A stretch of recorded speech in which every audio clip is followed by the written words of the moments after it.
welcome back, everyone. Welcome back to another week, another edition of the Korean StarCraft League, week number 43. Welcome to the KSL. I'm, of course, your host Live VIP. With me, I'm joined by my lovely plushies, by the people in the chat, and by this amazing screenshot. Welcome, everyone, welcome. It has been a while. It's been a couple of weeks, actually, since the last KSL. As a bit of a reminder, for those that are curious, this used to be a weekly tournament. Every single week, we would be live here with the KSL, but unfortunately, this is, of course, is a crowd-funded event. There is a Patreon, !Patreon in the chat, if you want to help support this tournament. Unfortunately, you know, the support has been waning a little bit, but the show must go on. As a result, this is no longer a weekly, this is a bi-weekly tournament. So every 2 weeks, we have the KSL, and you know, the time has arrived here. The time has arrived for some Korean StarCraft League action. Again, the best of the best in Korea do face off here. Not just in Korea, though, but a big shout out to Australia as well. As Australia, likewise, despite being currently in the land of the Americas, is still competing in the KSL as well. So it's great to see. It is great to bear witness. And we're here to dive into these matches, to dive into these series. For those that are curious, this event was actually live 24 hours ago. 24 hours ago, this event, or actually less than that. Under 24 hours ago, this event was live, but unfortunately, or depending on how you look at it, I'm currently no longer in Australia. I'm not in the best time zone to actually cast this live anymore. So I'm going to be covering this via replays, at least until I do return to the land of the Australias. For now, from Bologna, we are going to be covering this via replays, and we have quite a number of matches ready for us here. Quite a number of quarterfinals matches. As you can see here, we have a bit of a PvP to kick things off. We have Australia versus Classic to start. We have Nightmare versus Creator to continue, as you can see here. And then we will be getting into Dark versus Hon Mono thereafter in a ZVT. So we have a couple of PvPs and some Zerg versus Terran action thereafter. From here, we'll then be going on a short break after we wrap up these 3 series. And then we'll be diving into the semifinals. The semifinals and then the finals thereafter. So that's going to be the plan here for tonight. Going to be the plan for this evening's broadcast. There you go. So again, we're going to be starting things off with Australia versus Classic, and then diving into the rest of our matches soon thereafter. And here we go. We have our first game. Game number 1 going to be on site Delta. Let's go. We are jumping on in. And again, Australia has been very active in these tournaments. I did ask him 2 weeks ago, maybe 3 weeks ago at this point, whether he had moved back to Korea, but no, that is not the case. He's still living in the land of the Americas, at least until IEM. He may actually be in the middle of traveling. IEM is in a couple of days. It's in a couple of days, so I'm sure he is getting ready for his travels. Australia, alongside many of these players, will be a part of IEM Katowice in around 5 or so days. Let's go. Video frozen? Not frozen, Papi, not frozen. And here we go. Spawning in the bottom right hand corner of site Delta, we have our American Protoss player, the blue Protoss representing Macherino Esports. It is Australia. And spawning in the top left hand corner, we have his opponent. We have the Korean Protoss, the South Korean Protoss player, the red Protoss representing Twisted Minds. It is Classic. Let us go. As the PvP is before us, and I just realized we're loading into site Delta of all maps, so that means one thing and one thing only. That means we have some gate expands. Again, this is one of the few maps in the map pool. It's site Delta alongside Radis's Station that has a ramp leading into the natural base.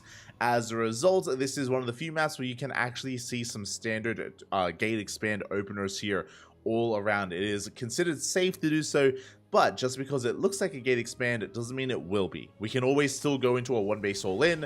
We can always still be hyper aggressive off of this opener. Oh, here we go. As for now, we do have, actually a bit of a variation here. We have Australia opening up 2 gates. Very interesting. Okay, so a 2-gate opener here out of Australia. Going into his Cybercore with a 2-gate opener, we have an abundance of gateway units to begin with. To kick things off, Classic behind this, no fear whatsoever. Opens up with a single gas geyser, goes straight into a gate expand, then into Cybercore. This is as economic as you can get here in a PvP, so a very greedy build by Classic. We'll see if Estrella can punish this. Looking at his vision, he hasn't scouted, just now going in with a probe, and he will soon confirm the timing. The timing of the Cybercore, the timing of the Nexus as well. He's now aware of how greedy Classic is being, and typically this would mean that Estrella has to be the aggressor. Estrella, he has to be the aggressor here. He already has 2 gateways. His expansion has been delayed. Classic confirms this as well with the probe scout. So really good movement here by Classic. Does confirm the lack of expansion, the 2 gateways as well, and we need a shield battery back at home. Stalker is on the way. We throw down the Stargate as a follow-up alongside the second gas geyser as well to help facilitate for that production. There's our shield battery. Hopefully the shield battery does finish up in time as the first zealot is about to arrive. Pro pushing forward. Stalker does make it out in time. And this zealot is going to take a lot of damage. Classic does fully wall off. Is going to be losing a probe. Meanwhile, additional Stalkers are on the way, and again, he's already got a couple of swipes in. Estrella, he will come out on top here in this fight. The shield battery, it's still a couple of seconds away. It's a couple of seconds away, and it will finish up in time. Does preserve that Stalker. We are holding. We're holding for the time being. We're taking a bit of hold damage as well. Ooh, on the Stalker of Estrella. Second Stalker does arrive, and Estrella is going to be forced back. So far, pretty good. Oh my god, does we even get a kill on a Stalker? Bit of miscontrol there from Estrella. Again, sticking around a little bit too long. He does bleed out some units. Behind this, we are going into our expansion. I'm a little bit surprised. I would have assumed that Estrella was going to go for a 1-base all-in. I would have assumed that we would have thrown down a proxy gateway or a 3rd or even 4th gateway back at home and just committed. But no, Estrella, he is expanding. He is trying to catch up. Estrella is strictly behind, though. That's the problem here, is Classic's already mining. Classic already has his natural base up and running. It's already getting saturated. Estrella just now getting his own up instead. Likewise, Twilight Council follow-ups here are quite similar between our 2 players. And we also add the Stargate opener of Classic. He has his Oracle, zooms towards the natural base, does confirm the lack of saturation. Is zoned away by the Stalkers. Nope. Oh god. I was worried I spoke too soon. We go do zone that Oracle away. Estrella going to be able to hold on to his 2 bases and is playing catch up here when it comes to that probe count. Meanwhile, Blink is on the way for both players, for both Classic as well as Estrella.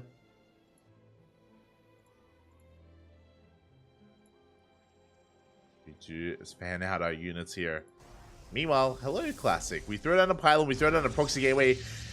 Despite the economic opener, Classic, what do we have to work with here? We have additional gateways on the way, 2 gateways in the main, we have a gateway at the natural and a gateway across the map, 4 gates alongside Blink, Stalkers. Classic, he wants to turn the tables here on Estrella, despite his greedy economic opener that is leading into what looks to be a 2-base all-in. 2-base all-in here at a Classic. Estrella in the dark. Estrella going to be down in production. He's working on a Robo. I do like this. The Robo will help make up for the lack of Stalkers. Will allow for immortal production. Oh, he's working on a 3rd. No, it's Estrella. He's being greedy here. I mean, he's trying to catch up, but it looks like as he moves out, he does come across the proxy. And the proxy is cancelled. Big moment here for Classic. Estrella can now expand. Likewise, Classic also taking his 3rd as well.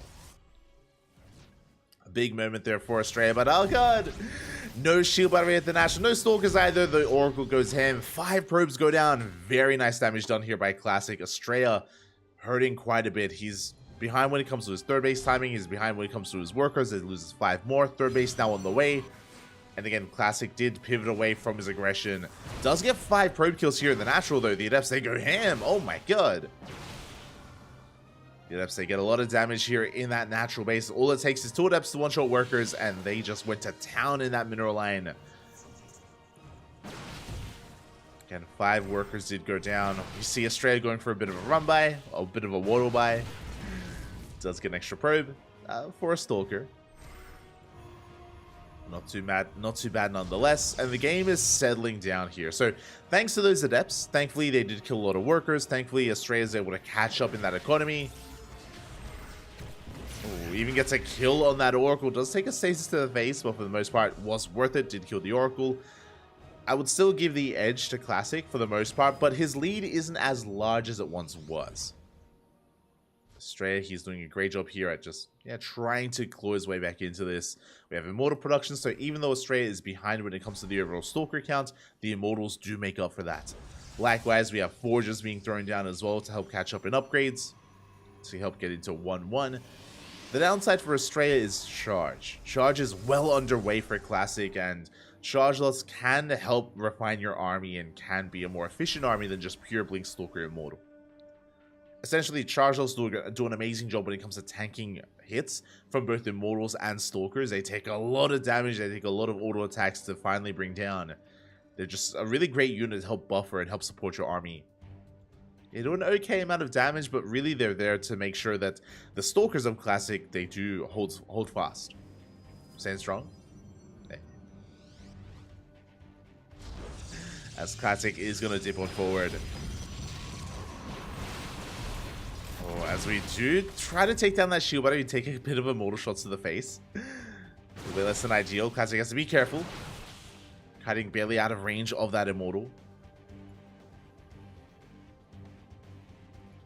As he does pull back. And the game is going to continue from here. Both players are looking to expand. We have the 4th base on the way for Classic. 4th soon to be on the way for Estrella. Immortal production continuing. We have those 1-1 upgrades as we did mention. And again, this is going to be a big way for Estrella to take a bit of a lead in those upgrades. Working on 2 upgrades at a time.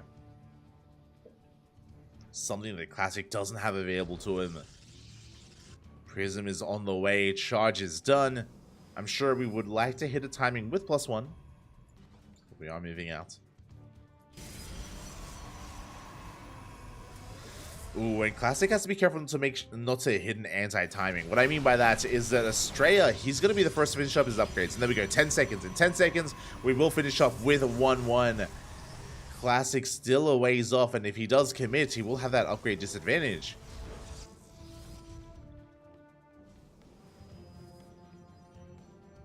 There we go, +1 armor finishing up in 10 seconds for Estrella as well. Classic pushing towards our 4th base. It is very low.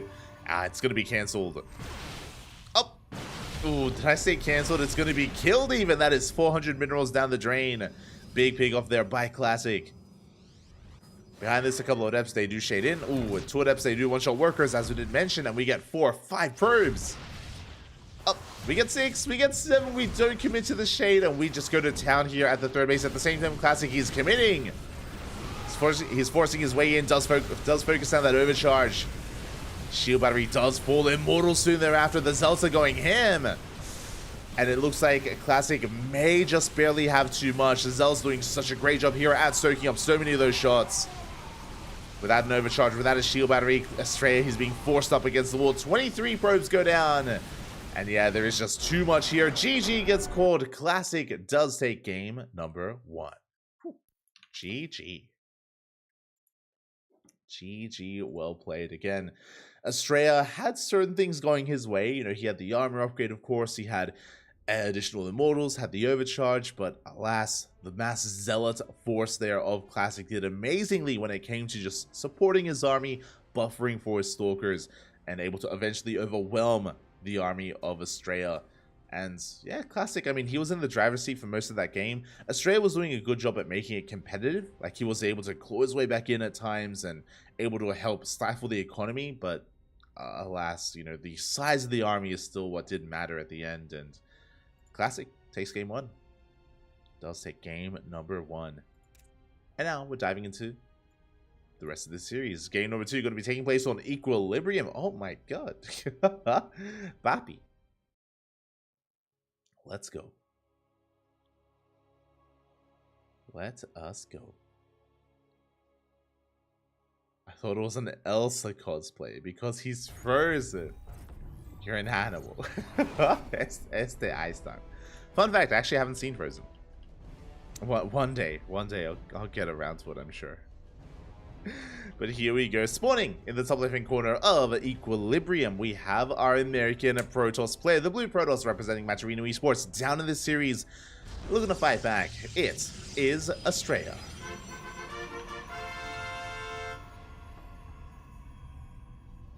And spawning in the top right hand corner. We have the red Protoss player representing Twisted Minds. Ooh, leading the series 1-0. It is Classic.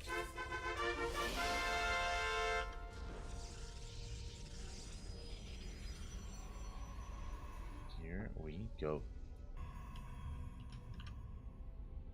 And again, Classic being one of the best Protoss players in all of Korea, second only to Hero, and is able to flex his skill in game number 1. But we'll see if Australia can fight back. Again, Equilibrium is an interesting one. I'm a little bit surprised that we're here, to be honest. Equilibrium is one of the most vetoed maps in the map pool, just behind Radisson Station.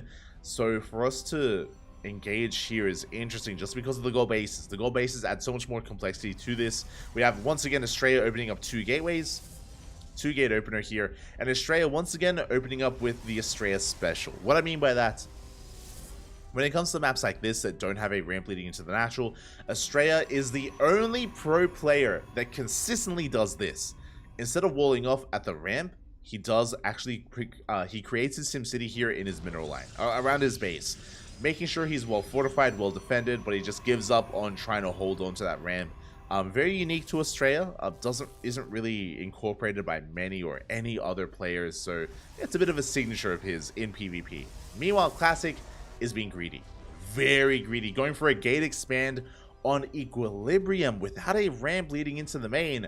He is asking to be all in. He's trying to do his best MaxPax impression, but even MaxPax dies to all ins at times, so we'll see. We'll see if Classic can hold. We'll see if he can survive. We'll see if he can make it through this early game and get away with this economic build. We'll see if he can get away with it.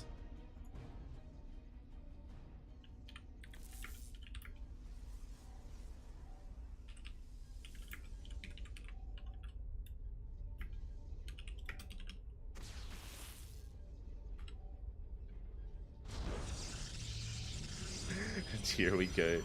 We have our 3rd gateway on the way. So far, the Probe Scout, does not really get eyes on much, actually. I'm a little bit concerned. So Classic, he at least did see the 2-gate opener. The concerning thing here is that Classic saw the 2-gate opener last game. Remember, Australia, he's going for a 2-gate opener both games in a row. One game, he played economically. The other game, of course, this game, most likely to be going all in. And Classic doesn't know, and yep, Pylon is on the way. 3rd gateway is thrown down. We should be seeing a 4th gateway across the map, and Australia is going for a 1-base all-in. We'll see if Classic can survive. We'll see if he can hold. Does focus down a probe. Adept is going to be forced out. We do follow this up with a Stargate into a Void Ray. Shield battery is done. Void Ray is on the way. 2nd shield battery in production as we speak. And so far, Australia's looking quite solid. Now, what's important about this all-in is that, Australia may opt to go for the gold. He hasn't thrown down a 4th gateway. He has extra money. With that, of course, though, he's going to be warping in across the map. Gets up to 7 Stalkers. It is only 3 gateways for the time being. Australia containing his opponents, but he needs to bust in. Taking the gold is not going to be good enough. Yeah, the probe does fall. Australia is committed. Is going for a sentry. Interesting choice. Does push forward. Does threaten that natural. At the same time, Adepts, they try to get across the map. Australia, likewise, does have a probe here at the forward gold-based location.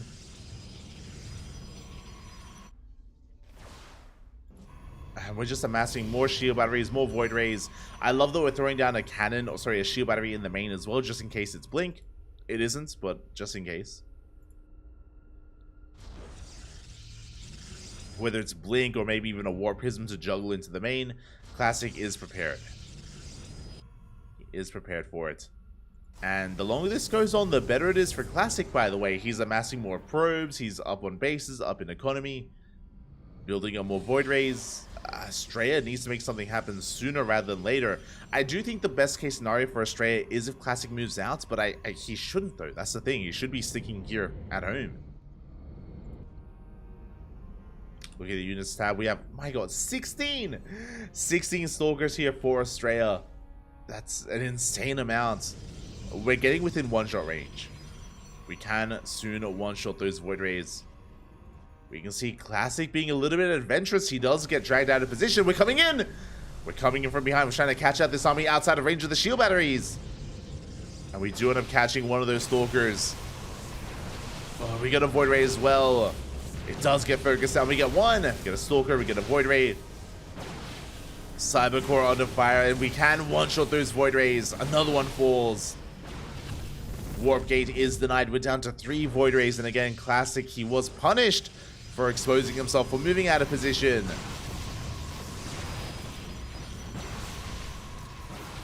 The Stargate taking a lot of damage here. And it is going to be going down. Without a Stargate, what can we make? We can make 1 Immortal at a time. No Warp Gate either. Gateway is going to be going down. And Astray, he's snowballing out of control. There's just not enough here to hold. The boys are being pulled. They have to be. And there is a lot of sack defense. There's a lot of cannons. That's true. But not enough Void Rays. There's 1 Void Ray remaining. An Immortal as well. The Force Field. Let's go. Force Field catches the Immortal. We catch the Void Ray as well. No units left. Boys are being pulled. Cannons are putting in a lot of work. They are putting in a lot of work, but we do get a kill on another cannon. Immortal has arrived. We have 1 shield battery remaining. As we just continue to reinforce. We are just continuing the all-in. We still have 15 Stalkers. 15 Stalkers, and it is just too much. This shield battery is going to fall. We're going to have 2 Immortals, which is good, but there's nothing else here. And yeah, these gateways are too late. Like, we needed more production. We need to rebuild the Stargates or throw down more gateways. There it is, another Stargate on the way for Estrella. Not quite for Classic. And Adepts is shading into the mineral line, crippling the economy, pulling apart the army here of Classic. We throw down another force field, getting another Immortal.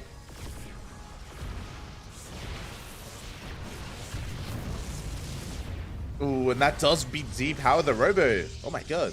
I was focusing on depowering the gateways, sorry, the cannons, but even the Robo gets depowered. We're down to 2. 2 Immortals, that's all we have. Now we're down to 1. We're down to none. There's nothing else left here for Classic. No production, no units, no army. Pylons are falling one after the other. Estrella, he's losing quite a lot to the cannons, actually. Oh my god. The cannons are going ham. But we get out of range. The cannons are stationary. We focus on the pylons one after the other. And that's all we need to do. Just camp the production. Camp the 1 Robo. And there's just nothing else that Classic has. Again, the main base is barren. There's nothing here. We're throwing down a Cybercore to try to warp in some Stalkers. And GG is going to get called. Estrella, he fights back. He pulls off the 1 base all in. And we tie things up 1-1. GG. Again, Classic being so adamant about just refusing to throw down any more production buildings. You could see there he had 700 gas in the bank. The reason why he had so much gas is because he was spending his resources throwing down cannons more than anything, which is minerals. He wasn't throwing down the Cybercore, another gateway, another Robo, another Stargate. He wasn't able to actually spend his money efficiently. He was only throwing down cannons, and alas, it clearly was not enough. GG, and with that, we're going to the ace match. We're going all the way to game number 3. Here we go.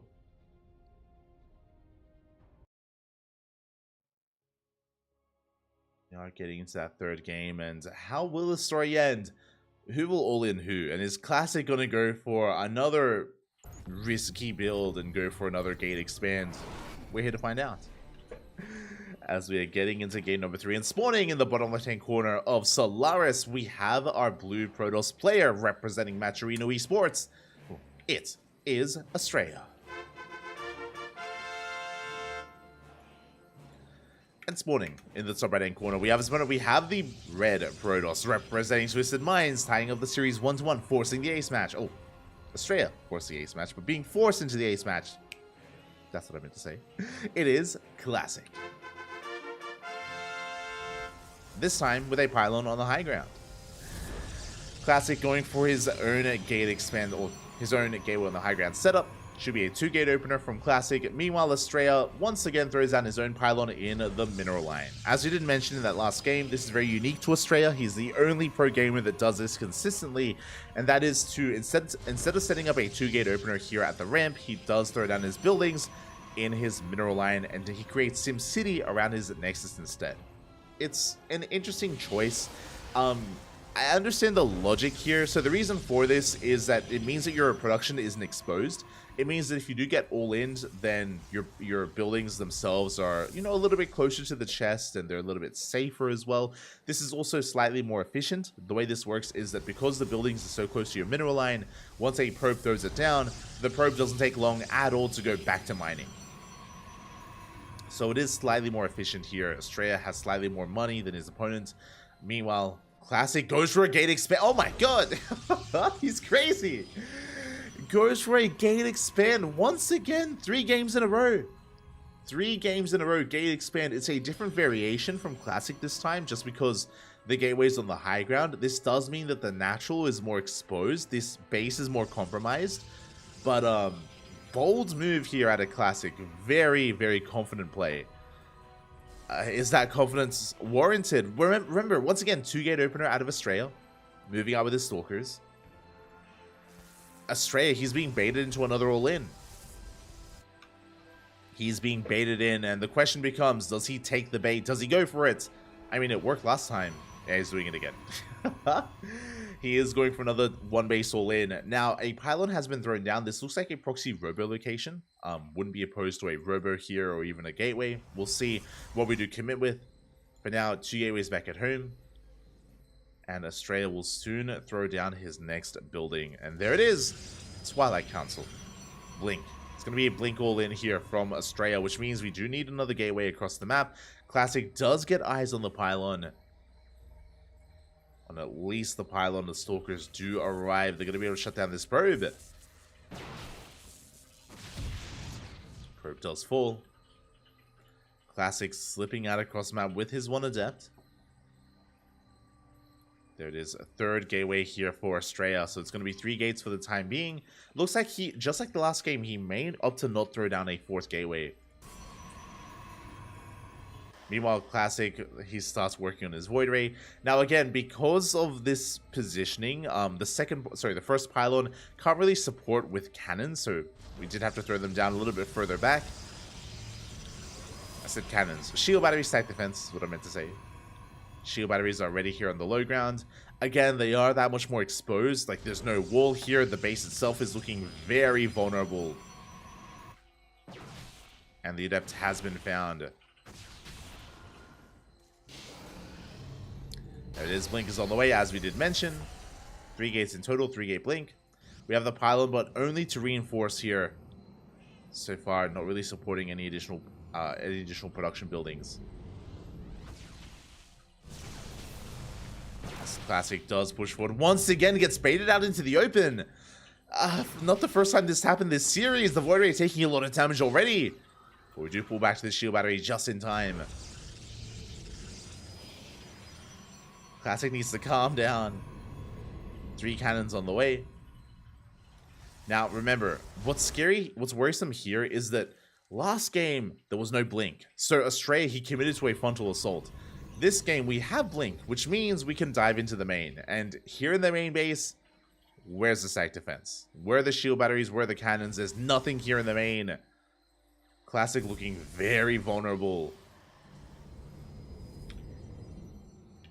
Now, what's important is that we don't actually have a way to gain high ground vision, not yet. We do need to warp in a sentry. We warp in 1 sentry, we get a hallucination going. We can push in, but despite that, we just dive on top of the army. Oh my god! We trade 1 for 1. 1 Stalker for 1 Void Ray. Well worth it for Estrella. Does bait out the overcharge as well. When it comes to high ground vision, it's either a sentry or even an Adept. As Estrella gets in with the probe. Wait, what? Wait, how? Probe does slip in. Stalkers pushing on forward. Does focus down some of the cannons. Pylon did complete, and Estrella, he is going for it. Yeah, he's going for it. I mean, again, the probe somehow made it through the army. High ground vision is there, and we do dive on in. We blink into the main. There's no shield batteries. There is a shield battery here in between the bases, at least. But not out deeper into the main. Void Ray goes down. We get 1. We get 2. We're going to get 3 as well in Classic. He has nothing left. Only cannons and shield batteries, and the main base is so exposed. Estrella, he takes control of the main base. The boys are being pulled. Everything is going to be going down, and Estrella, it looks like he has done it. GG gets called. Estrella takes the series 2-1. GG. Taking down Classic. He takes down Classic 2-1 and does advance on into the semifinals. Classic being so greedy here this series. Now, we have seen Classic go gate expand. We've seen Hero do it as well. We spoke about this a couple of weeks ago, about how some of the Korean Protosses have adopted Max Pax's style. But even this was a little bit cheekier, a little bit greedier here to throw down his wall on the ramp. You could also see the big disadvantage of that as well. One, because all your production and your defenses aren't centralized, they're that much more exposed. They're that much more spread out, and again, that gateway, that Stargate, the Robo, that all should have been on the low ground, covered by shield batteries and cannons, as well as the main army. Again, the cannons and shield batteries are covering the Nexus, the natural base, not the production. It was all exposed. That was the win condition there for Estrella to take control of the main base, take control of the production, take control of the game, and take control of Classic. GG. GG, very well done. Again, Classic being a little bit overly greedy here against Estrella. Maybe overconfidence. I wouldn't be surprised if that's the case, to be honest. We have seen Classic be a little bit cheeky at times with some overconfident play before. And we'll see if the next time they face off, Classic once again goes for these greedy builds, or if he respects Estrella a little bit more and goes 2-gate instead. I'm curious. Regardless, congratulations to Estrella. Does bring down one of the best Protosses in South Korea, and the PvPs will be continuing. Estrella makes it to the semifinals, but we have some more quarterfinals matches to dive into. Up next, Nightmare versus Creator. Let's go. We have another PvP. Again, Nightmare and Creator, I don't know what it is, but they're like the new Hero and Dark, where Hero and Dark, they face off like every week in KSL and ESL Asia and ESL Americas. Nightmare and Creator, they're very similar. They face off so often in these tournaments. I don't know what it is, but week after week after week, they do compete. They do play so many series, and they're facing off again here in KSL number 43. And this morning, in the top left-hand corner of Golden Aura, we have our South Korean Protoss player, the Blue Protoss, representing himself, currently teamless, looking for a team, and hopefully he can find one. We have Nightmare.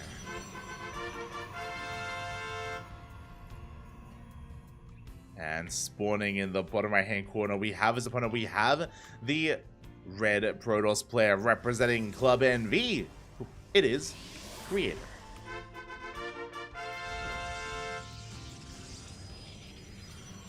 Here we go.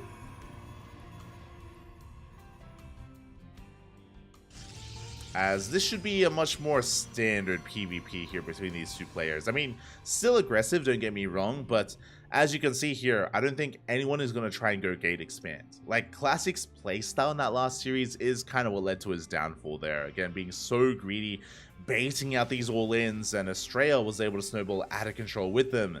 Here on Golden Aura, 2 gate openers all around. Standard PvP. Oh. So 2 gate opener out of Nightmare, 2 gate opener out of Creator. We'll keep an eye on what starting units do come out. Do we go double Stalker, Stalker Sentry, double Adept? We have options.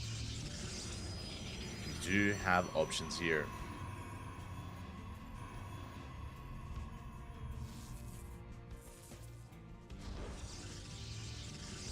So now we're just waiting for our Cyber Cores to be thrown down. Our second pylons have been thrown down as well. Creators in his main base. Nightmare's likewise also in his main. So both players, they confirm that there is no proxy, there is no cheese. No aggression yet. This still could lead into one base all-ins, don't get me wrong, but for the time being, everything is looking as it should. Cyber cores are done, and now we can get into our first two units of choice. Creator going double adept, Nightmare following suit here going double adept as well. Okay, great minds think alike. Very aggressive builds. For those that are curious, double adept openers typically lead into aggression just because they're going to be threatening the mineral lines of your opponent, and ideally keeping your opponent busy back at home dealing with those shades.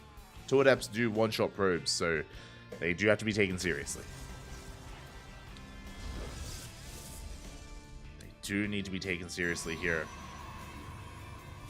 As adepts are moving out, it's going to be double adept into double stalker from Nightmare. Meanwhile, we have creator going double adept into double sentry, a safer opener at a creator, something more robust from Nightmare. Creator from here going for his expand. Meanwhile, Nightmare yet to confirm as he does move out with his own adepts, throwing down his own expansion a couple of seconds later, but only by a couple of seconds. The adepts, they do meet. They do force each other back. Creator coming out on top there in the trade. Does get some extra hits in. And we have Nightmare doubling down on the aggression. He's going for a Stargate follow-up. This should be for Oracles, so he's going to have adepts to harass on the ground and Oracles to harass from the air as well. Just mass aggression here from Nightmare. Oh, the Sentry! Oh, Sentry does get caught out. Massive pickoff from Nightmare. Oh my god. Again, that Sentry should not have fallen.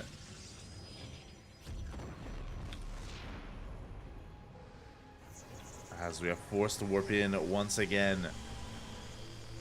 Getting a third Sentry going. Hallucination does move out. Again, this is the power of a double Sentry follow-up, is that you get a free scout. Hallucination comes in, and we see everything that our opponent has to offer. As we dive into the main base, we do confirm that Nightmare did open up Stargate, did delay his Twilight Council, and is investing in Oracles. So Creator, he has the foresight, the wherewithal to prepare for that Oracle harass. Two Stalkers here in the main, and we have Stalker Sentry in the natural. We are ready for the Oracle aggression. Speaking of, Oracle's moving out. Now, it's only going to be a single Oracle. You can see that behind this, Nightmare is indeed going into Blink. So only one single Oracle here for our Protoss player. Or blue Protoss even. So we are going to be moving out. Dipping in between the bases, catching some transferring workers. We don't quite get any though. We take a lot of hits. Oh my god! We do take a lot of damage. So Oracle is going to be hidden, forced to stay here in the corner of the map. And so far hasn't been worth it. This is a big investment from a creator, and so far from Nightmare, and so far 0 damage is done. So a little bit rough there for our blue Protoss. Meanwhile, creator takes a third. Does expand, does focus on his economy, as he does start working towards the rest of his tech. Robo on the way, no gateway explosion. Oracle dips in, does confirm the lack of gateways. Nightmare should know that he's safe to expand. Instead, he throws down a third gateway instead. Third gateway in the main. Does delay his Nexus, but should be getting it up and running soon.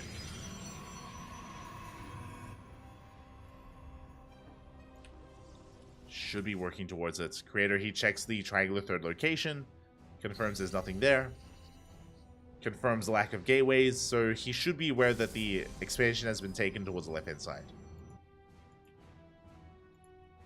Should be aware. He has pieced it all together. He has confirmation. Immortal production has commenced. And it's been pretty passive so far, to be honest. It's been a pretty passive game. We saw a little bit of a skirmish with the Adepts earlier, but outside of that, we're just easing into this PvP. Nightmare pushing himself up the ramp. Ooh, does catch a Stalker. A couple of Stalkers, actually. Shield Battery trying to help out here. Both players going to be trading decent. Force Field does trap this in, but Nightmare, he has a massive Stalker lead. Is forced back, though. We still held on to the overcharge. Creator, he didn't waste it. Very, very bold move here. Very mature from Creator is maybe a better way of putting it. Did not waste the overcharge. Looking at the trades, we had a 5-4 trade, actually a slightly better for Creator. I assumed that Nightmare would be trading and getting more damage done. Ooh, nice bait from Creator as well.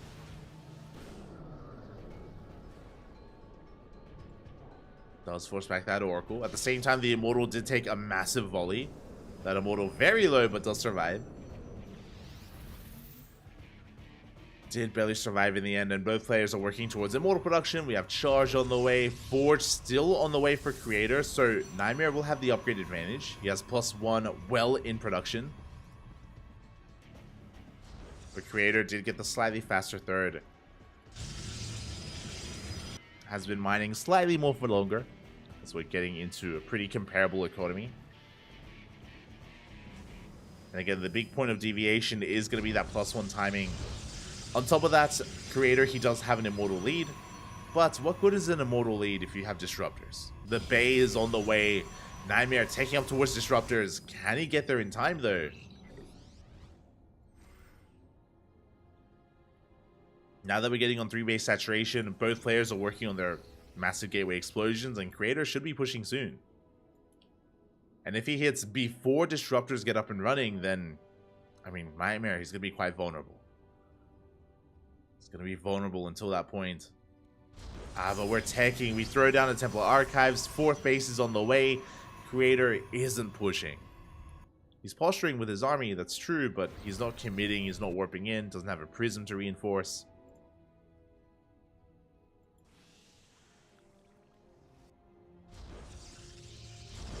So Nightmare, he should get away with Disruptors. Ooh, that's a... Oh my god! That's a kill, not a cancel! Nightmare, unfortunately, just wasn't able to cancel in time. 400 minerals down the drain. But Disruptors are on the way. Second Robo, double Disruptor production. This is going to be a big power spike for Nightmare, and there's a lot of potential. And I want to say potential, like it isn't confirmed. Because, of course, the Novas, they could connect. We could see amazing Novas, or we could miss. And, again, if we are dodged, then Creator, he can snowball out of control with his massive, or with his larger Immortal lead instead. A lot is going to be riding on these Disruptors. Is it going to be enough?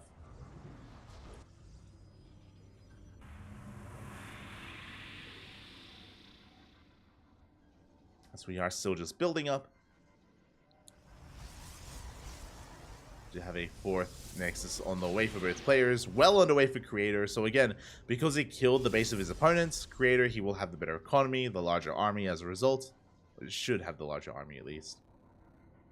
As he is pushing out finally with a Warp Prism. Okay, so when it comes to the compositions, we have a Gateway Army, Zealot Stalker with Disruptors for Nightmare. Creator is going for a heavy Charge Lot Archon composition with Stalkers as support. So we'll be diving in. But can he avoid those Novas? That's the question. Does focus on one of these Immortals already. Good pick up there by Nightmare. First Nova does get baited out at the same time. We do have a couple of probes falling across the map. Nova goes off. Ooh, good connection. Good connection on the army. Grazes some of those Zealots. We have plenty more Novas here in the chamber. We can send them out. Oh, but that's another kill in the Nexus. The second time it's gone down. Nova forcing even a bit of friendly fire. Creator diving on the army. Ooh, does take another Novus to the face. Decent trades out of Nightmare, but again, he lost his 4th for a second time. That's 2 dead Nexi for Nightmare. Prism goes down across the map. Nightmare did warp in a couple of Zealots, but it's not going to be enough. Ooh, as Nightmare did delay his +2 for quite some time. +3 already on the way here for Creator as well. He was a little bit more crisp when it came to his upgrades. Disruptors are still amassing for Nightmare. Like, he still has potential. He can still take a fight. We just need some juicy Novas.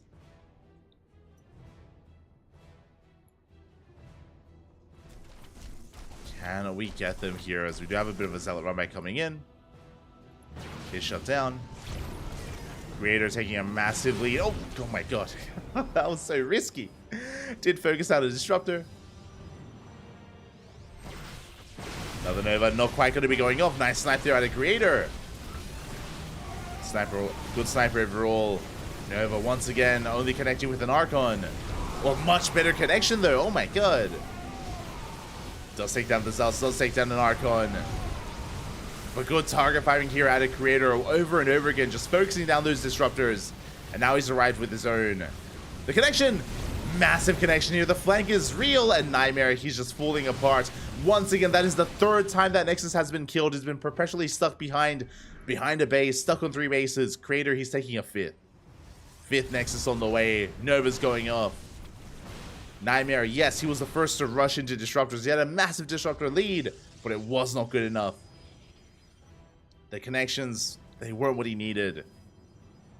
And he could just never hold on to this 4th over and over again. That's the win condition for Creator. Just deny the 4th base as he forces to cancel.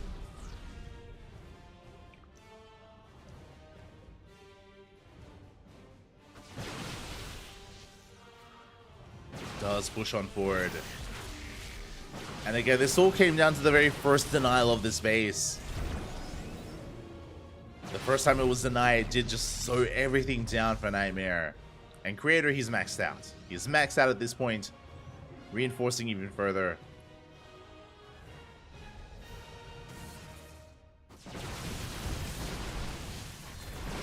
He is forced to engage. Nightmare going to try and expand towards the south, but Creator, he's there to stop him. He's there at every turn. And it's going to be denied once again for a 5th time. Nova's go up. Nova's not quite connecting here. Good target firing out of Nightmare. Oh my god, he catches the army. A massive surround here. Nightmare taking a very good fight. Creator, he was maxed out and he plummets in supply. Still has a supply lead. But that was the best fight that Nightmare could have hoped for. The best fight that he could have gotten. But he's all in. That's the thing. Again, still no 4th base. No expansion from Nightmare. He is pushing in. Grazing the army, getting a couple of units with his Novas. A couple of units go down, 12 probes as well. Creator coming from behind, setting up his own surround. Good splits here at a Creator, avoiding disaster. Stasis traps, they do catch some of those Zealots, but we get on top of the Immortals. The Immortals are going down, disruptors as well. Good target firing at a Creator. We'll lose the 5th, but that was the 5th base of Creator. He can afford to lose it. Doesn't matter, not anymore. And he is cornering Nightmare. There is no way out. He bleeds out so many Stalkers, and Creator, he sets up the surround. Does come in from a massive flank here. GG gets called, and Creator will take game number 1. GG. GG again. Creator just so on point when it came to his own move outs. Remember, we spoke about it. We spoke about how because we were rushing into disruptors, that was the moment we were most vulnerable. That was the moment when Creator was able to get across the map and get a kill on the Nexus. And after that first kill, he just never let that 4th base up and running. Just containing Nightmare perpetually on 3 bases. Could never expand. And with that, Creator does take a 1-0 lead.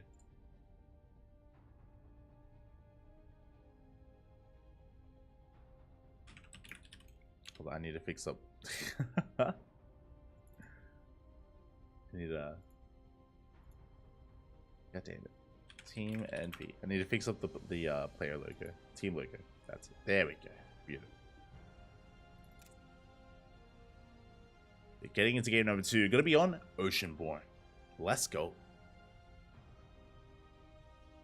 Let us go.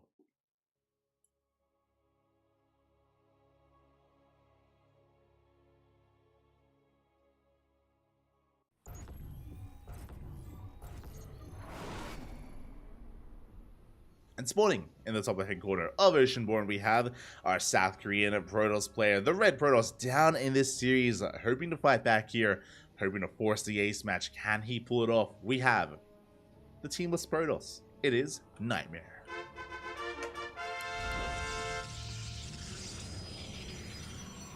And spawning in the bottom right-hand corner, we have the blue Protoss player representing Club NV. leading the series 1-0. It is Creator.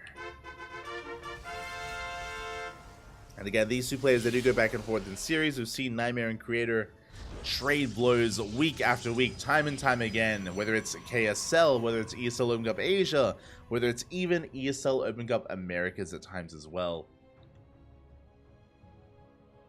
Just always facing off, always competing against each other. But how will it unfold this time? So far, a strong game out of Creator. Strong game one. But now we're easing our way into game number 2. Pro Scouts coming in. Getting across the map.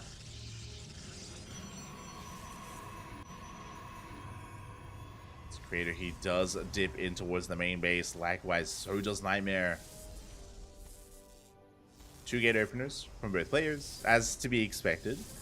Into a Cyber Core, into our first 2 units of choice, whether it's double Adept, double Stalker, Stalker Sentry, even Adept Stalker, which is also viable. We'll see what we're feeling like. We'll see where we go.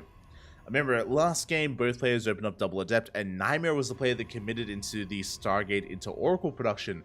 But if you remember, the Oracle was lackluster. Didn't actually do much damage at all. Killed a probe, maybe 2 workers at most, before being shut down.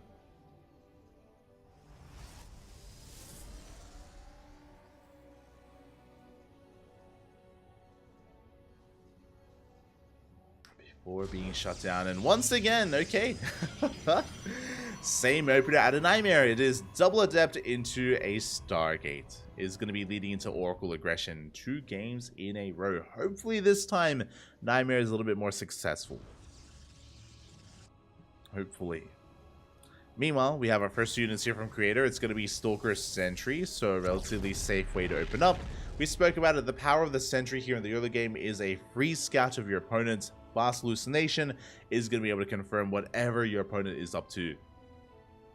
Any kind of tech, any kind of greed, any kind of aggression. As Creator is going for his expansion, much faster base here from Creator. Reason for this is because Nightmare, of course, invested into his Stargate. Creator invested into his economy. Depths are coming in, but we do wall off. Do fully wall off. Hallucination is moving out. These Stalkers as well. Get a couple of hits in. Hallucination zooming across the map. Likewise, Oracle does pop out. And will come across the Hallucination. Oracle has been spotted. Stargate, of course, gets confirmed. And back at home, Creator is setting up defensively. We have a shield battery on the way. Units should be getting in position in the mineral line. Natural is compromised, it's exposed, but there's nothing really here.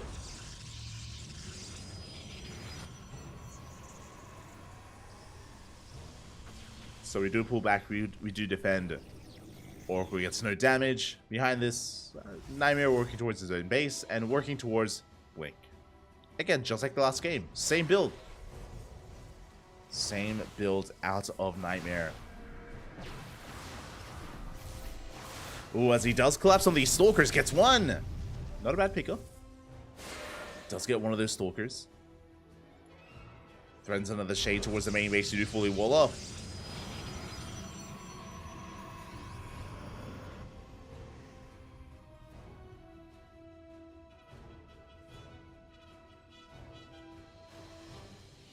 Does fully wall off as the Epsay continues to shade here towards that main.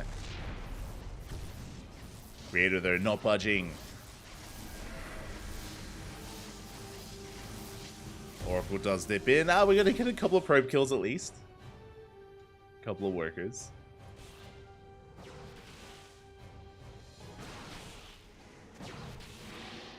Two probes do fall. Adepts, they're still threatening these bases. This is the thing here. Nightmare, he's still looking for more damage. Does get a couple of workers, but ideally he can still threaten those mineral lines. He can still get a lot of damage done with these adepts. There's potential. If at any moment Creator is not paying attention, we can get in. Behind this, Nightmare just probing up and croning out those workers as best he can. Does take a worker lead. Creator instead falling behind in his economy. And there we go. We commit to the shade. A bold move out of Nightmare. He does focus on one of the sentries. But we'll lose everything else. Yeah, one Adept does survive. Shades in between the bases. But one Adept doesn't really pose much of a threat. Oh, crap. Oh no! The Scout! He doesn't see! The Adept barely doesn't get behind the mineral line, and we do not get eyes on the Dark Shrine. Dark Shrine is on the way. Do we have any detection? We do. Robo is done. We have access to observers. And oracles as well. Like, we have so much work going our way. Oh! Nightmare pushing in. Does catch a couple units. Creator being greedy behind this, throwing down his third. Throws down to the third base, but Nightmare, he's reinforcing. He's reinforcing with more Stalkers. He's breaking through. Yeah, collapses on this army. The stasis was huge earlier, and just like that, Creator, he does lose control of this area. But with the defender's advantage, he should be able to hold on to that base. He should hold on to the third. Should.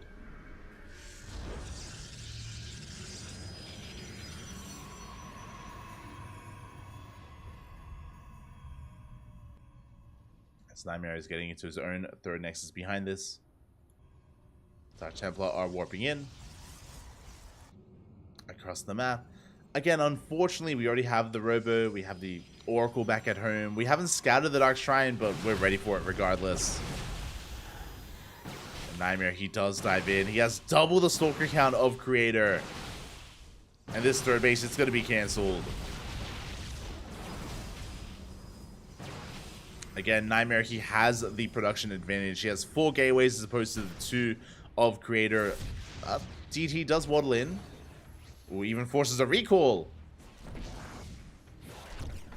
Forces a recall here. Revelation does land on both DTs. And both Dark Temple will be shut down, but not before killing 13 probes. Oh my god. Very nicely done. Despite the fact that we had detection available, the reaction was a little bit too late, and Creator, he kills 13 workers, taking an economic lead. The downside is this. Sure, Creator, he has more workers, but Nightmare has a third base. He can recover from his worker deficit that much faster, and he can also exceed the economy of Creator, as Creator is still stuck on 2 bases. Still has not been able to expand. He's trying, don't get me wrong. He's trying to expand, trying to take a base, but it is so late.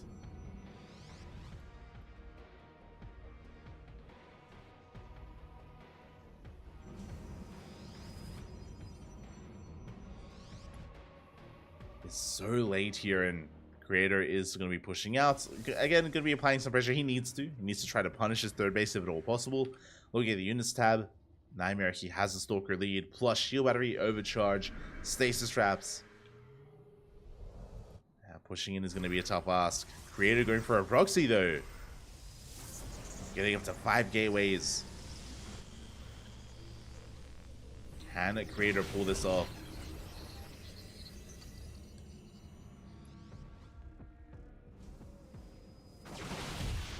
He is going to be rotating around. Oh, the stasis!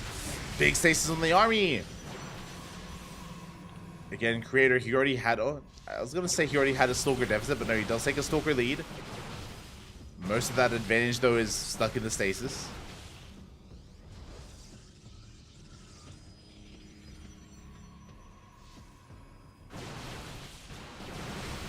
Yes, here we go. We do go for the dive. Stasis does run out. We do have an overcharge.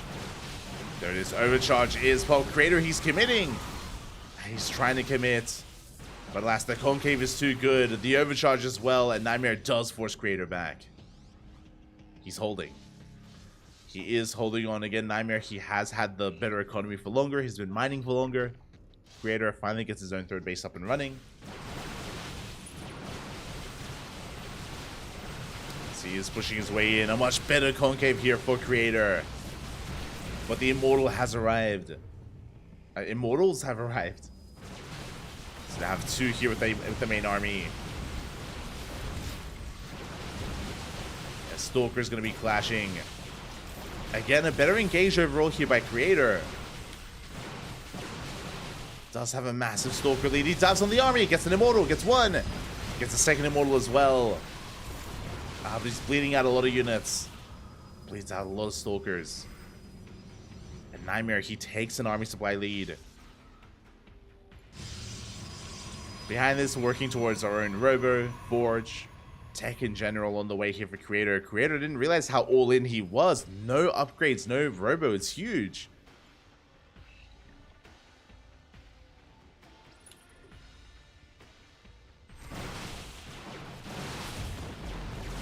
Meanwhile, the proxy gateway is going to be shut down. Good stuff by Nightmare. Taking up 4th base as well, extending his lead. And Creator, he's pivoting away from Blink Stalkers, working towards Charge. Charge and +1 all on the way.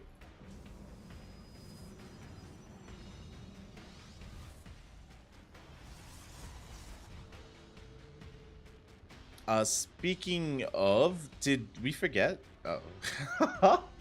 I think Nightmare forgot Charge. Charge is not research for Nightmare. I've been double checking. We have a lot of Zealots, but there's slow lots. I don't think this is intentional. Nightmare, this is quite a big upgrade actually. Creator barely does miss the prism, doesn't get it. Man, who needs a slow lot spy? But that's all you need. Vanilla Zealots, let's go. As we do push towards the would-be 4th base.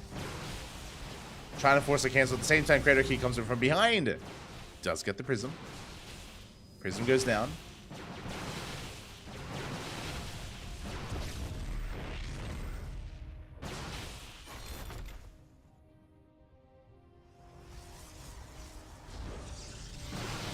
Oh my god, that's another kill. I'm getting deja vu, a bit of a role reversal. That's going to be 2 kills on that base against Creator. 2 dead next eye. Charge now on the way for Nightmare. It looks like he has realized that he's missing an upgrade, that these Zelts are slower than they should be. And we are catching up. Yeah, you can see that Chrono getting into it as quickly as possible.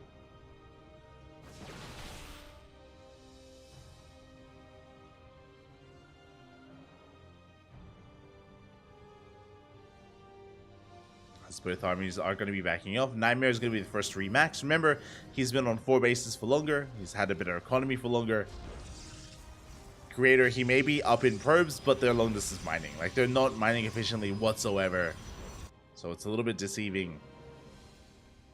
As Nightmare is now maxed. Creator down 20, 30 supply. Charge is now done. Oh my god, finishes up just in time. Charge has completed. Pushing into Archons, less than ideal. Archons are going ham. So we collapse on the army. Overcharge was popped, but it's about to run out.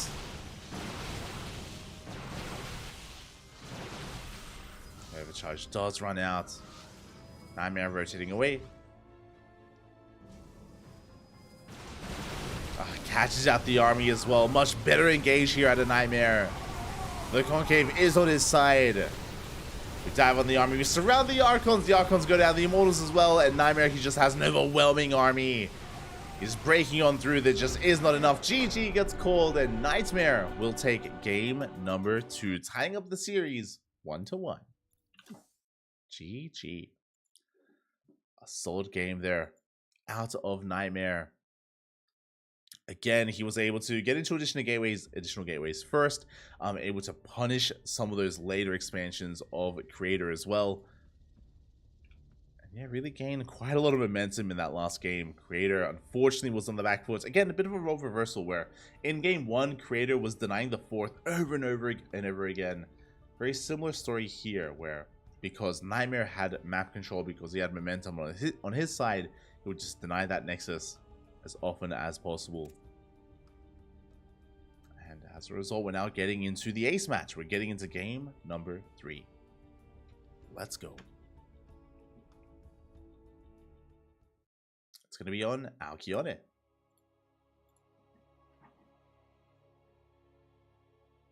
Oh boy.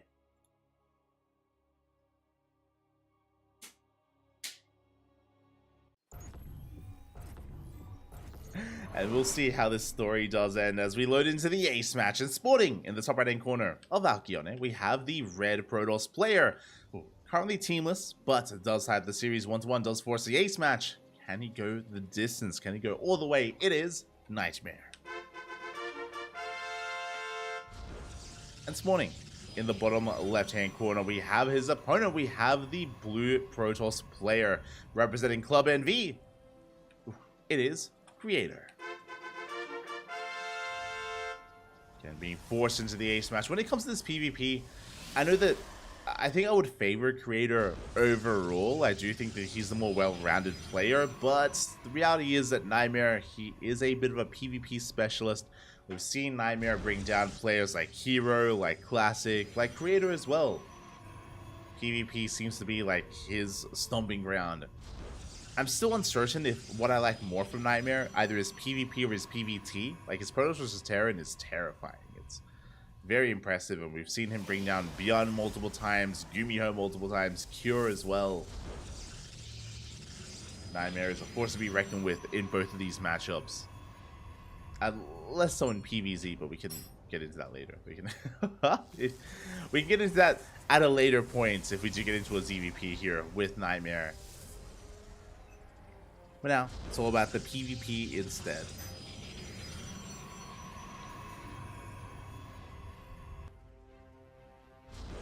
And for now, 2 gate openers. Double gate opener here out of Nightmare, as well as Creator. Pylon has been thrown down in the main.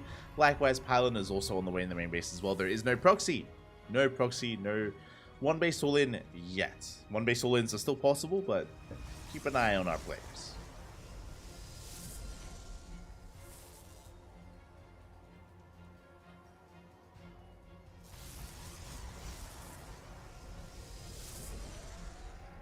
Don't keep an eye on him.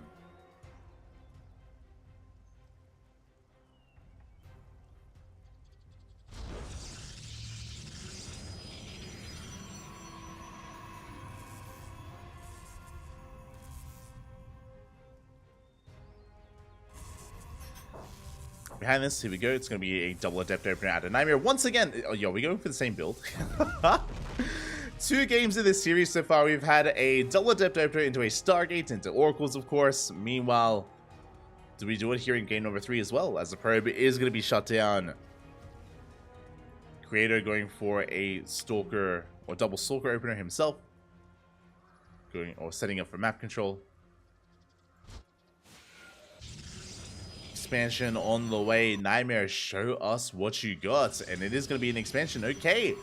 Double Adept into a Nexus. Something more economic out of Nightmare. And it makes sense. It does make a lot of sense. Reason why I say that is because of the map. The map is Alkyone. It's a very large map.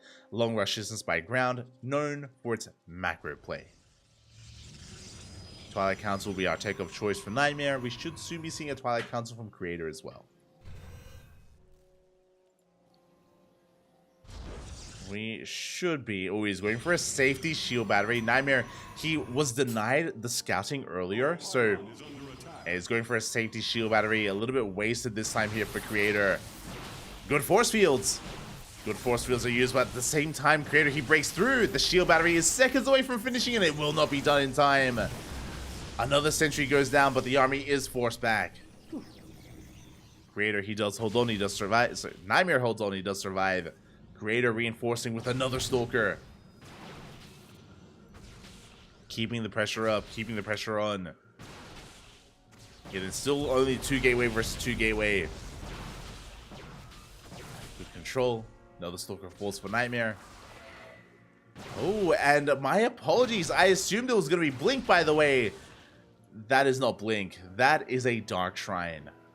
Oh no. No, every single time we see a player win with DTs in a PvP, I'm always like, it's okay, it only happens like once like every 2 weeks or something. We've casted this quite frequently recently. Like this is like maybe the 3rd or 4th time in 2 weeks. It's assuming that he wins with this. And I'm saying assuming because I don't see a Robo, I don't see a Stargate, I don't see any detection. Not like this. The Dark Shrine is about to finish. And Creator has no idea. We do have sentries though. We do have some sentries. We do need a scout. We have an active army here in the center of the map. We have sentries available. We need a hallucination. But we don't have any. We don't have the energy right now. We need a little bit more time here, and the longer this goes on, the worse it's going to be. Nightmare, he sets up a proxy pylon. Gateway is on the way. DTs are being warped in. And there's zero detection. Oh boy. There is zero detection for Creator. Not like this. Again, this sometimes happens in PvP. And again, usually I say like this happens like once every couple of weeks, but this has been quite common recently, and this is just game. This should just be game. We get a DT in both mineral lines, and there's no way to deal with it. Yeah, probes are going down. GG gets called just like that. Nightmare will take the series 2-1. Will advance on to the semifinals. GG, well played. Feels Invisible Man, The Invisible Man, sometimes just a little bit too strong in PvP. Again, this is something that does happen from time to time and has been happening a little bit more frequently recently, unfortunately. There is this dynamic, of course, where in PvP, it is not uncommon to delay your robo. It is not uncommon to delay your robo, not uncommon to not have a Stargate, and to not have any detection. And sometimes you can just catch your opponent off guard. Now, a big reason I should emphasize, a big reason why this worked is because it's Alcyone, is because it's a larger map. Remember, we opened up Sentry. We had a Sentry follow-up, I should say. There were hallucination scouts. It was after the scout had died, after it was shut down. That was when Nightmare threw down the Dark Shrine. That's why the Dark Shrine wasn't scouted, because we were waiting for it. We saw that the sentries, they didn't have any energy. They could not hallucination scout. Nightmare had waited for it to come in before throwing down that Dark Shrine. On top of that, because of this map, because it's so large, because it's so macro-oriented, Creator, he had opted to skip and delay his robo for a faster third. You saw, he had the third base on the way. He was being greedy, he was being economic, and he was punished for it. So there's a couple of different things that led into this. It isn't just like Nightmare, he throws down a Dark Shrine, then he wins. There was thought behind it. Like, I do like this build specifically for this map, and I did appreciate that, again, we did wait to throw down the Dark Shrine. We did kind of hide our tech, and we were able to successfully pull it off. GG, well played. With that, Nightmare advances on into the semifinals, and a big shout out to Damien in the chat. Damien of 141098. Thank you so much for the support. Thank you so much for subscribing. Hope you enjoy the content. Hope you enjoy the casting. Hope you enjoy the emotes. Again, we have some duck emotes in the chat. Quack, papi, quack. And if you want some more benefits, by the way, you can join us on Discord. We do actually release replay packs on Discord with plenty of high-quality games from players like Cyril, Raynor, Dark, Hero, Maru. There's plenty of content out there, or plenty of replays that are available in our Discord if you are interested. Replays from events that we cast, from events that we have permission to share, I should say. For example, we don't share KSL replays. The reason for that is because, well, KSL has a Patreon, and a part of that Patreon is to give out replay packs. So we don't want to step on the toes of KSL and their benefits for Patreon. So if you want KSL replays, they got you covered with their Patreon.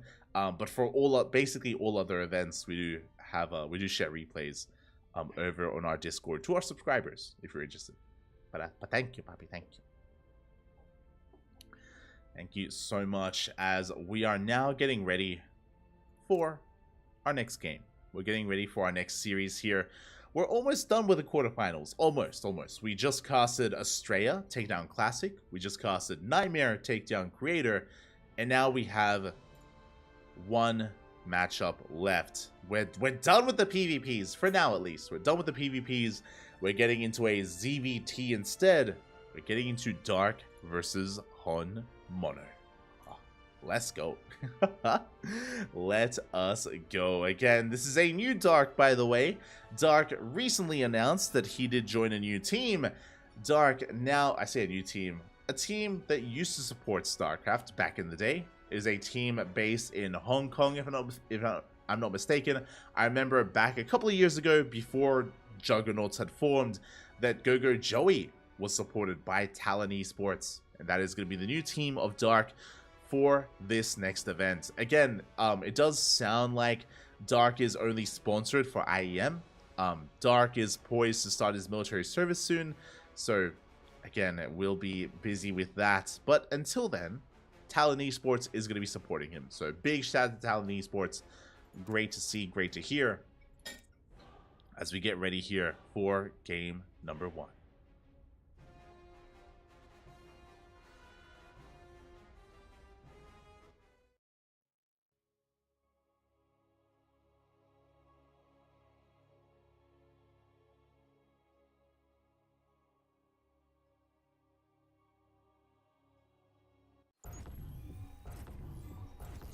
And here we go. We are diving into our next series, into our ZVT, our first non-PvP of the night. I'm excited, Papi. I'm excited. Here we go. Spawning in the top right-hand corner, we have our South Korean Zerg player, the Red Zerg, representing his new team, Talon Esports. It is Dark. And spawning in the bottom left-hand corner, we have his opponent. We have the Blue Terran player, hailing from the land of South Korea, living in Japan. Representing his team, Hyper One, it is Hon Mono. The most honorable of honorable. Speaking of being honorable, Proxy. Let us go. The Proxy Raxes are upon us. Hon Mono, of course, is the cheesiest Terran player in all of South Korea. Again, cheese and aggression is all he is about. At times he does play macro. He is sometimes known as Hon Macro or Hon Mech at times. You know, he does kind of wear that mantra from time to time. But for now, it's going to be Proxy 3X. Proxy 3X here from Hon Mono. We have a third SCV. 3Xs are upon us, and he should be amassing Marines. Again, no gases have been taken. Ooh, that is a fourth SCV. We're going all in. This is going to be a one base all in out of Hon Mono. 3 Raxes, you can transition out of this normally, but with a fourth SCV, that is that much more committed here from Hon Mono. Dark back at home and going for a safe opener, by the way. Hon Mono has a reputation. That's the problem when you're a cheeser. That's the problem when all you do is cheese, is that you have a reputation. Dark went for a delayed expansion. That's why this hatchery is so late. He went for a gas pool. Sorry, went for a pool gas opener here. Dark, very safe. Queens are out. Lings are already out as well. And we are looking for the aggression. We're looking for the proxy. There we go. SCV does confirm how late the expansion is. Dark going to be checking with his Lings. He's scouring the map. He's looking for the proxy. But now he doesn't quite come across it. SCVs are being pulled, of course. Marines are amassing. We should be throwing down some bunkers. Up. And the Marines, they have been revealed. Dark now fully aware of what's going on. Throws down a Spine Crawler. Spine Crawler in the main base. There are 4 SCVs in total. He should be aware that he can defend his main base. He can maybe give up on his natural. Overlord does fall. Bunkers are on the way. And yeah, Dark, he's ideally looking to give up on his natural base. He's throwing down a Roach Warren, Spine Crawlers, Queens. He's amassing an army. Ooh, Lings are bleeding out as Dark tries to get across the map. Which he does. He's chipping away at that wall. Marines, they try to dive into the main, but we have 2 Queens lying in wait. And yeah, there's no way into the main base. Not against this. Now, the thing here is that Hon Mono, yes, he will kill the base. He will 100% kill this expansion, but we need more than the expansion. The expansion is not enough damage. Hon Mono, he needs to do more. Kills the natural. Roaches are in production as we speak. 6 roaches on the way. Ooh, Dark supply block though. After losing that hatchery. Queen's moving down, trying to save those roaches. Ooh, but 2 of them go down. We get a 3rd. 3 roaches do fall. Good trade here from Hon Mono. Very nice trades.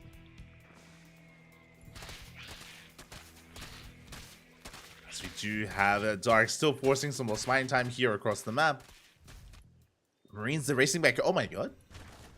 We're turning back around.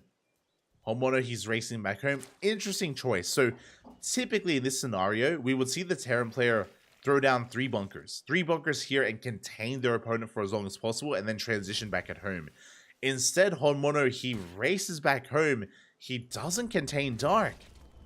Doesn't contain him. Dark, he's looking for the bunkers. Nothing here.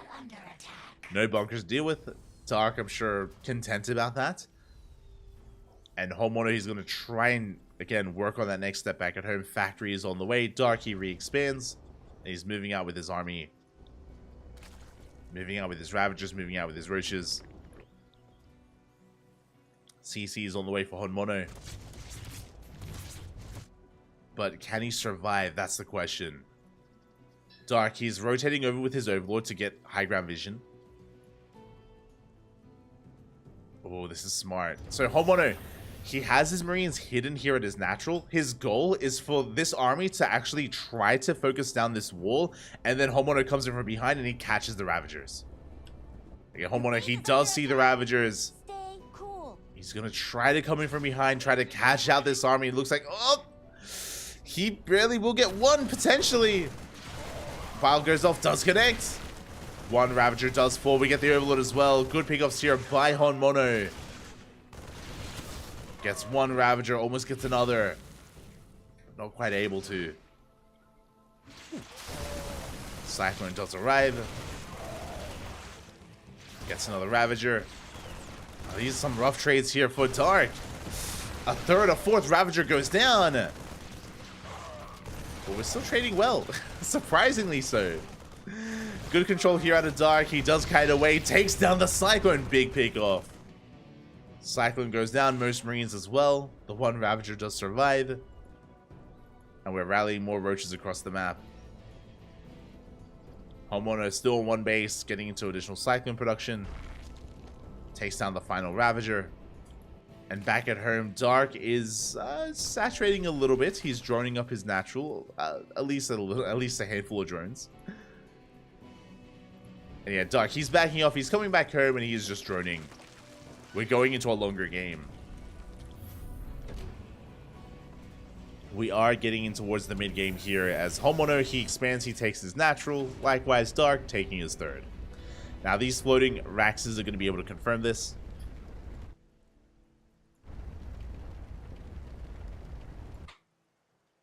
We do confirm. Cyclone drop on the way. I do like the Cyclone drop. There's a lot of micro potential with this drop. With this army. We could hunt down Overlords, Queens, Roaches, Drones. Speaking of Overlords, we do get one. One Overlord is going to go down. Oh. As we look for another. We're keeping Dark busy. Across the map. Ooh, my apologies. Sorry, I thought that was the natural base. No, that was the third CC. Very greedy here by Honmono. Getting into his natural. Third CC is already done by this point. Soon to be an Oracle. Oracle? Orbital. What I meant to say. Ooh, as we have been a little bit too greedy. Natural base does evacuate. At least Honmono doesn't lose any SCVs.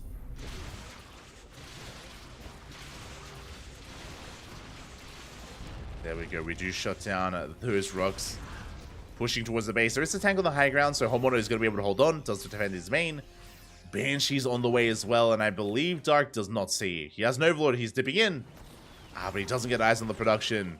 He is in the dark. A couple of piles will connect, but some brutal trades here for Dark as he is at least containing. That's the goal here, to contain to one base.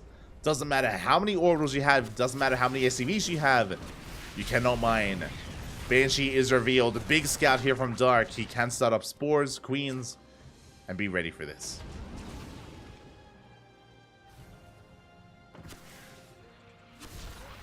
The Banshee is going across the map. Oh, the miles! They are going to be dodged. Now, we don't need any Spores. The layer is almost done. We can morph into an Overseer. Cyclone's racing across the map, but the Queens are in position. We do force this back. Behind this, Honmono re-establishing his natural, soon working towards his third. Orbital is done. Oh, brutal supply block though. Honmono, he is supply blocked. Working towards a bio composition 1-1, about to finish. Stim on the way. Third base being landed, and Dark is going Roach Ravager into an Infestation Pit. This should be Roach Ravager into Infestors. I imagine we're going to be working towards +1 range, and there it is. Range is on the way. This does lead into Hydra, Lurker, Viper. Eventually. Does lead there.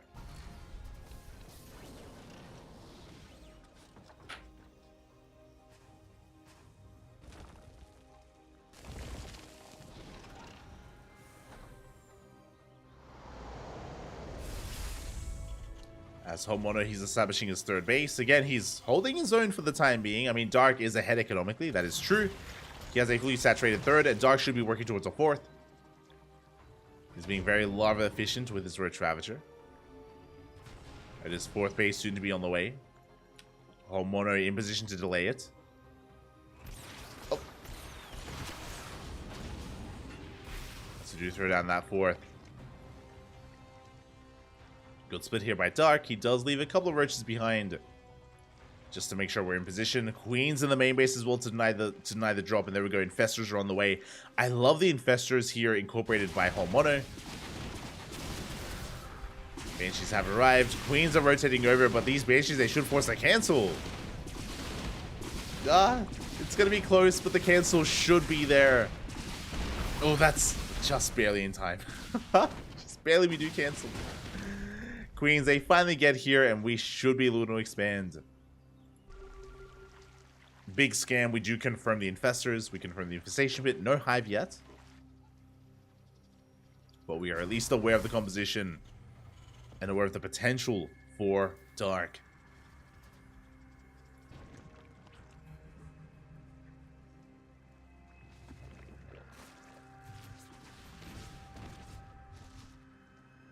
We are aware here. Again, we're going for some drop play. Overseer comes in. We confirm the bio army. Very important. Homeowner, he's known for mech. He's known for his mech style at times against Zerg. So it is important here that, oh god, no, that Dark does confirm. As he piles down his own tumor. Not like this. It's okay, it's being replaced. And here we go. Homeowner is pushing. Has a pretty terrifying army. He's hitting with 1-1. Has 4 tanks. Oh, Dark getting ready for some fungals, though. It's getting ready to come in from behind. There we go. The tanks a little bit late to siege the Infestors. They come out, and a big fungal here on the army. The Wilds, they connect with the Medivacs of all things. Medivacs, they do go down. Fungal does graze the army. The tanks are holding the line. We do have to respect them.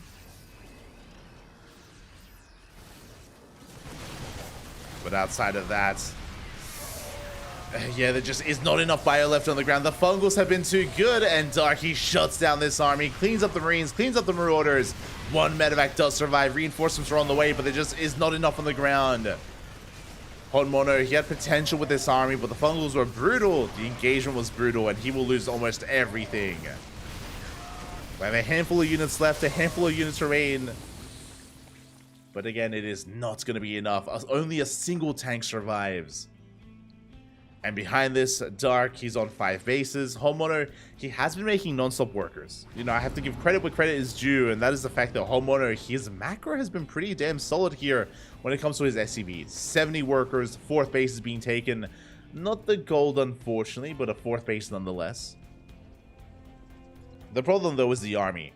Like, sure, Homeowner, he may have been making workers, he may have a good economy, but the army for Dark is massive. He was able to take a bit of fight, he was able to trade more efficiently overall, and with that, Dark has a massive lead. He's about to max out. Once again, the fungal! Massive fungal here on the drop. Marines go down. We do force down. We do manage to get on top of the Infestor at least. But things are looking a little bit dire here for Honmono. Behind this, Dark not going into Hydra Lurker Viper. He's transitioning into +1 melee, into Lingbane, Roach Ravager with Vipers to support. But no Hydras necessary.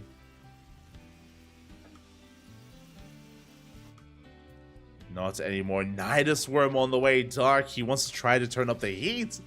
Once they get across the map, 4th base is up and running. 74 workers here. Homeowner, if given time, he will remax. if given time. That's a big if, though. Especially considering that Darky is not usually one to give his opponent time to be that lenient. As the armies, they're going to be clashing. Dark being forced back. More Banelings on the way. 28 Banelings in production. That's a lot of Banelings. That's a lot of Banelings, Papi. As we are slowly encroaching upon that gold base, but Dark, he's maxed out. He collapses in this position. Big blinding clouds here on the tanks. Every tank is covered. The Bio Army as well. And Dark, he does overwhelm. Shuts down the tanks. Backs off from there. Doesn't want to overextend. He is more than happy to fight on creep. But come at me, bro. Follow me onto creep, Papi. And meanwhile, remember that Nidus. Nidus in towards the main base. As we collapse on this army, the tank is going to be going down. The homeowner distracted, focusing on the Nidus instead. Nidus will complete. Lings are flooding in, only a handful of them. But Dark, his main army still breaks through. How many tanks on the high ground? One. Only a singular tank is going to be able to hold on for now. Again, Dark just calming things down, backing off, remaxing, waiting for his upgrades. Plus 2 is about to finish. Adrenal is done.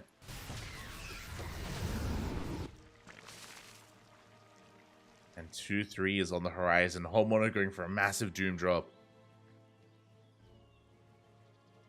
That's a lot of medevacs. That's 8 medevacs on the way. Nidus is denied. Again, I do appreciate that Homeowner, you know, he's maxing out. He has a comparable army. He does come in from the right-hand side, catching Dark out of position.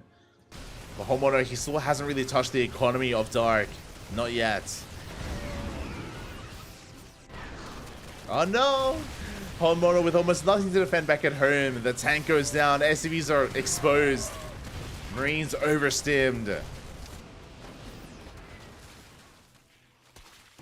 And it does look like there's just too much here. 13, 14 SCVs going down. We take control of the third base. And Darky's rolling in towards the planetary. Big connections. Banelings, they crash into the mineral line. They bring down the planetary. And Homeowner's all in. At this point, he's completely all in.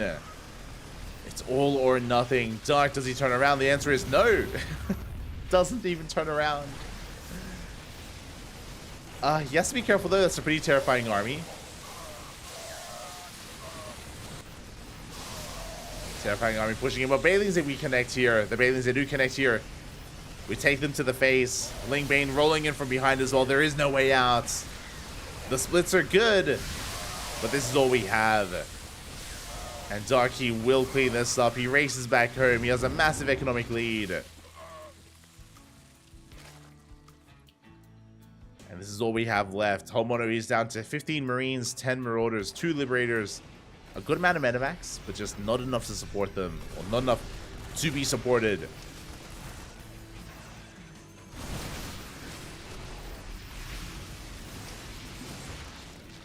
File's going to be connecting. Do collapse on the army. Again, a good spread here from Homeowner. It's impressive how he's been able to fight despite how much has been going against him. But the Biles, they connect, they bring down the Lib. And I'm waiting for the power bombs. I'm waiting for a way to deal with these medevacs. Yeah, we do get them. Oh god, oh god. Bit of a panic split there from Homeowner. Takes a lot of damage on those medevacs. They're all deep in the red. Widowmines are repositioning, but they're going to be going down to the Biles. Massive Biles on the army. God, and those medevacs are so insanely low. Homeowner is trying to make this work, going for the last push. Remember, he lost his 4th, he lost his 3rd. He's on 2 bases. He cannot sustain himself.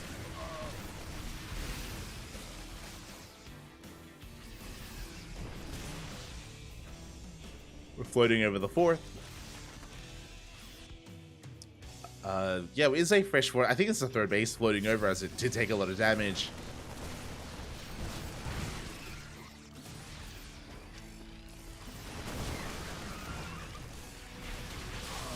did take a lot here. As yet, Dark, he's just dealing with what little's left. Massive power bombs here on the army. One medevac survives. That's all we have left. The Ling Bane collapses on these Marines. The mine. Oh, good connection. Good connection on the Banelings. But the writing is on the wall at this point. Homeowner, he's down to his last medevac. GG gets called. There's nothing left, and Dark will take game number 1. We'll take a lead in this series. GG. GG, well played. Again, it was an interesting start. To wind it back a little bit, remember, it did begin with Homeowner going for a proxy, did go for a proxy 3 racks, did kill a base, and we were able to make a game out of it. We both backed off, we transitioned. A big reason as to why Homeowner was able to recover the way that he did and continue the game was due to the fact that he, of course, went for a very fast third. Went for a insanely fast third TC before Factory, I believe. And as a result, was able to get into it economically, able to have a back and forth. Unfortunately, though, he was outscaled. His economy was crippled. He barely had any mining whatsoever towards the end of that game.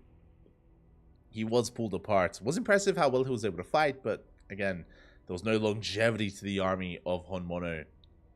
And with that, Dark does take a 1-0 lead. GG. GG, well played. And with that, we're now getting into game number 2.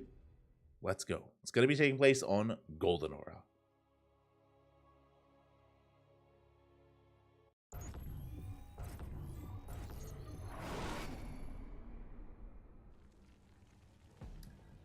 Is on Golden Aura, and here we go. Spawning in the top left-hand corner of Golden Aura, we have our South Korean Zerg player, the Red Zerg, representing Talon Esports, leading the series 1-0. It is Dark.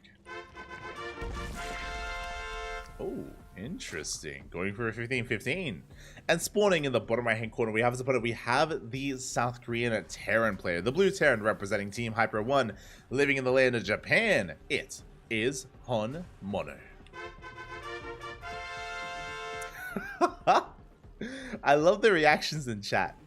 I think Noam Chomsky, I think he just saw what was out of game. ¿Qué tal, papi? ¿Qué tal? ¿Cómo estás? But yeah, a very safe opener here from Dark. It's going to be a 15 hatchery into a 15 spawning pool. Very safe way to play. And just like the last game, I think this is a really smart way to play against Honmono. Just because he is known for cheese, he is known for aggression, he's known for being in your face. So again, it does make a lot of sense here by Dark. As I say that, Dark has been one to open up Gasless on Golden Aura in this matchup. I'm curious if he will.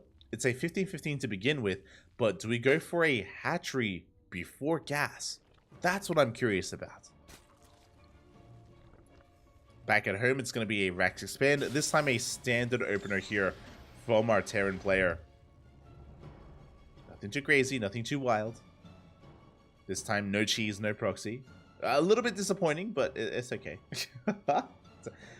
I understand, Papi. I understand.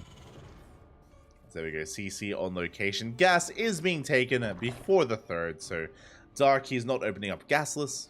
Just a more standard 15-15 opener. Do love to see it. And with that, we are going to be settling into our game. Again, makes sense not to be too overly greedy against Honmono, just in case he was being cheesed out. And the SV Scout does confirm the lack of fast third.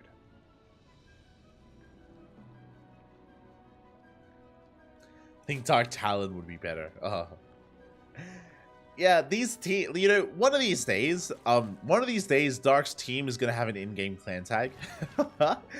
For those that are curious, if you remember, for the past couple of years, it used to be DPG Dark or DKZ Dark as well.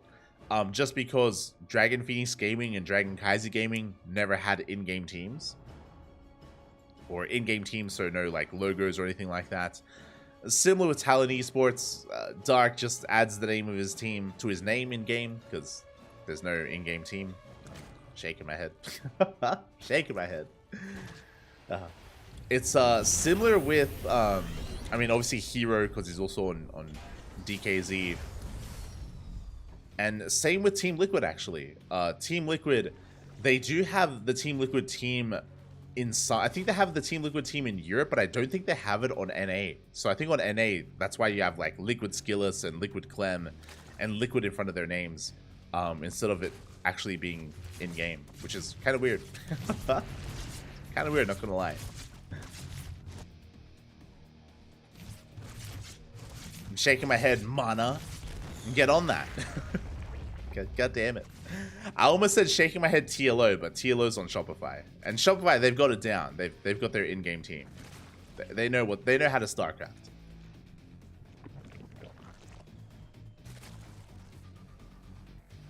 As we are settling into this, and for the time being, it is going to be a third base. Well, pretty standard third base timing here. Ooh, Link Speed does kick in. We do catch the Reaper. Very nicely done by Dark. Does shut it down. Behind this, it is going to be a 1-1-1 opener, 1-1-1 follow-up. I mean, third CC before Starport, into Hellion production, into Banshee. So a very standard game here, a very standard build out of Honmono. He spiced things up in game 1, but here in game number 2, he is calming things down, going for a very meta build. Very economic. Fast third, into Banshees. Banshee-based openers are really smart against Dark, because Dark is very fond of roaches, so Banshees will keep you safe. Just a very safe and secure way to open up. And lo and behold, we have a roach war. We have a roach war on the way. It is going to be roaches out of Dark. Shock horror, but again, it's what he's known for. Shouldn't be too much of a surprise. Behind this double eBay, it is going to be Bio, not Mech, thankfully. As the Hellions are threatening towards the left, we have the Banshee moving out towards the right. Ooh, did we lose? Yeah, we did end up losing one of the Hellions. A bit of an overextension from Honmono. A little bit brutal. We would like to hold on to them.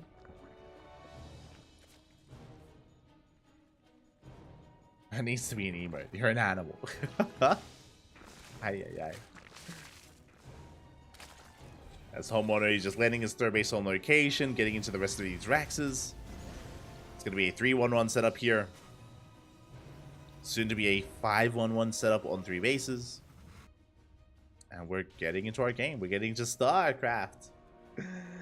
Double Evo Chamber. This should be for +1 range and +1 carapace to commit to Roach Ravager. Eventually, we can transition into Ling Bane Roach Ravager as the game does progress. We can get there. And yeah, there we go. We have 4 Raxes on the way in addition to the one that we already have. 5 Raxes in total. So a very standard setup here on 3 bases.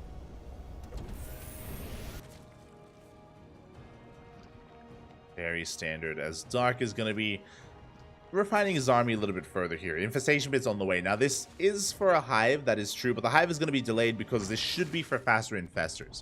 As we saw in the last game, Roach Ravager, the one thing that they struggle with when it comes to Bio is the fact that Roach Ravager doesn't have any splash damage. Biles, sure, but Biles are not the most reliable against a bio-focused army or bio-centric army.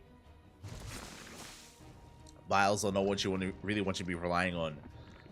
Infestors with fungals, though, that's a little bit different, especially in the new patch. Fun fact, in the new patch, infestors, they do pop out with enough NG for a fungal growth. They essentially start with pathogen glands.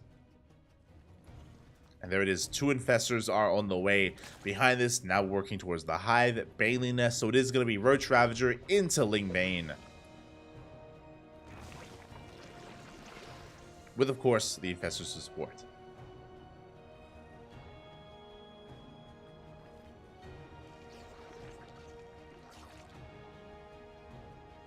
Here we go.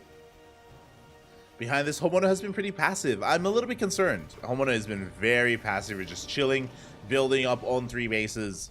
Hasn't really done too much with these Banshees. He dipped in like once and that's it. So again, I'm a little bit surprised that the Banshees haven't been denying creep or denying the 4th base. And instead, we're moving out with our entire army. Armory is done. Hellbats can be morphed in. Banshees have arrived, and we are pushing on with 1 tank. Uh-oh. Not going to be ideal here. Wild's going to be missing. Tank does siege. Dark being forced further and further back.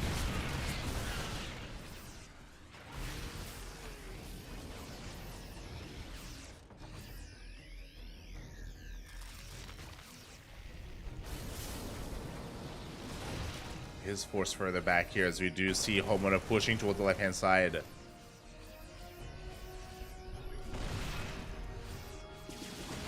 He's got his tanks, they're reinforcing. We have the Banshees as well. The Fungal does connect. The Wilds! Oh my god!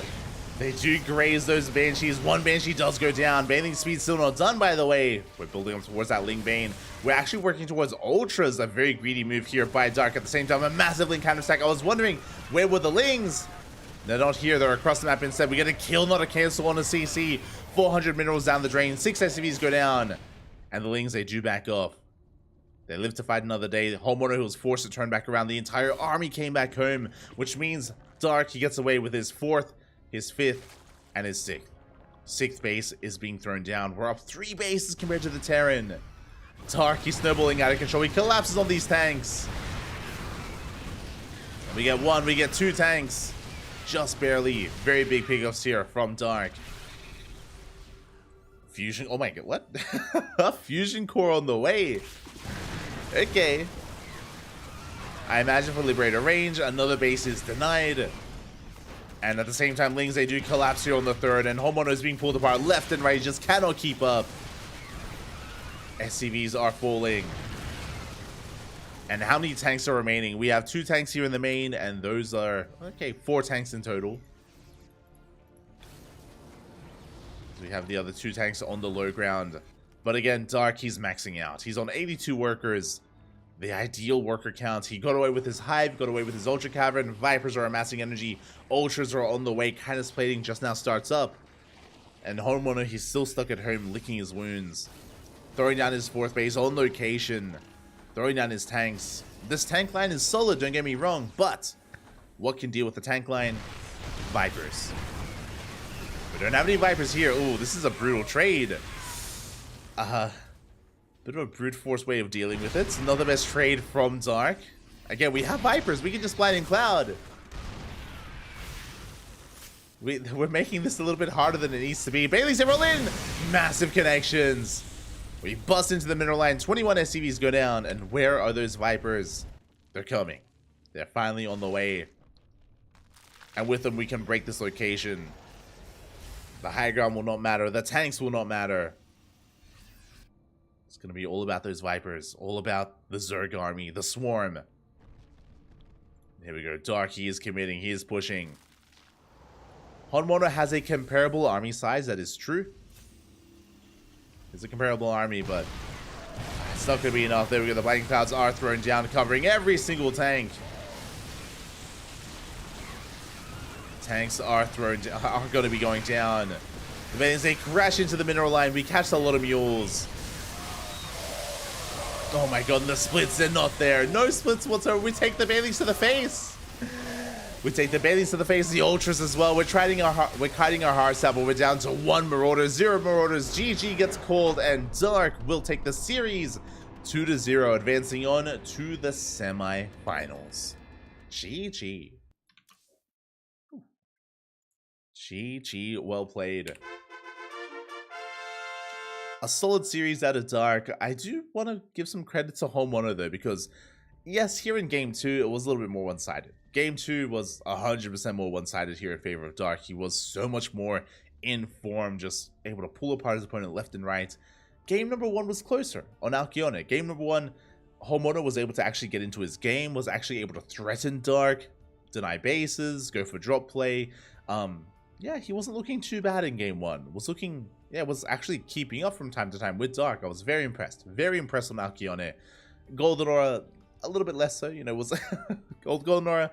Homeowner did struggle a little bit more, but regardless, I hope he enjoyed the series, and I hope he can learn from this as well. Dark is coming in as the heavy favorite. Dark, he is the best Zerg player in South Korea, so it's difficult for anyone to face off against him. So no shame in going down to Dark. GG, well played. Dark advances onto the semis, and Homeowner is eliminated from the tournament. GG. And with that, we can have a little bit of a gander, a peek at what is to come in those semifinals. Oh boy, I do need a moment to set things up. But up first, we're going to be following Dark into his next series. It is going to be Dark versus Estrella. in a ZVP. Let me just quickly set that up. Here we go. Bam!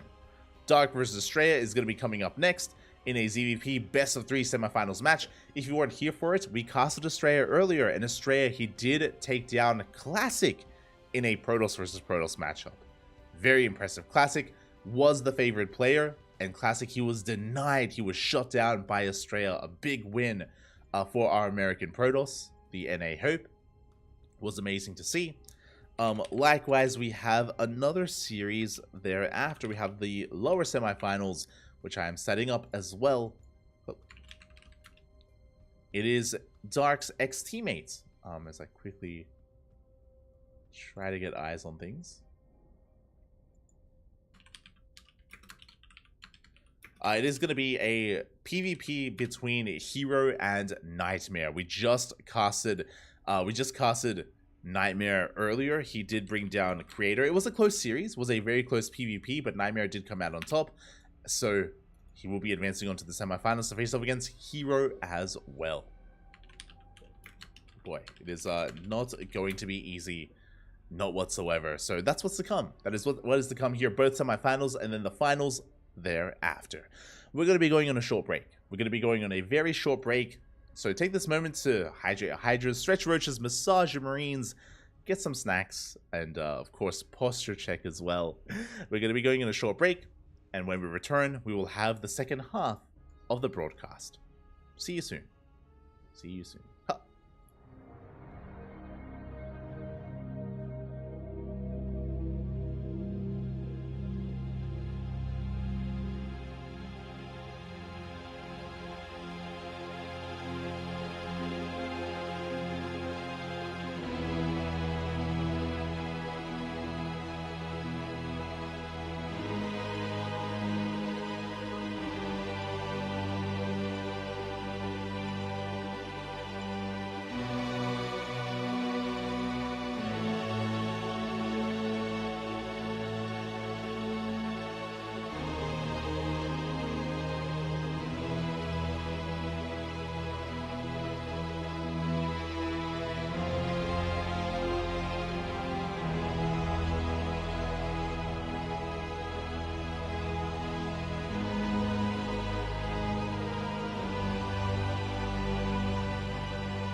welcome back everyone, welcome back. Hope you enjoyed that break, hope you enjoyed that brutal OST, because we have returned with the semi-finals of the Korean StarCraft League week number 43. Here we go. Again, as a reminder, this is a replay broadcast, as these matches did occur live yesterday, around 24 hours ago, but again, just at a really bad time slot for us currently, so we're just going to be going over the replays here and catching up on everything that we missed out on in the past day or so. And I'm ready to dive into this ZVP. Fun fact, this is a rematch. We had the luxury of casting these two players, I want to say 2 weeks ago in KSL. Dark versus Estrella, they faced off, and shout out to Estrella, by the way. He actually dropped by in the chat. He was like Papi, give me some strategies, give me some builds. And I was like, oh no.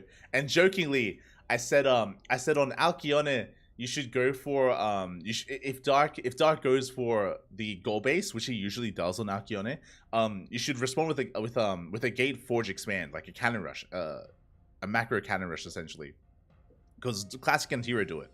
Classic and Hero, they do it to punish Dark's gold.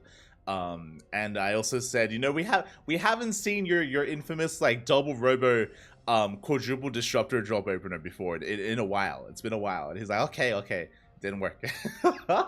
I felt so bad. So on the game where he went for a blind forge opener, so he went blind forge into a cannon rush, but he didn't actually scout. He didn't probe scout, so he didn't see that Dark actually 12-pulled. So Dark 12-pulled on Alcyone and just killed just killed Estrella before it could do much.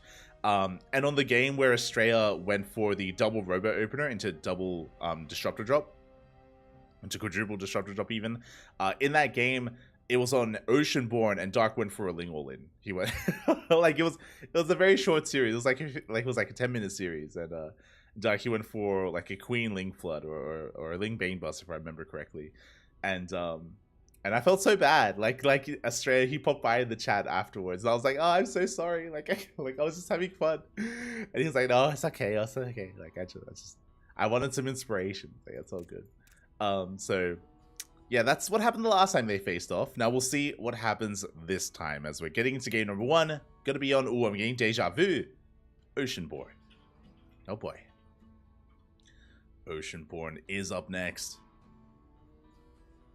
And we'll see if we can get into a bit of a better game state here. Again, the last time they played, Dark was hyper aggressive, went all in essentially multiple times, and had a very fast series against Estrella. But we'll see how things change and how things are different this week. As spawning in the bottom right hand corner of Oceanborn, we have our South Korean Zerg player, the Red Zerg, representing his new team, Talon Esports. It is Dark. And spawning in the top left-hand corner, we have as opponent, we have the American Protoss player, the Blue Protoss, representing Matcherino Esports. It is Estrella. Go. See in the chat, cam doesn't work. Unfortunately, I don't have my cam working right now. So there is a screenshot there instead. In the coming days, though, maybe we can sort something out. Maybe I can get a camera going. We'll see. I'll get on it. I'll do my best.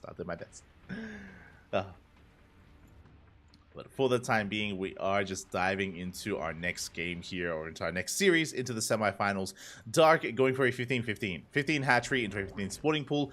Estrella does scout. He does confirm. The opener of Dark is aware of how safe Dark is being, and should be aware that as a result, Estrella is safe to expand and is under no threat in the early game. We are aware. So pretty standard openers for the time being. For those that are curious, a 15 hatchery is designed to throw down this hatchery before the probe arrives. It allows you to expand. It allows you to expand on location. As you can imagine, as I'm sure you're familiar with, Protoss players very often, very frequently do deny these expansions, and they do deny it with pylon blocks. The 15 hatchery timing does allow you to throw it down before the probe does arrive. Likewise, this opener unfortunately has delayed gas, so late link speed, late tech in general. That's the downside of this opener. There's a bit of a give and take here, and yeah, the give is the late gas, the take is the faster expansion. There you go. So again, just safer overall, a little bit less economic, but safe play here from Dark. Behind this is going for his Overlord Scout, does confirm the Gate Expand Cybercore opener. Does confirm that Estrella is also playing Standard as well. So nothing too out of the norm. So Probe is going to be shut down. And Dark can settle into his game here, working towards eventually his third base. He shouldn't be skipping Ling Speed. Ling Speed is pretty crucial here in ZVP.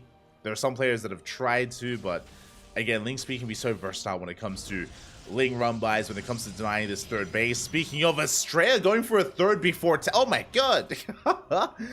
Harstem, is that you? Third next before any kind of tech. Usually we get a Stargate into Oracle, then into a third base, but no, Estrella with one unit, by the way, with one Stalker. Insanely fast third. Very greedy build here from Estrella, and because of the late gas, because of the late Ling Speed, you can get away with this. I like it. It makes sense. This is something you can get away with. There are no Lings to punish. There's no Ling Speed to punish. Dark is droning. Dark is working on his third base. And Estrella is able to get away with a very greedy build. Behind this, 2 more gateways. Very interesting here. It's going to be a 3-gate setup. SimCity is being set up as well. And Dark has no idea. Dark, he has no idea that the base is already there. It's already basically done at this point. Jesus. The reason why I called that Harstem is because Harstem has a similar build. But even Harstem isn't this greedy. Harstem usually goes likewise for a Nexus before, not before Stargate, but before the first Oracle. He goes Stargate, then Nexus, I believe, if I'm not mistaken. Which is still really fast. Still very fast, but this is even faster than that. Estrella, he saw Harstem's build, he's like, no, hold my beer. Hold my Nexus. Aye. Hold my Stargate even. As a follow-up, very interesting. It's going to be a Twilight Council. Twilight Council follow-up here, an aggressive follow-up. This can be for Glaives, or we could go into Blink. We have options with how we want to approach this here. This feels like Glaive Adepts just because there's no Forge. But Blink would be a viable option as well. Hallucination tries to dip in. We do go for a very fast Roach Warren. Ooh, very interesting, actually. This was around a 4-minute Roach Warren. Against an economic opener, this is scary. Estrella's in a bit of trouble. Dark, he does confirm the third base. He's going all in. He's cutting workers. He's massing Roaches and Lings. You can see here, Dark, he's on 38 drones against the 53 of Estrella. Remember, Estrella was hyper greedy here. He was so greedy.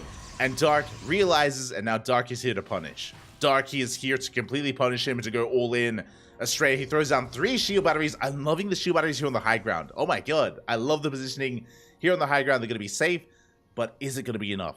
3 shield batteries plus Nova Charge, and here comes Dark. Here comes the all-in. More gateways on the way. We do have some Stalkers, but again, Blink is still on the horizon. It's still halfway done. Blink is not available.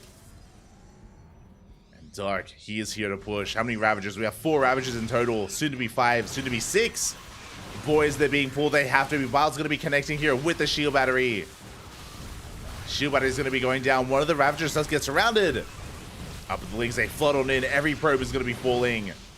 Or most probes even. Overcharge does keep these Stalkers alive, but that's going to be 12 dead workers. 12 workers do go down. Overcharge is now on cooldown. And we are collapsing on this army. Again, not that many Ravagers, but they are safe, they are sound.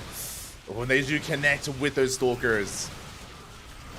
Oof. The Bile's forcing back the army, and now Estrella, he's out of position. We can just go to town on this base. The Nexus, it can fall.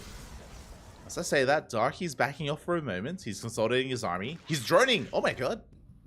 Dark is going to be droning up back at home. He doesn't go for the base. He does pull back. Estrella, he holds, and Estrella still maintains a worker lead. That's how far ahead he was. He lost 17 probes, and Estrella is still ahead. And he survives. He survives. He has Blink. He has Stalkers. Unfortunately, we're lacking tech. There's no Forge. There's no +1. There's no Robo. There's very little to work with. But we just start the lair. Even though Estrella doesn't have a lot to work with, Dark has even less. No lair. No Roach speed. No upgrades. Hallucination Scout does confirm that.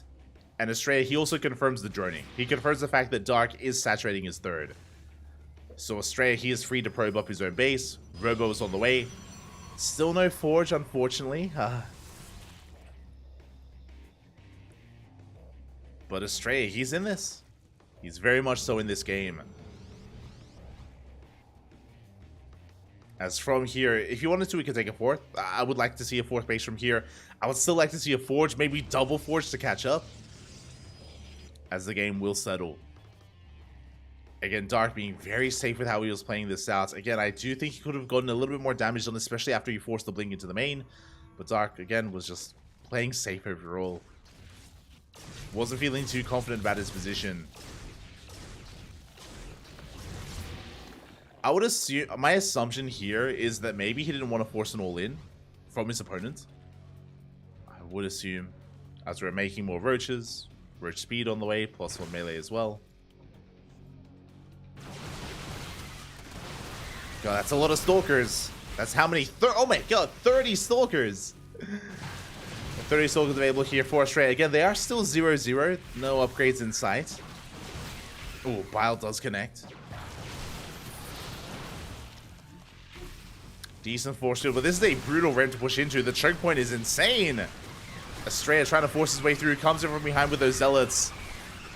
Is trading nicely against the Lings at least. Ooh. As another stalker goes down. And we're all in. Estrella, he's going all in on 3 bases. How many gateways do we have? 7. 7 gateways in total. Proxy gateways set up here to reinforce. Estrella going for one big kill move here. That's why we don't have a Forge. That's why we don't have any other tech. It's all or nothing for Estrella. And he's on 38 stalkers. My god. He's pushing on forward. Nice blinks here out of Estrella. Avoiding most of those biles. Takes a couple towards the end. But he is breaking through. He's getting on top of the base. Overseer goes down. The hatchery will fall. And Estrella, he has an overwhelming army. Pushing up the ramp is still going to be difficult. Dark, he's buying time. More Ravagers are on the way. 13 more Roaches in production as well. Remember, Estrella is all in, but no, he's transitioning. We have a 4th base and a Forge. Let's go. Estrella working his way out of the all-in, at least trying to. Has he done enough damage? Oh, as he still takes a couple of biles to the face.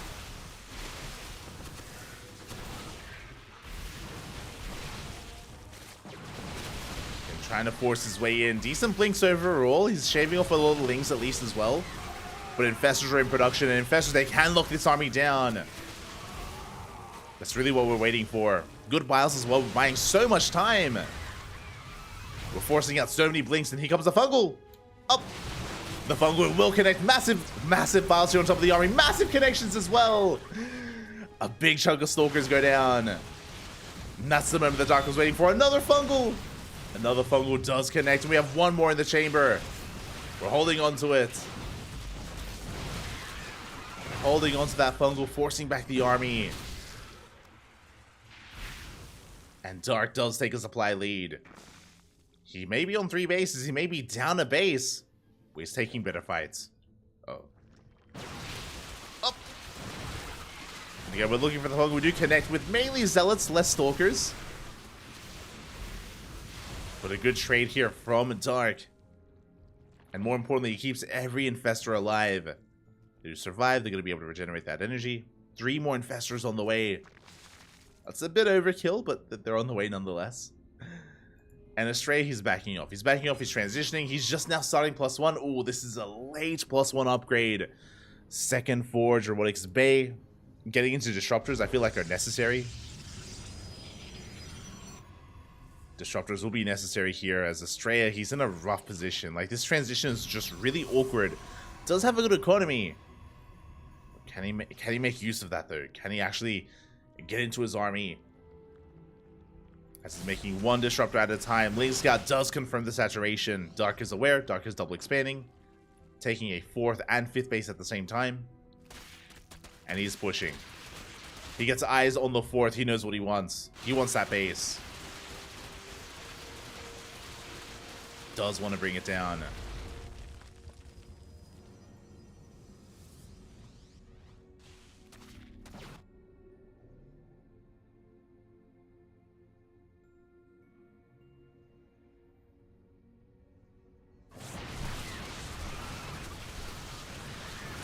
we go. He is pushing on forward, takes down a shield battery. Biles, they connect with the Zealots. Oh. Estrella just doesn't quite have enough, not yet. Waiting for more disruptors. I would love to see a second robo for double disruptor production, or I'd like to see a transition to Skytoss. Either or could work. Speaking of transitioning, Dark Hive is done. Ultra Cavern on the way. Lingbane Ultra on the horizon here for Dark. His army just getting better and better.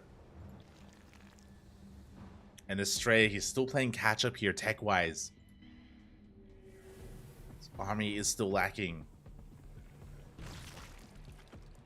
There's a second robo on the way.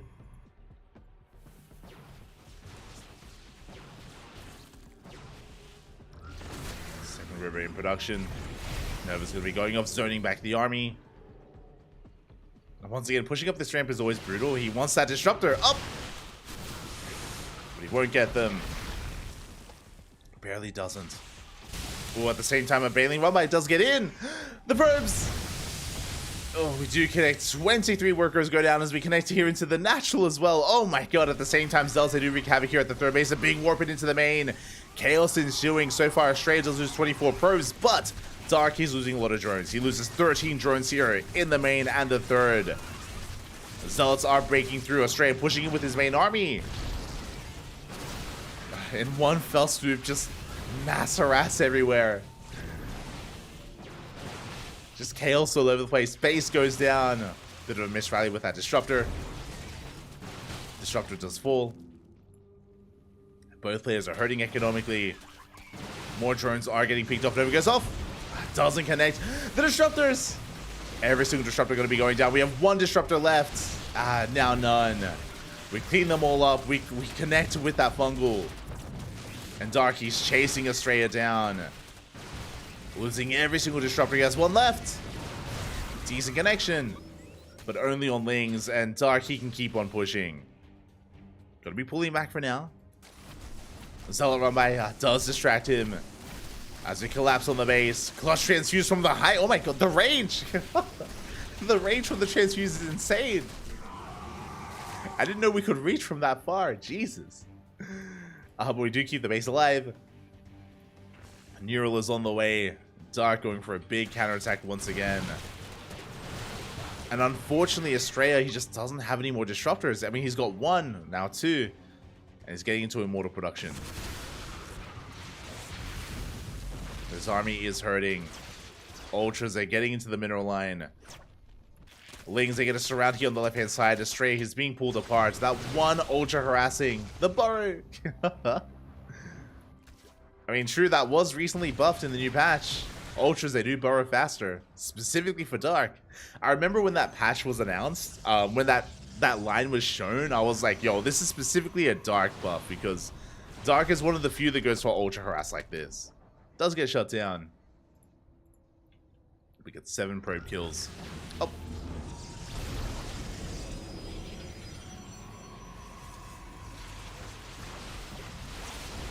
Here we go, Dark here rides with the rest of his army. Does force the overcharge at the same time. A big link counterattack here in between the bases. Can't bring the production even. He dives on top of the Robo. Robo goes down. Down to one single Robo producing here. One immortal at a time. Did you get the Ultra? Not bad. Ultra does fall.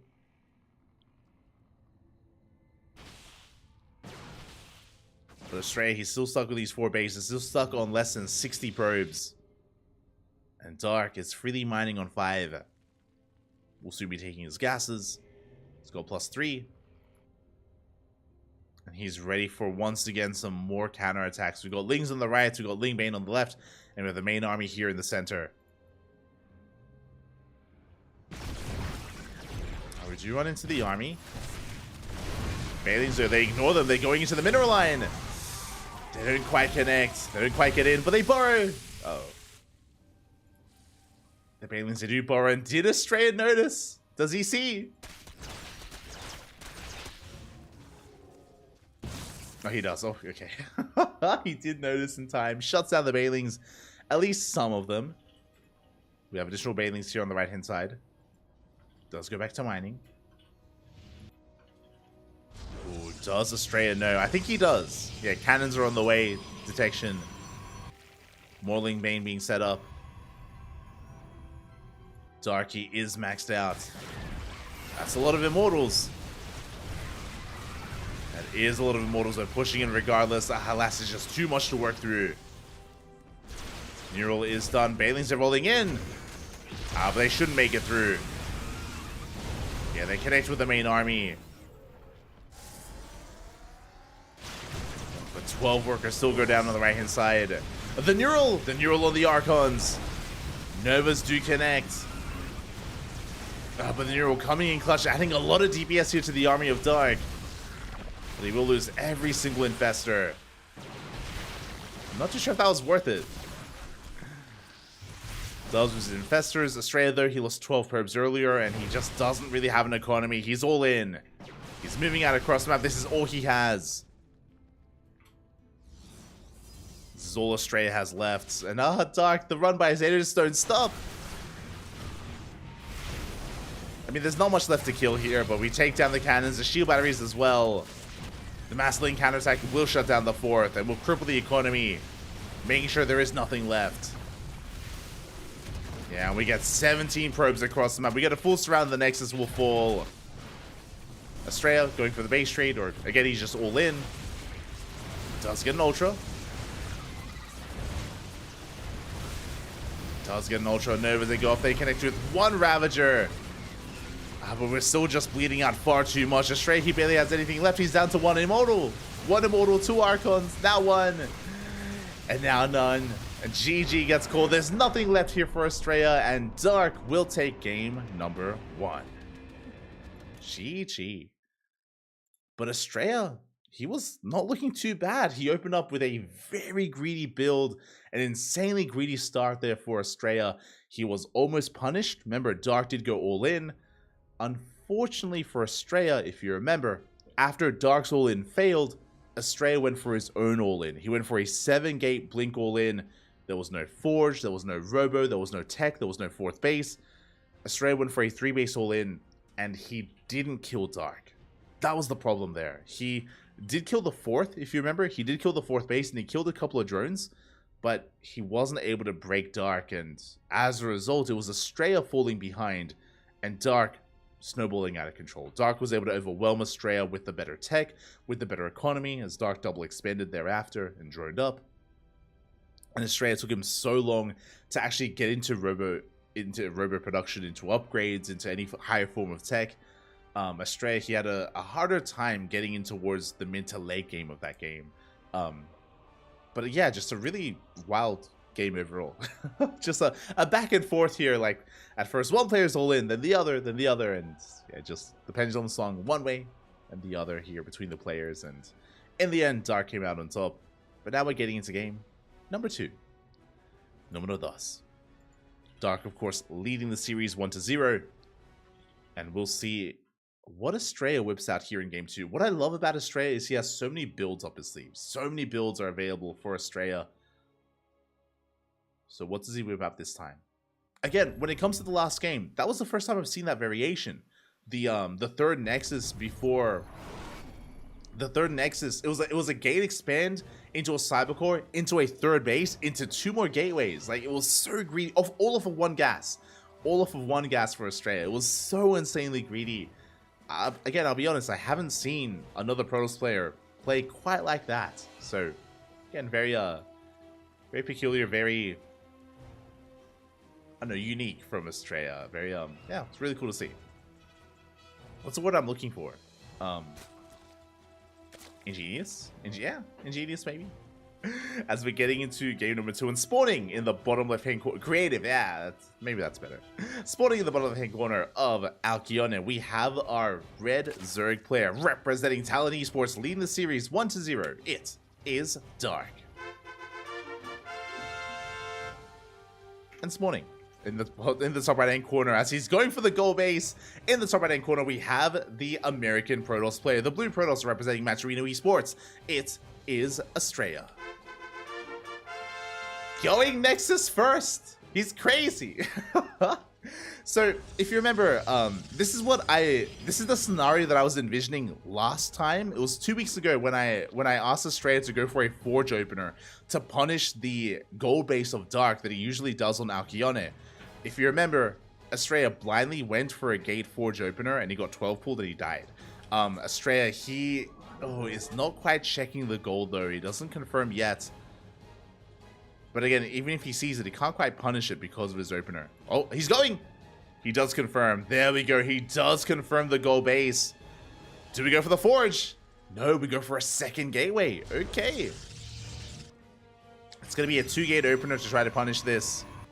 Australia hiding his pro behind the base on the right-hand side of the map.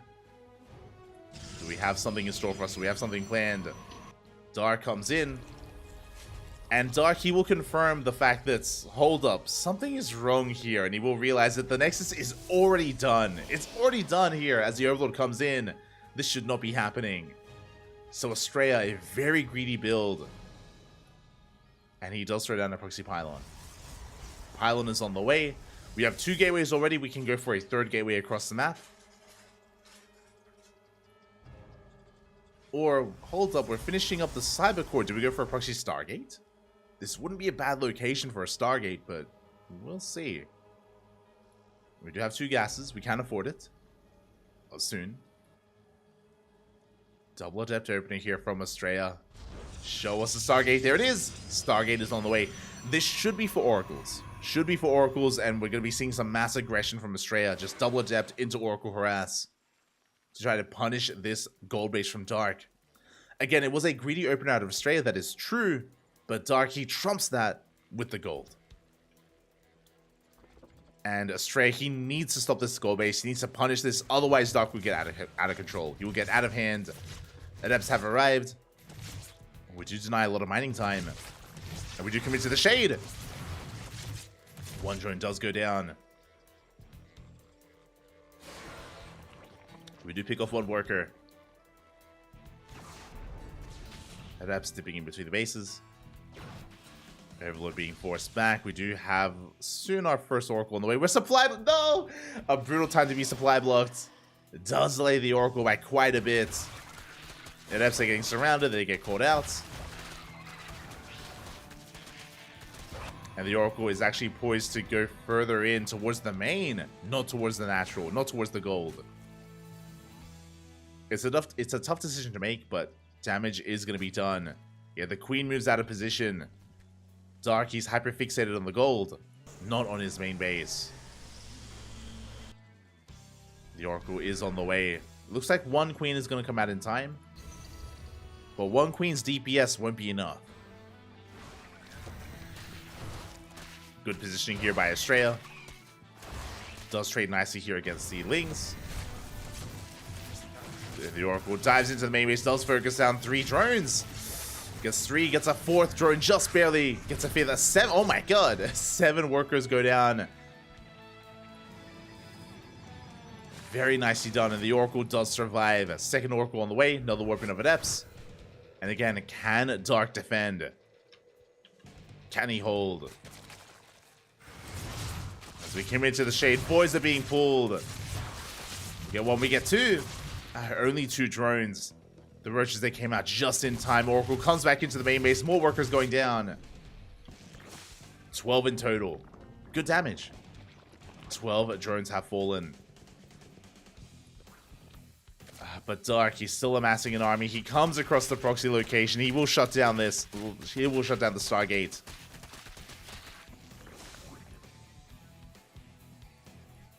Meanwhile, across the map, Roaches have arrived, but there aren't that many of them, just containing, and 3rd base is soon to be taken. And the game will settle from here. Australia does have a worker lead, but Dark has the goal base, so he still is able to keep up economically wise. He is able to keep up the economy. Gateway's being shut down. Oracle's looking for more damage.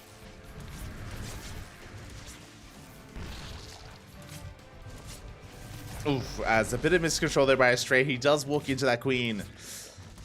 We'll lose one of his Oracles. Behind this, we're getting into a Robo follow-up.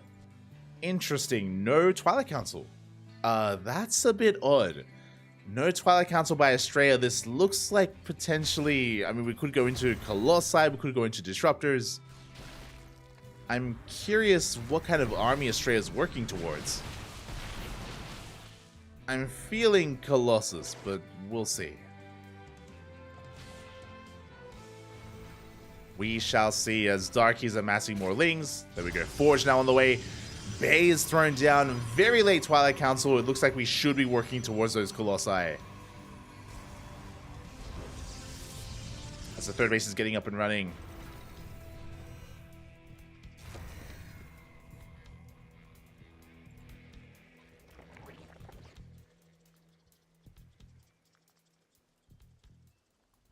Likewise, Estrella moving out. Trying to get a read on what's going on. Dark taking a fourth. He isn't going all in with his gold either. He's just sustaining himself, getting into a longer game, getting into a macro game. Estrella going double robo, being very tech heavy here. No, now typically the way to counteract this kind of playstyle from Protoss is for the Zerg to try to beat them at their own game and tech up in towards Hydras, Lurkers, and Vipers. Hive tech essentially. But Dark doesn't really know what's going on. It's been a really weird game. It's been a very peculiar game, and Dark, he's not fully aware, not yet, until the Overseer goes in. With this scout, he will get confirmation. He gets eyes on one of the robos at the natural, sees the Immortal. Dark, he hasn't seen the second, but with this main base scout, he should get eyes on the Bay. There we go. He does get eyes on the late Twilight Council, the faster Forge, the faster Robotics Bay. Immediately, Infestation Pit. Infestation Pit's thrown down, work on our upgrades, and we should be working towards a higher form of tech.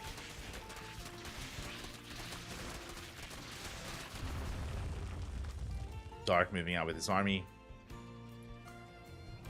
Disruptors are amassing, not Colossus, working on Disruptors. And Dark trying to find a way in, but the army is in position.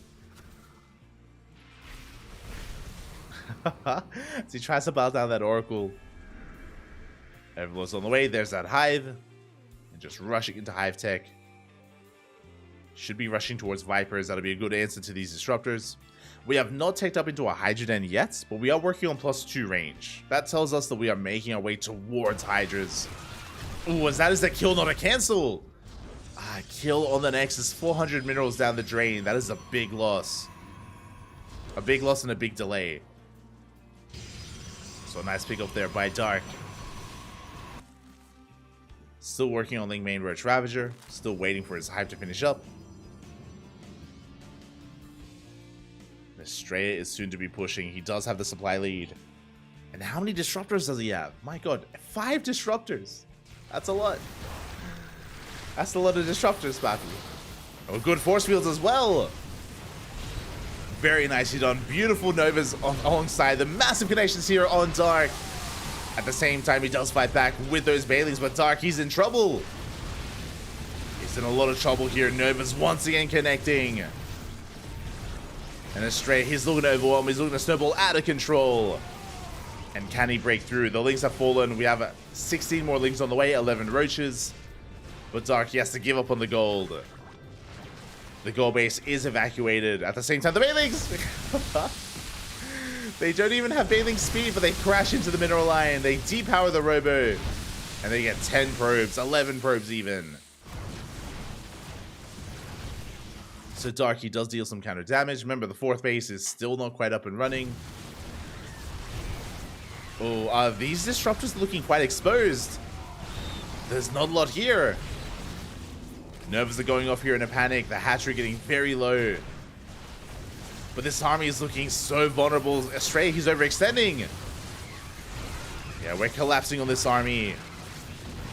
Dark, he barely trying to get on top of these Disruptors. He barely doesn't. And Estrella, he just keeps on pushing. He shuts down the gold. A good pick off, but we are sticking around. Okay, we back off. Phew.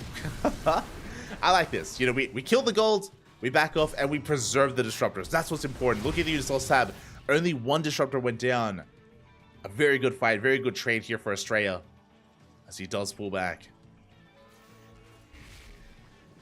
Behind this Dark, he's on 4 bases. He's stuck with 75 workers. Estrella has a comparable, if not better, economy than Dark. Likewise, Robo's getting repowered, getting into more Immortals, Archons, High Templar, Storm. Storm not quite done yet, but we can work in that direction eventually. And the onus is now on Dark. Like, Dark, he's stuck on Ling Roach. He's stuck on 4 bases, rebuilding his gold with not many patches left. He's double expanding. He is double expanding. Astray gets eyes on this. Astray is aware.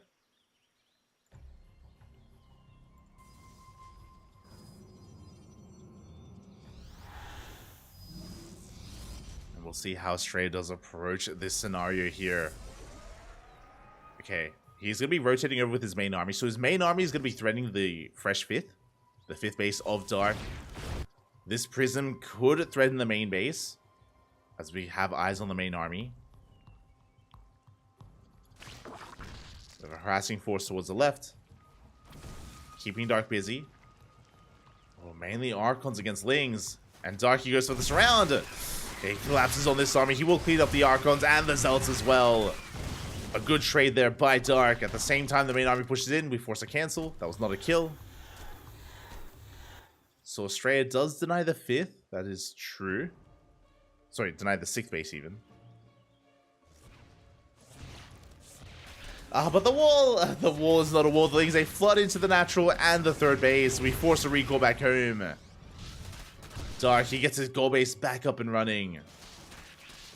And the Lings, they're not done. They get into the main. Ay, ay, ay. And these are Adrenal Lings. Only +1 melee, but the attack rate is quite high, and they go to town here on those probes. 15 workers go down.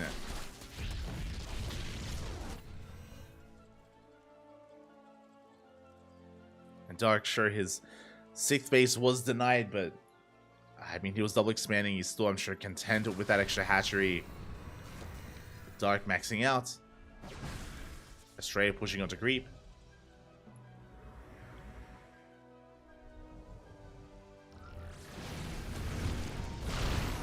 Some decent Novas. Gets a Ravager. Another Nova zones away Dark. Zealot Rumbai denies the 7th. That's going to be a kill, not a cancel on that hatchery. Not bad. Not bad whatsoever. As Astray, he's forcing his way in. Once again, getting us up with the goal base. The Nova denies the Bailings. Doesn't connect. That was a quick reaction out of Dark, I'll be honest. As he get a massive Zealot Warp in here behind the army. Doesn't get much done. 4 drones go down. And Estrella does retreat. Roach counterattack does drag Estrella back. And the Banes are going for the mineral line. The probes. Oh my god. 7 probes go down. And the Roaches, they do keep on pushing. There's no shield battery. There's no overcharge. We get on top of the Archons. We get 1. We get 2 Archons. We get 1 Immortal. At the same time, the main armies are posturing.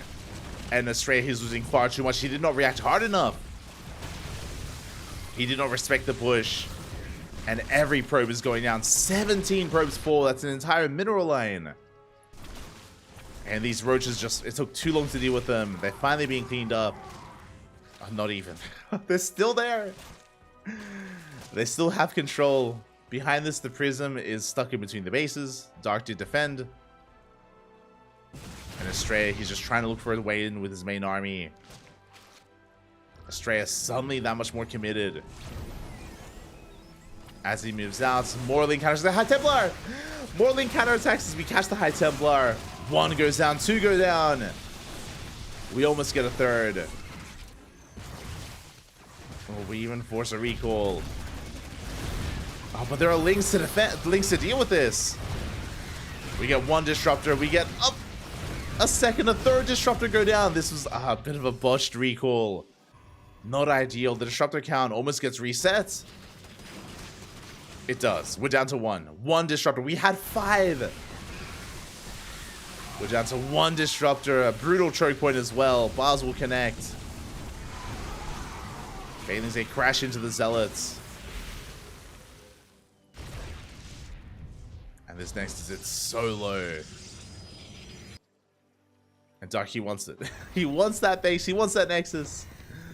Moves out with a massive Link counter attack. Roaches, they distract the army, and the Lings, they collapse on these Immortals.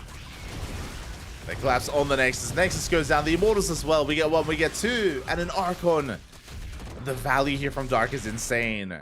Lings for so much.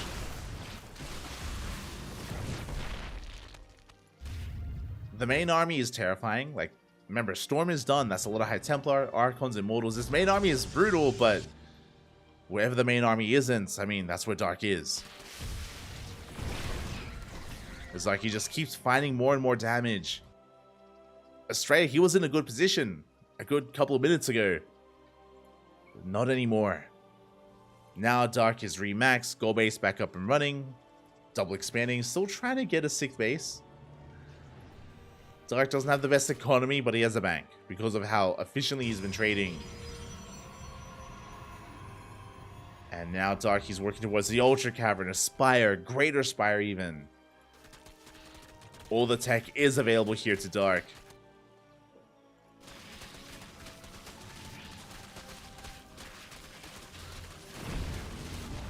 Oof. Now, Astrea, he's been stuck at home. Because he's been losing so much, because he's been losing so many probes and bases and army, he's been stuck at home, and as he's been stuck at home, he has been working towards a gold. He's working towards the gold base. I would have liked for him to take up towards Skytoss at this point, but arguably Astrea doesn't have the best economy for it. No, once again, the Lings! They surround the army. The final disruptor goes down. Ay, ay, ay. Massive storm on those Lings, but we catch another High Templar. Again, very efficient trades. The Cracklings, they're cracked, Papi. Oh my god. Dark just achieving so much with so little. And we just recalled. We're catching the Immortals once again. The Immortals, they get caught out. They need support. Where are the storms? We have none. We need more time. We need more energy. And these trades have been brutal. We get 2 more Immortals. We force in the Archon. We roll into the mineral line. Probes are going down. 15 workers. As we collapse on the gold. And Astray, he just cannot keep up. Not anymore. That's a kill on the Nexus.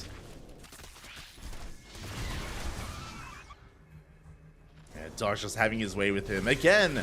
Like Astrea, at a point in this game, he was ahead. Like, he was looking so good when he was pushing through the center with 6 disruptors, when he had killed that gold base. Astrea, he was up in economy, up in bases, but Dark, he clawed his way back in. I mean, it's Dark. He likes coming from behind. He likes it. Oh god. And now he's ahead. Now he's got the Greater Spire. Ultras are on the way. Kite is plating. We're on 6 bases, soon to be 7 bases. And Astrea just can't move out. I mean, if he does, then he will lose everything. He's going to be denying this southern hatchery at least. He can always recall. Recall is available.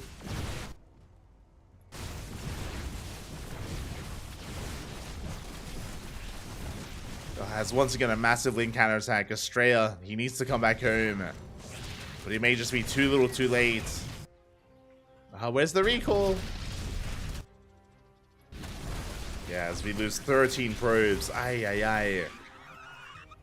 The Lings, they burrow behind the mineral line.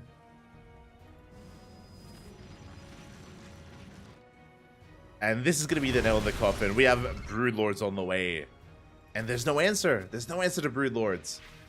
There's no Skytoss. There's no Tempest. We have 3 Blinkstalkers. That's our answer. Blinkstalkers, they can deal with Broodlords, especially Broodlords in low numbers, but we do need a critical mass of Blinkstalkers, and that's something we do not have.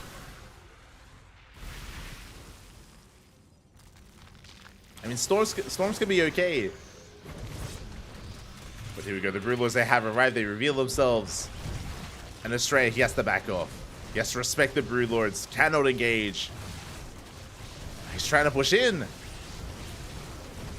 We yoink a probe. We yoink an Archon. And yeah, this position is brutal. The cliff face here. We just kite back. We can never engage. Not with the ground army. More Stalkers are being morphed in. Oh, the transfuse. We keep the Broodlords alive. At the same time, the Ling run-bys, they just do not end. Once again, headed for the bases here. of Estrella. Bust into the natural. We bust into the third base. We force a recall. And we will defend against the Link counterattack. At the same time, another push on the left-hand side is breaking through. Estrella trying to force the army back home. And he will. Yeah, Dark, he has to turn back around. Dark loses the base, 20 drones. So does Estrella.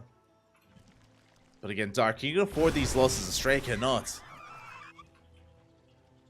Dark, he's getting bottom right back up and running. Estrella, he's on the way. If we can keep knocking down these bases, okay, so this is the big downside of Dark's army.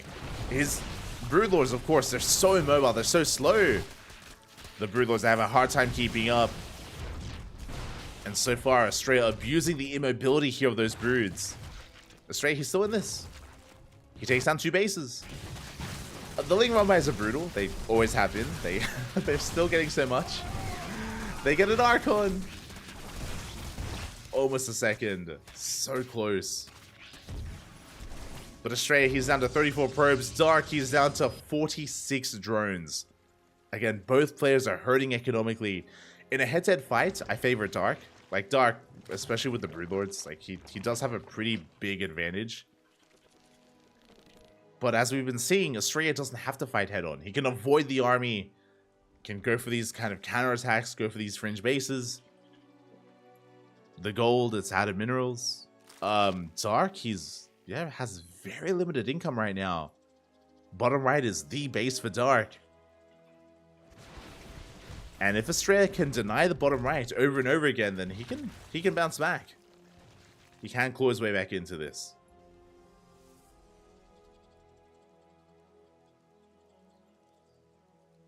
Estrella does take another base. Again, though, like, these Broodlords are still a big problem, and we still don't have an answer. How many Stalkers? We have 9. 9 Stalkers are available. That's better than 3. That's what I will say. True.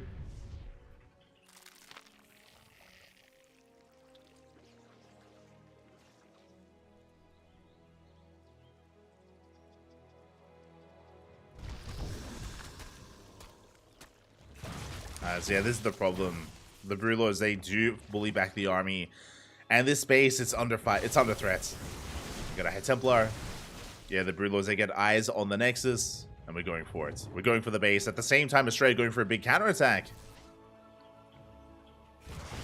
Estrella moving towards the natural, but there are Ultras to defend. There's plenty here.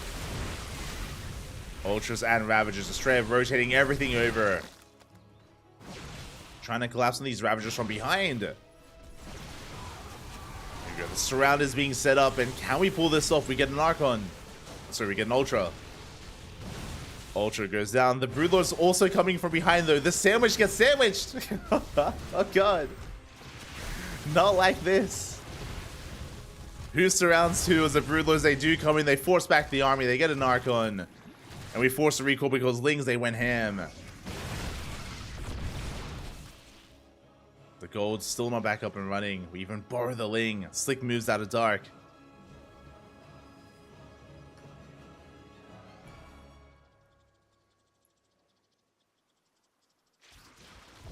And again, Dark just continues to deny mining here. Stray getting another base up and running. Starkey tries to catch out that army. Misses the army, but does get the base. Nexus will fall. Estrella rotating over towards top left. Dark, meanwhile, happily mining from bottom right. Remember, Dark, he was starving. He was running out of money, but he has established bottom right as a base.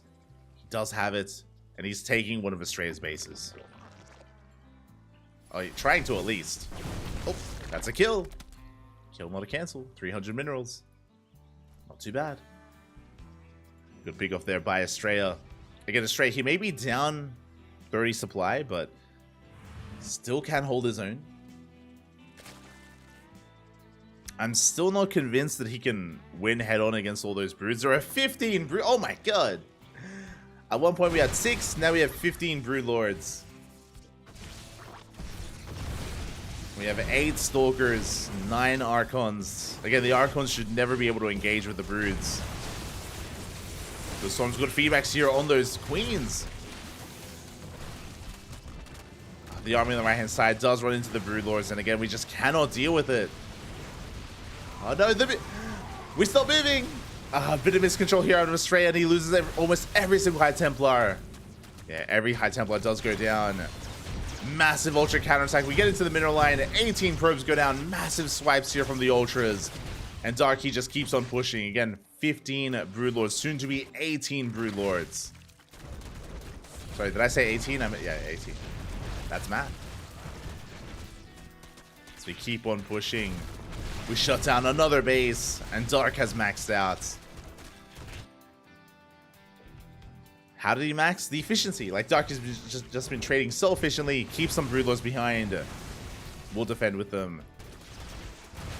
That's the problem right now. Dark, he has 2 groups of Broodlords. One to attack, one to defend. And he's pulling both off.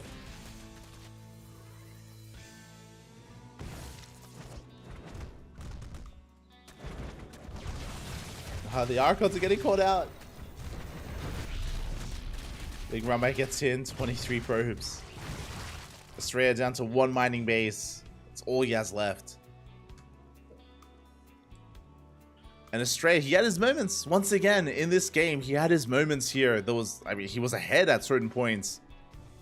But the constant link counterattacks, the constant aggression from Dark eventually pulled Estrella apart. It took away his advantage, took away his economic lead. And Dark, he's just been losing base after base, probe after probe. I'm afraid to look, but we have lost 144 oh my god! I knew that Australia lost a lot of workers this game, but that's 146! 146 probes. Yeah. If you're... Look away, Protoss, look away! Ay, ay, ay. Astray doesn't look after his workers. Not at all. Not like this. And again, that's just due to the constant harass. The Ling Rumbais, Bailing Rumbais, Ultras. Just Dark has been relentless this series. And this game specifically.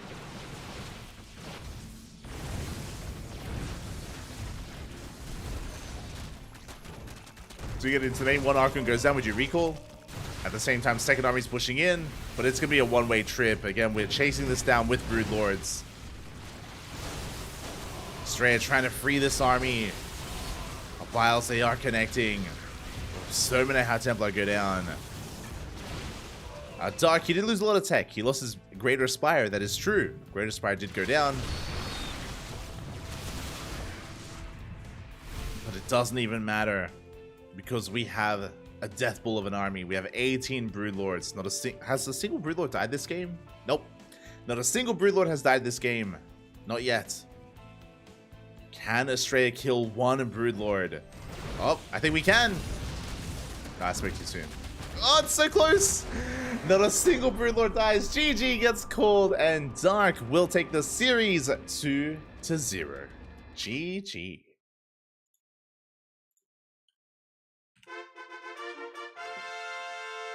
GG, well played. Congratulations here as Dark does take the series 2-0, does advance on to the grand finals. But a big shout out to Estrella. He had a very peculiar way of playing. To wind it back, remember, in game 1, Estrella, he went for a gate expand into a cyber core, into a 3rd nexus before any other tech, all off of 1 gas.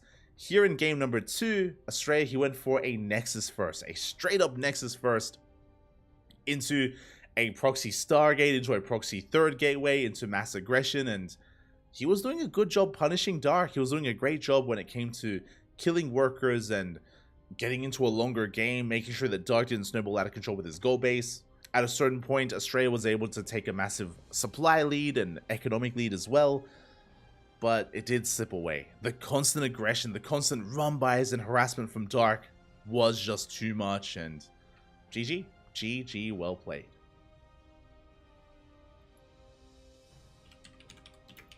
The camera isn't frozen, Papi. I'm just holding a pose. Ay. GG, well played. A solid series there out of Dark. And just gonna be catching up here in the chat as well. Who is Talon Dark? As is being said in the chat, Dark did join a new team. As a reminder as well, Dark, a lot of these teams unfortunately don't have any in-game teams in StarCraft, which is why some players do just put their team name as a part of their regular name. That's why it's DKZ Hero, for example, or was DKZ Dark before Dark was Talon. Likewise, Liquid Clem, Liquid Skillus, Team Liquid, they don't have a team on NA. So a lot of the Team Liquid boys, their NA accounts have Liquid as a part of their name, just to like work around that, or to still show some in-game representation. For none of these teams, you know, they could just make their team in-game, and then they could have their logos in-game. Just saying. But yeah, no, not everyone is as tech savvy. Shaking my head. Regardless, congratulations. And again, really cool to see Dark supported by another team. There were a lot of rumors floating around. Everyone knew that Dark was joining a team. We didn't know which one. We weren't fully aware which team he was going to be joining.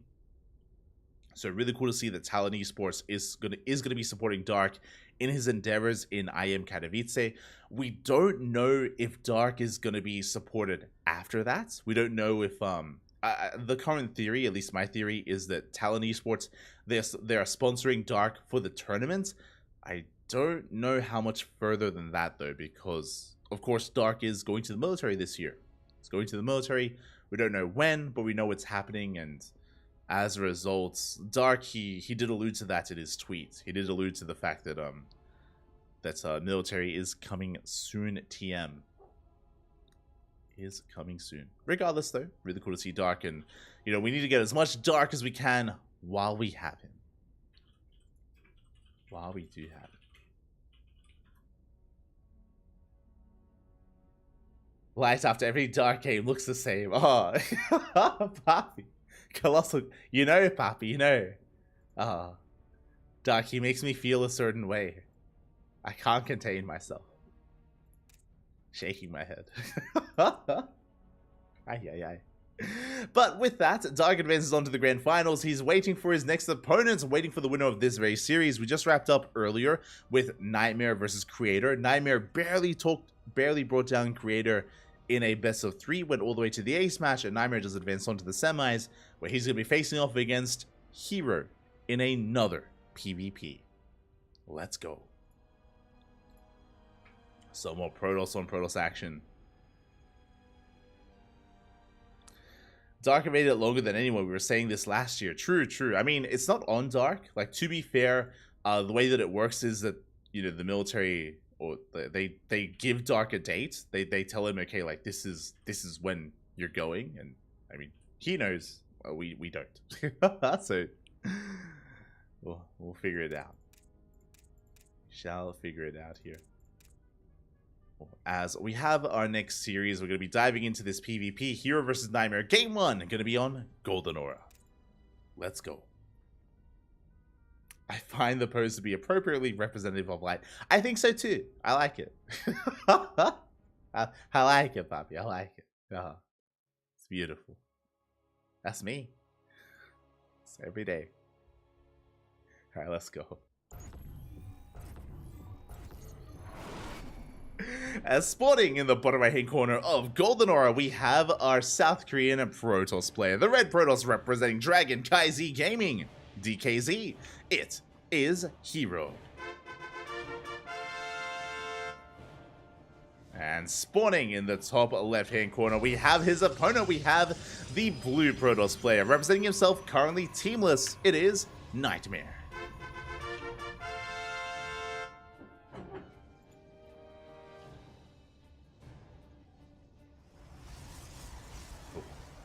Here we go. So we are getting into our next match. Again, Dark is patiently waiting for a Protoss player, but which Protoss player will it be? That is the question. Will it be Hero or Nightmare? Again, Nightmare, he has been popping off recently. He's been looking damn powerful against Terran players and even against Protoss. We have seen Nightmare bring Hero down before, but despite that, Hero is still the favorite player. Is still coming in as the favorite. But we'll see if Nightmare can pull off another upset. or can upset Hero again. Maybe the better way of putting it. But now, 2 gate openers. Double gate opener here out of Nightmare, double gateways here out of Hero as well. Everything looking as it should. And really, we're just waiting for the Cyber Cores. We're waiting for the pairing of units coming out from both Hero and Nightmare, the first and second unit of choice. Do we go for double Adept, double Stalker, or Stalker Sentry? How will we open up? Meanwhile, second pylon is thrown down for Hero. Second pylon is thrown down for Nightmare. So no one is proxying. No one is proxying, and both players are fully aware of that as well. Both Hero and Nightmare, they do get eyes on each other's pylons. And so far, everything is looking above board. Everything is looking standard in our openers. And here we go with the completion of the Cyber Core. We have our first 2 units of choice. It's going to be double Stalker out of out of Hero, and Nightmare going for double Adept. Now, if you remember, every single game between Nightmare and Creator, he opened up double Adept. It was the first 2 games where he went double Adept into Stargate. It was in game 3 where he did Deviate, and Hero is going for a row. Oh my god! Bappy, this is going to be a short one. It's going to be a short series. Hero opening up Robo. Now, Robo is a very safe way to open. You can get into early game Immortals, and you can defend against a 1-base all-in. But, if we throw down a 3rd gateway, this Robo can be for a Prism, and we ourselves can go for a 1-base all-in instead. There it is, 3rd gateway, 1-base all-in. So Hero, he's going to be hyper-aggressive. Nightmare is going to be, it's going to be on him to defend as he does open up with a Nexus. Economic opener here out of Nightmare. Throws down a shield battery here on the low ground. Nightmare is the defender. Hero is the aggressor. Can Nightmare hold? Can he survive? Can he survive here? We have both Adepts staying back at home. Going to be opening up double Sentry as a follow-up here. As our 5th and 6th unit of choice. Now, these sentries will allow for a scout. Nightmare, he will confirm that he's being all-in. But this is a late scout. Again, it is a late double, or it is a late sentry. Instead of a sentry opener.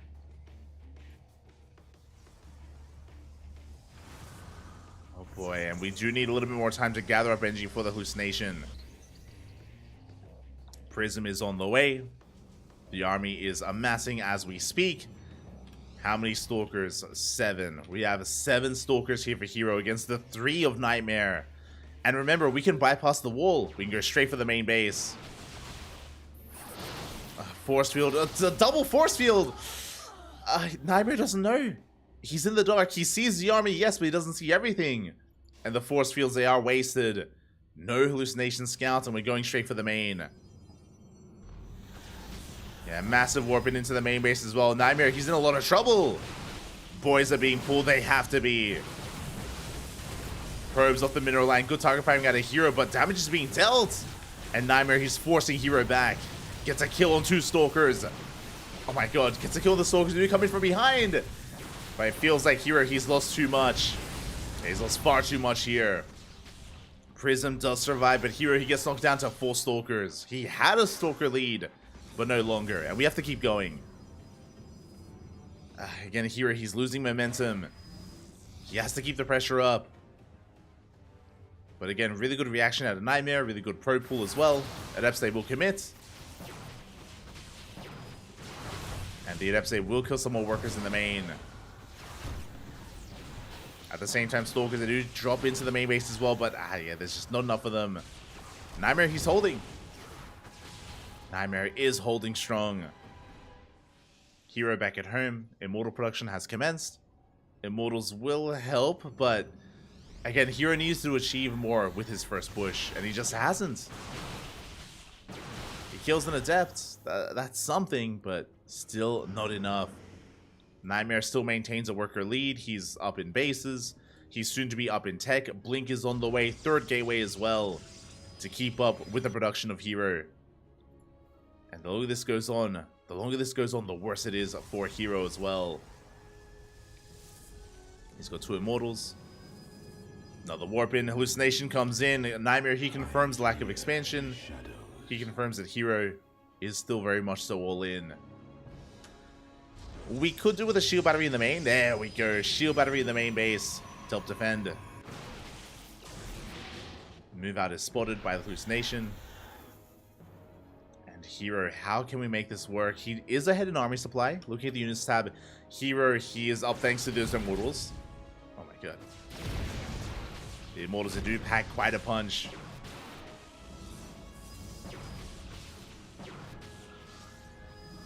We are pushing in.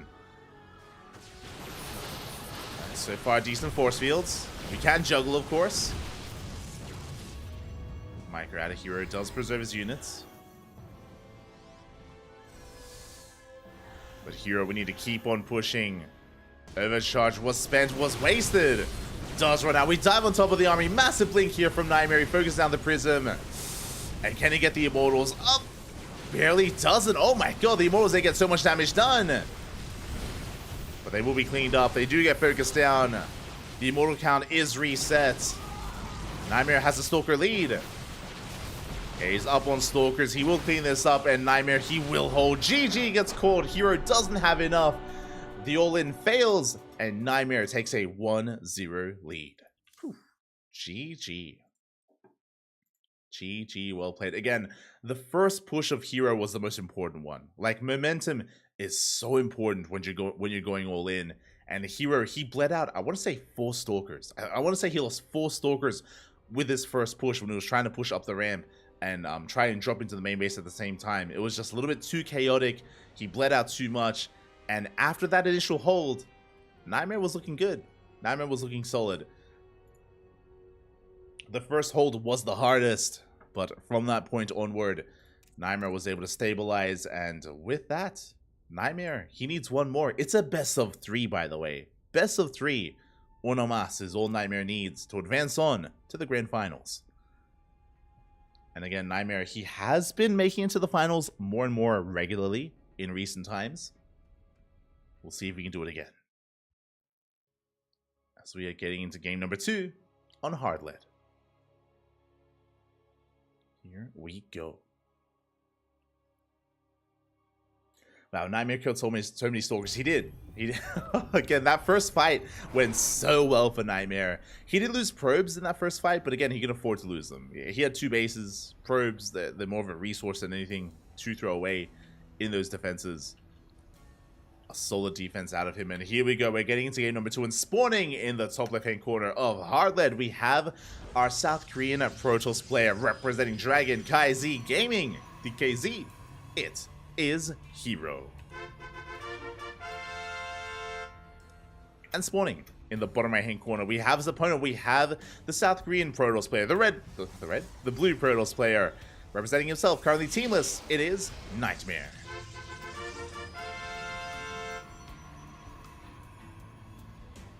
We go. Series does continue.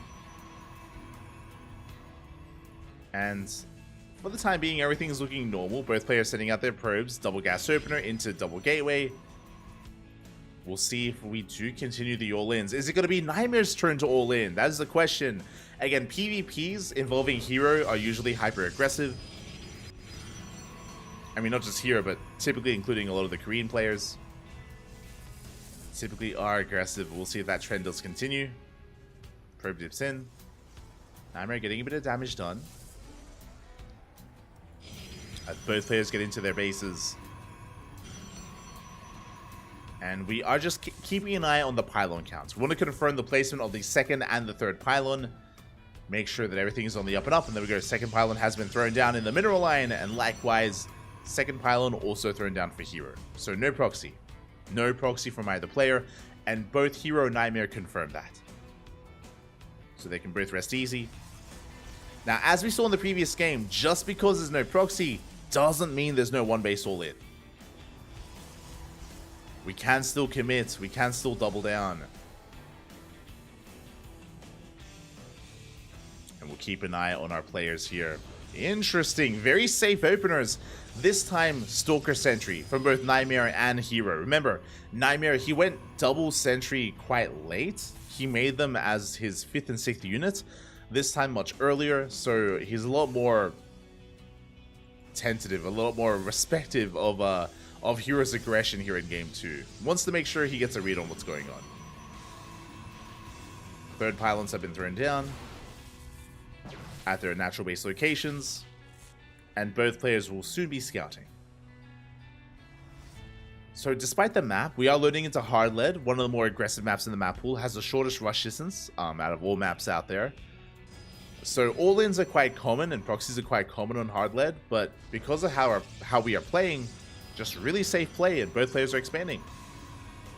Let's go. Expansions are upon us, hallucinations are coming in, and both Hero and Nightmare are coming in for a scout, but oh! The scout is denied! Hero does not get into the main, Nightmare does. Nightmare, he gets eyes on the tech and does see the Twilight Council. Hero does not. So Hero is playing blind, he's in the dark. Nightmare has a better idea of what's going on. Now thankfully, Hero does have enough for another sentry, sorry, for another hallucination. He will soon be able to throw one down.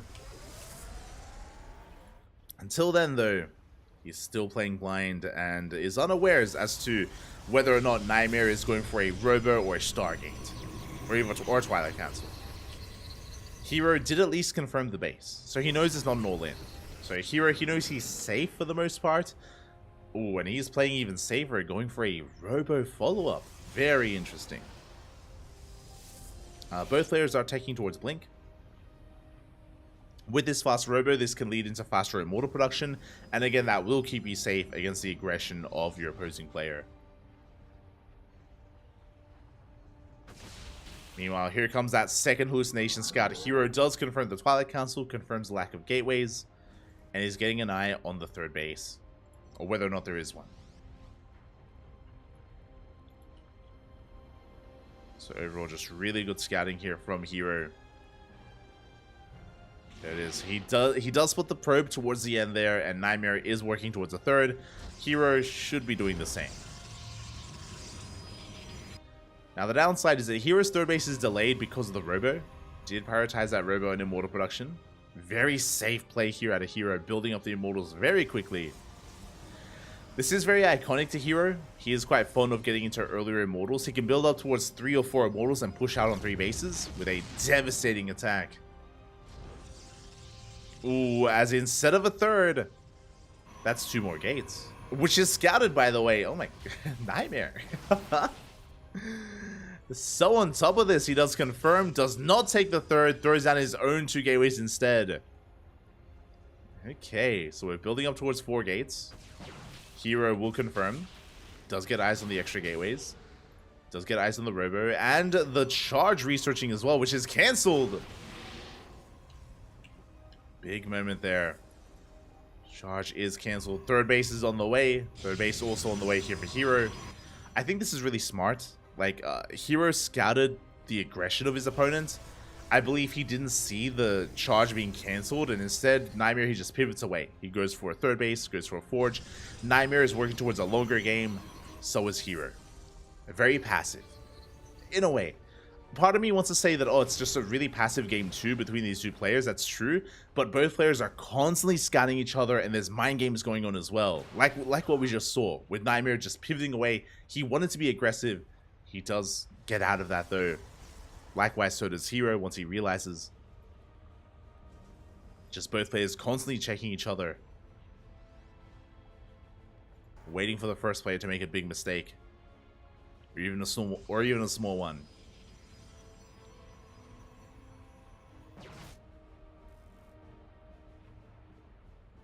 Now, one big thing when it comes to the army compositions is that Hero is going into charge lots. Nightmare cancelled, remember? He's going into a very Blinkstalker heavy composition with a handful of Immortals. So a very different style out of Nightmare. Overall, I want to favor Hero, kind of. Like, Nightmare is going to have more mobility. Nightmare straight up, he will have more mobility here. He's going to be having a massive amount of Blinkstalkers rotating between the bases. Meanwhile, Hero in a head-to-head fight, his army will be better. Like, Zealots do such an amazing job at just tanking shots. They really do complement the army quite well. But we'll see how this does unfold as Nightmare is pushing.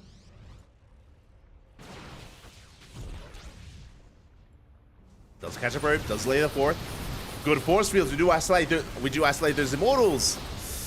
The Immortals getting very low here, but they're doing so much damage here to Nightmare. The Immortals, somehow they survive. Yeah, the force fields from Hero doing an amazing job at just forcing back the army. Nightmare going for a massive warp in though. He dives on the Immortals. The overcharge, oh, barely keeps them alive. The Immortals, they survive a little bit longer than they should have. And Nightmare, he's bleeding out a lot of Stalkers. And here comes a surround. It does get another Immortal. But it is being forced back. As the dust does settle. That was 3 Immortals that Hero had lost for the one of his opponent. But that was 19 Stalkers. Oh my god. Nightmare, he lost a massive amount of his army in that fight. Hero trading so efficiently with those Immortals. And now with charge lots. Hero gaining so much value there. Does overextend. Is going to bleed out a couple of Stalkers. Trading 1 for 1. At the same time, a depth drop into the main base. There is else to defend. But probes are being targeted down. And Nightmare does take an economic... Elgato! He does take an economic lead, but he loses the Prism. Not quite worth it. Prism does go down. Nightmare takes a 4th. So does Hero. As the dust does settle. Our players have similar economies, is what I will say. But Hero was mining more for longer. He was mining more for far longer there. And the quality of the army, again, we have Archons, Charge Lots, Immortals. It's looking pretty robust. Nightmare, meanwhile, just a mass gateway army for the time being. Now he's catching up on Charge. Charge is on the way. He recognizes that, again, Pure Blink Stalker is not going to cut it. It's going to get outscaled. So we have Charge Lot, Archon on the horizon for Nightmare. Can he get there? He does engage with Hero. Again, Hero investing into all those Immortals did pay off. As he's moving out, 2 Immortals with his army. Temple Archives is already done for Hero. He is incorporating Archons as well. And quality-wise, like, or composition-wise, it just feels like Hero is 1 step ahead of Nightmare. Because he is. Again, Nightmare, he intentionally stayed on Mass Stalker a little bit longer. And that's hurting him. That's hurting him more than anything. If you're committing to Stalker, you have to gain momentum. You have to get some critical damage, and it just did not occur. Did not happen. Shield Battery putting in a little work. Zealots are morphing in. Overcharge is popped. And Nightmare, he collapses on the army, but again, these Archons are doing so much to the Zealots. The Zealots, they're melting. And as the Zealots fall, they do expose the rest of the army. We break through onto the Archons, onto the Stalkers as well, and Hero, he dominates this fight. Zealots, they try to come in from behind. But good positioning here from Hero, creating a choke point. Good force with as well. The juggling from Hero, he saves the Archons. Does save them. He cleans up the Zealots and he's breaking through. Yeah, GG gets called and Hero ties up the series 1-1. GG. GG, well played. Again, a relatively passive start to the game. Both players were just kind of teching up, building up towards their 3rd base, their 4th base, scouting each other. But overall, composition-wise, again, Nightmare, he committed to a more Blink Stalker heavy composition overall. And he committed to a big fight, if you remember. In the middle of the game, he went for a big fight. He threw down some force fields. He tried to clean up all those Immortals, but he had a really hard time engaging, a really hard time pushing in. And he bled out 19 Stalkers. That was crazy. 19 Stalkers for 3 Immortals. Not quite worth it. Not quite worth it. And Hero, he just got further and further ahead. He got away with Charge, with Archons. Just a better army overall. And with that, we're going to the ace match. We're going all the way to game number 3. How will this story end? Where will we take us? Will our players take us as we are headed into Hecate as the ace match? Here we go.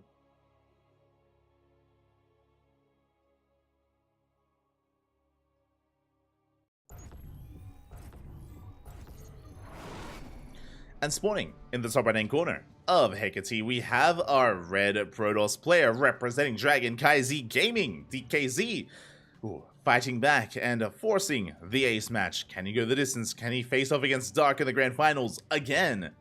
It is Hero. And spawning in the bottom left-hand corner, we have his opponent. We have the blue Protoss player, representing himself, currently teamless, but having a deep run tonight. Can he go even further? Can he cause the upset and make it to the finals? It is Nightmare. There we go. Again, fun facts, for those who don't know, we did get eyes on some stats at the end of the year for KSL for 2023, and Hero was the player with the most KSL championships in the year of 2023. He was our KSL champion for the year, for good reason. You know, he's very active and he's very dominant. I mean, Hero, he is the best Protoss in Korea.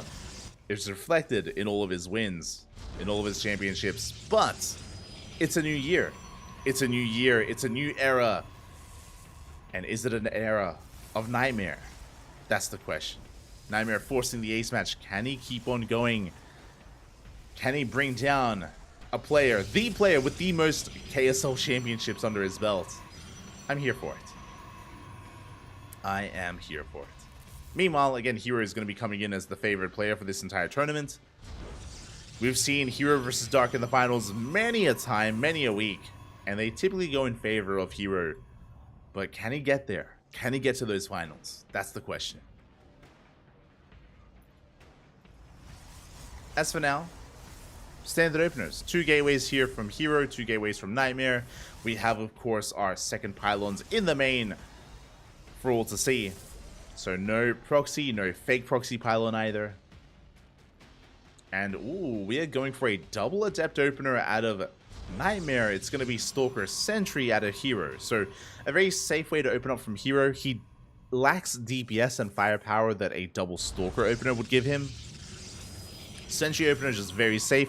It gives you a very early hallucination scout. Meanwhile, Nightmare with double Adept is going to be aggressive. And he could double down and go for a 3rd and 4th Adept and even a 5th and 6th Adept. And we can honestly go up to 8 Adepts. For now, we are committing.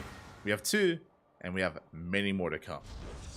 Ooh, going for a Robo follow-up as well. This should be for a War Prism. This is a very aggressive build here from Nightmare.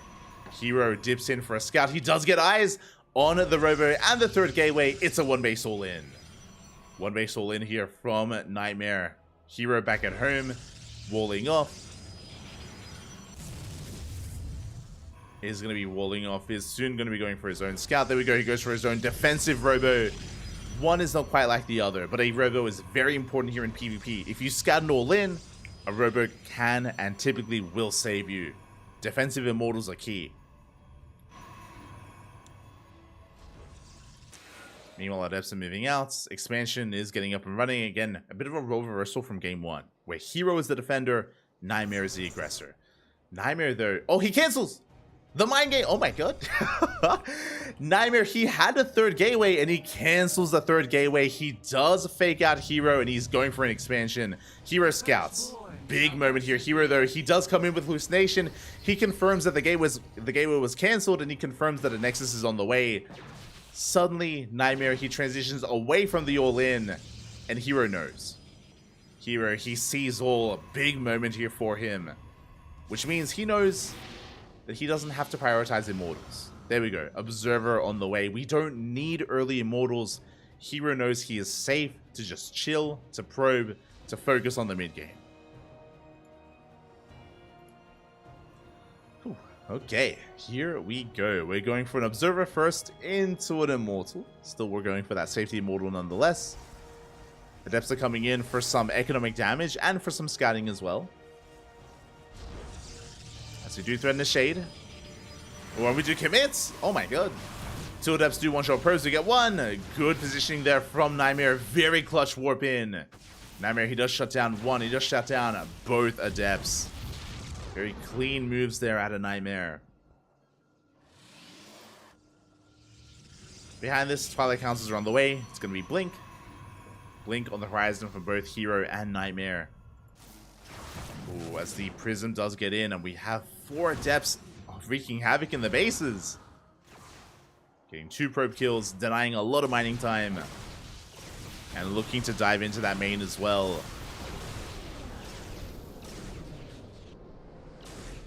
As we get 2 workers, our force back. Blink is on the way for Nightmare. Blink delayed for Hero. Again, because of the faster Immortal, or the faster Robo.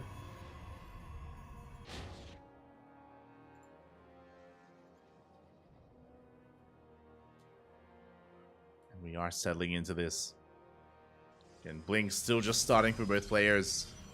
And the game should be settling. The game should be settling down, and both Hero and Nightmare should be working towards, eventually, their thirds.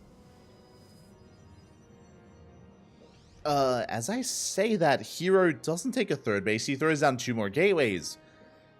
Interesting. Gateways have been thrown down. Nightmare working on his own. 3rd gateway on the way.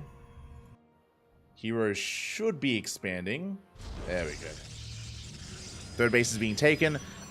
It was delayed because of these gateways, but on the way nonetheless. Hero just being safe. Just playing this out safely here. 3rd base now on the way for Nightmare. Fun fact, Nightmare, he went up to 3 gateways before expanding. Hero went up to 4. So again, Hero just being that much more safer. Will have that much more production available to him. As Nightmare is moving out. Bearing in mind, the Blink is still not done. So the Prism should be safe. As we head towards the main base. Oh, Hero, he does spot this though. Yeah, Stalkers are getting in position. Main army pushing towards the 3rd base of Hero though, with Immortals. The Prism! Prism does overextend, takes a lot of hits, but does not go down.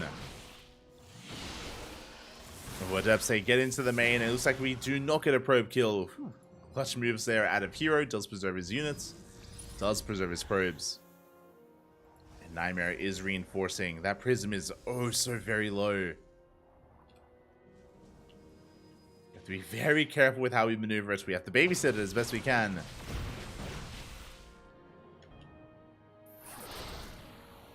Force fields are avoided. 2 manage to slip away. Both players just working on their saturation. 3rd base is getting up and running. Forges are on the way. Charge in production for Nightmare. Charge not quite on the way for Hero though. Interesting choice. Focusing on building up a Stalker-based army instead. And the role reversal is real. Where this time, Nightmare is going to faster charge. This time, Hero, he's going straight up Blink into Disruptor. Very old school. I say old school. This is like early Legacy of the Void. Just straight up Blink Stalker Disruptor. No charge, no Archons. It's quite risky, but I like it overall. Like, especially considering we're talking about Hero of all players, known for his Blink control. Arguably with the best Blink micro in StarCraft at the moment. I know Parting recently came back, I know, but he's still, you know, shaking off the rust. Yeah, he'll get there, he'll get there. Well, that's Hero, he's going to be out of position. We do manage to get into the natural, we force a recall. The Immortals, they do get caught out. 1, 2 Immortals, they go down for free. Big catch there from Nightmare. And Hero, he has to pull the boys. He's caught in an awkward position here. Another Immortal's exposed. And we're going for it. The Prism does get sniped. 15 probes go down.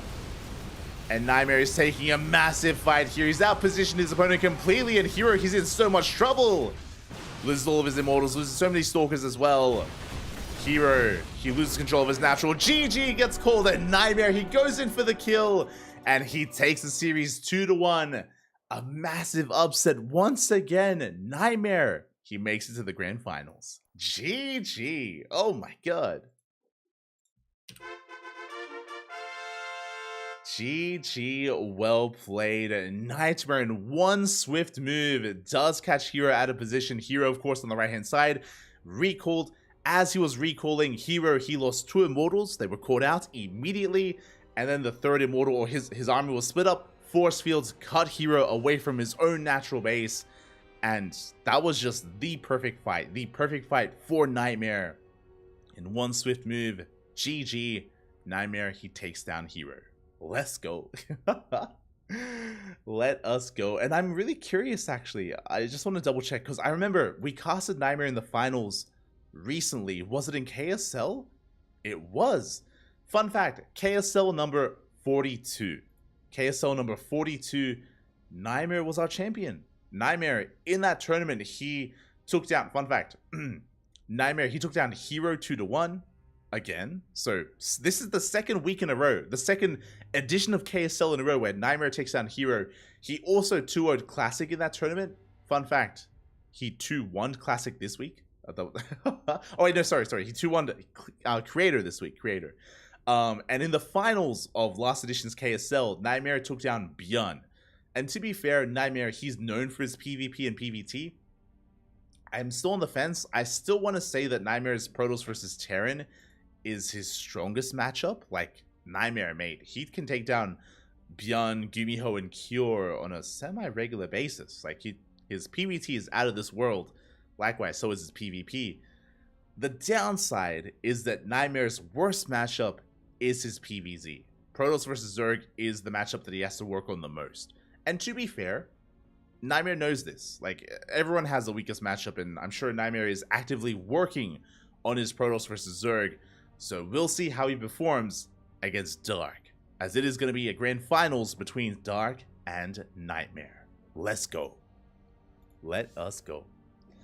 And 2 editions in a row, he beats Hero. It's crazy.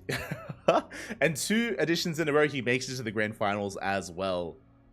Again, year of Nightmare, potentially. It is a little bit bittersweet. Like, I love Nightmare. He's amazing. He's beautiful. I wish he was on a team. Like, I wish he gets it. Maybe a better way of putting it. I wish he finds a team. I wish he's able to find a team here, especially leading into WTL. I know there are a lot of teams out there picking up players. You've got like Na'Vi getting involved. You got Cloud9 getting involved. Talon Esports, Vitality, Vitality. A lot of teams are getting involved in StarCraft right now, thanks to Gamers 8. But there are still some teamless players. The 2 notable teamless players are Nightmare and DRG, Dongwei Gu. They're both amazing at what they do. You can see here, Nightmare again, recently beating Bjorn, Hero, Classic, Creator. Nightmare, he's amazing. He's beautiful. Hopefully he gets picked up. Hopefully a team comes across him and they find value in him. I guess the downside is that right now everyone's looking at IM Katowice. Everyone is looking at IM, and I'm just double checking. I don't think Nightmare is a part of IM, right? I think that's the big downside here. I'm just double checking. Yeah, so Nightmare will not be traveling. He did not make the cut for IM, neither did DRG. That's the problem right now, is that a lot of eyes and a lot of sponsors and a lot of value is in players that are a part of IM Katowice. Nightmare and DRG won't be a part of that, so that is hurting them right now. That is why that's most likely a big reason as to why, like, they are still teamless for the time being. Come the next big tournament though, come Gamers 8 or DreamHack Houston, or even WTL, I'm sure they will be picked up. That the fingers crossed. Fingers crossed. If he qualifies for Gamers 8, or they end up calling it, true, they might name change. I guess they could call it like World Championship Gamers 8. I don't know, but yeah, I do hope that he can be a part of that. Definitely deserving to be a part of that event as well. But time will tell. Time will tell. With that, Nightmare isn't playing anymore. True, not anymore. As we are going to be going for a small break. We are going to be going on a short break here as we get ready for the grand finals. So we'll see you guys in a couple of minutes here. As a reminder, finals are going to be between Dark and... Actually, hold on. I'll set that up now. Finals going to be between Dark and Nightmare. It's going to be a best of 5 ZVP. Hold on. You can see it here. I'll do it live. Dark, Talon Esports. Bam. There we go. Dark versus Nightmare in a best of 5. Going to be going on a short break to, of course, prepare ourselves for this. You know, prepare our body, our mind, our soul, our spirit. And we'll be back in a couple of minutes here for the grand finals. Take this moment to get some snacks, get some water, take a bit of a break, stretch, of course, look after yourselves, posture check in the chat, and we'll be back with our final series of the night. See you soon.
Welcome back, everyone. Welcome back. Hope you are ready. Hope you're prepared for what is to come. For the grand finals of the Korean StarCraft League, week number 43.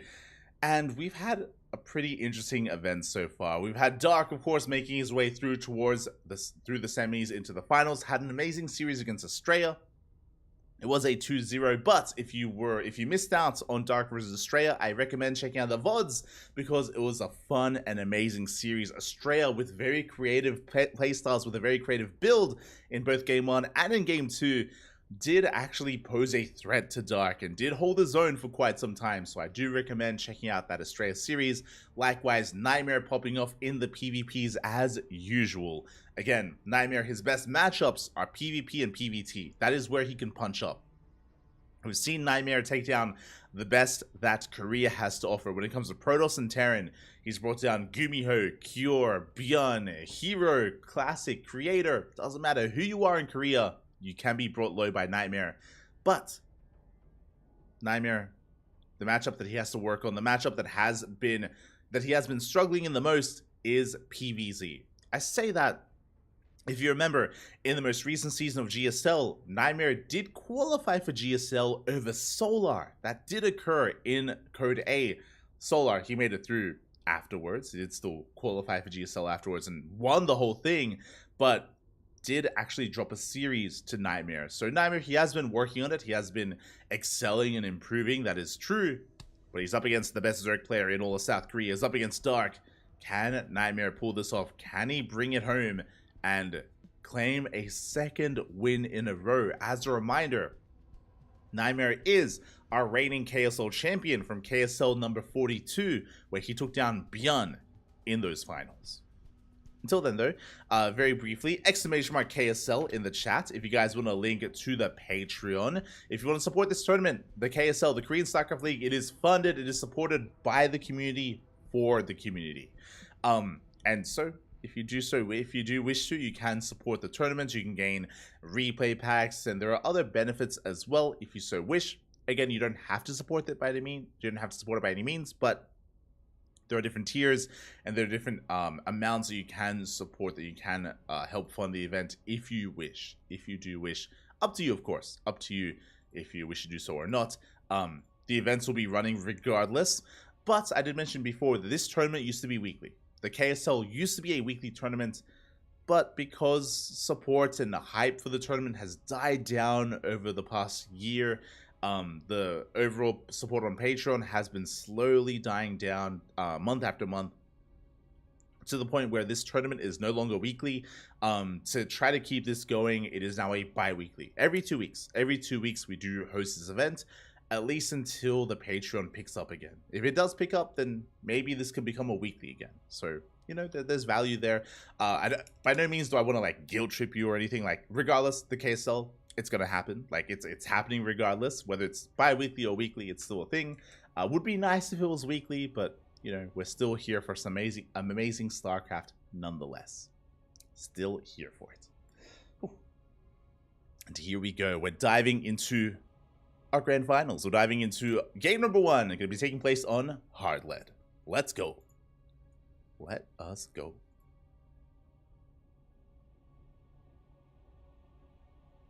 Again, it's been quite some time since I've casted these two face-off. It's been a couple of weeks, if not a month, of play, so I'm excited to see how Nightmare has been adjusting his PvZ, how he's been adapting, how he has been improving. And here we go, spawning in the bottom right-hand corner of Hard Lead, we have our South Korean Zerg player, the Red Zerg, representing his new team, Talon Esports. The best Zerg player in all of South Korea, it is Dark. Going for a 15-15. And spawning in the top left-hand corner, we have his opponent. We have the South Korean Protoss player, the Blue Protoss, representing himself, currently teamless, but deserving to be on a team. He just brought down Hero. It is Nightmare. Here we go. Again, a very safe opener out of Dark. We've spoken about this already, but just to reiterate, a 15-15 is a build designed to throw down this hatchery before the probe arrives. Because it's so early, the probe doesn't get here in time to block you, to force the Zerg player to expand elsewhere and take the linear third or the triangular third and make things awkward in the early game. I think this is really smart, especially on hard lead. Hard lead has the shortest rush distance in the map pool, shortest rush distance by ground, I should say. As a result, aggression is definitely something we see a lot of on this map. We see a lot of aggression, so Dark playing it safe here, making sure that in case it is a Twilight Council opener out of Nightmare, Dark will be set up to defend. Behind this, of course, into a 15 spawning pool. The downside of this build from Dark is the late gases. Really late gases from Dark, which means late link speed, which means late map presence from Dark. If you remember, we casted Dark versus Estrella on Alcyone, and specifically, Dark went for this opener on Alcyone, and Estrella was able to take advantage of him and go for a very fast third. He was so greedy, and because Dark has delayed link speed, Estrella, he got away with a very fast third. Dark, he tried to follow it up with an all-in, didn't quite work, wasn't quite able to punish. My apologies, it wasn't on Alcyone, it was on Oceanborn, if I remember correctly. It was on Oceanborn. So, we'll see how Nightmare does respond, we'll see how he reacts, we'll see what kind of build he goes for. Based on the pylon, looks like a Stargate. Looking like a Stargate-based opener, otherwise we'd see it a little bit further back to hide the tech behind the mineral line, to hide the tech elsewhere. As yeah, the Stargate is on the way. I imagine this is going to be an Oracle-based opener. I'll be honest, I have... the Void Ray openers, the Void Ray builds were quite trendy for the month of December. And even November as well. I'd say November, December, we saw a lot of Void Ray play in PvZ. But that has since died off. I haven't really seen many players consistently go Void Ray first in PvZ in quite a number of weeks. So, yeah, I guess it's kind of fallen out of favor. It was strong for a while, but I imagine a lot of players got used to it. For those curious, the Void Ray opener basically would often hide Glaive Adept follow-ups, but I guess it got a little bit too common. It would also hide double Stargate into Sky Toss as well, or double Stargate Phoenix. Oh, speaking of, I'm like, I haven't seen it in weeks, papi. Oh, it's back. There we go. It is going to be a Void Ray first out of Nightmare. Across the map, we do get a couple of worker kills. 2 drones do go down, so not too bad of a start for Nightmare. Looking at the units lost tab, we don't quite lose anything either, as the Adepts, they do barely manage to escape. They do get away. Now, as I was getting at, this Void Ray opener, the power behind this is we shut down Overlords, and we keep Dark in the dark as well. And we can hide tech. Behind this, we can go into a Twilight Council, into Glaive Adepts. We could go into a second Stargate, into Sky Toss. We could go into a Charge All-In, or we can go into Standard Play. There's a lot available here to Nightmare, and again, it's going to be difficult for Dark to get a read on what's going on, as the Overlord is going to be shut down. For those that are curious, specifically, it was Classic. Classic is very fond of Void Ray firsts, but as I just mentioned, I haven't seen Classic go for it. Like, he did it non-stop. Again, a couple of months ago in November and December, but recently it's kind of fallen off a little bit. Basically, post ESL Masters Winter, it has fallen off. Again, maybe it was just too played out.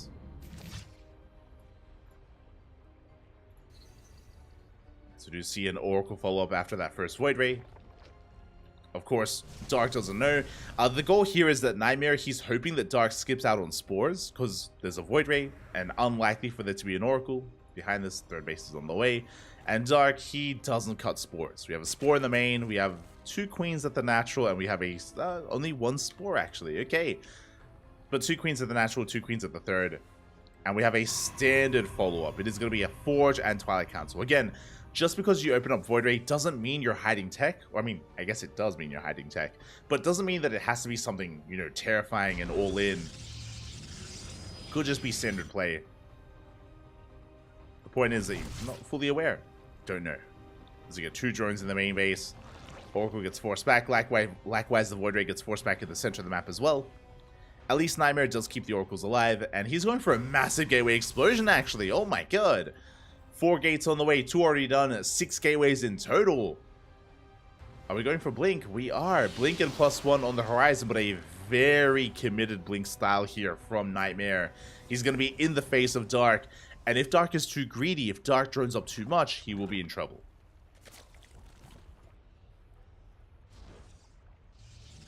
Will be in trouble here as Nightmare is setting up his third. Getting it saturated. Dark droning up to around 53. To around 60 even, I do think that 66 is a good count to stop at. For those that are curious, 66 drones is 3 base saturation. There's 3 base saturation here for the Zerg player. Ideally, that's where we stop, and then we can focus on Ling, Bane, Roach, Ravager. Plus on melee is on the way, so we are going for a Ling heavy composition with Roaches and Ravagers to support. The Void Ray does arrive, and we do cancel the 4th. Very nicely done. Ooh, I spoke too soon as we lose the Oracle in the process. The Void Ray! We get too greedy. The Void Ray goes down as well. Nightmare, misjudging the situation again, just got a little bit too greedy there and does lose his Oracle and his Void Ray. Suddenly not too worth it here for Nightmare. Behind this, remember, we had the Gateway Explosion. 6 gateways, Prism is on the way, and Nightmare is pushing. He's pushing with Mass Blink Stalker, a very aggressive style. Very aggressive push. And Dark didn't overdrone. He is teching though. He's got an Infestation Mid on the way, soon to be a Hive, 4th base as well. Sorry, 5th base and a 4th, as we double expand. But Dark is amassing an army. He's got 39 Lings, he's got Roaches on the way as well. He doesn't have eyes on this army though. He doesn't see. He doesn't know. Ooh, as the final Oracle goes down, that is huge actually. Without Oracles, we cannot support this army against Lings. Oracles, they're amazing supportive units here. They can activate the Pulsar Beam, they can throw down Stasis Traps.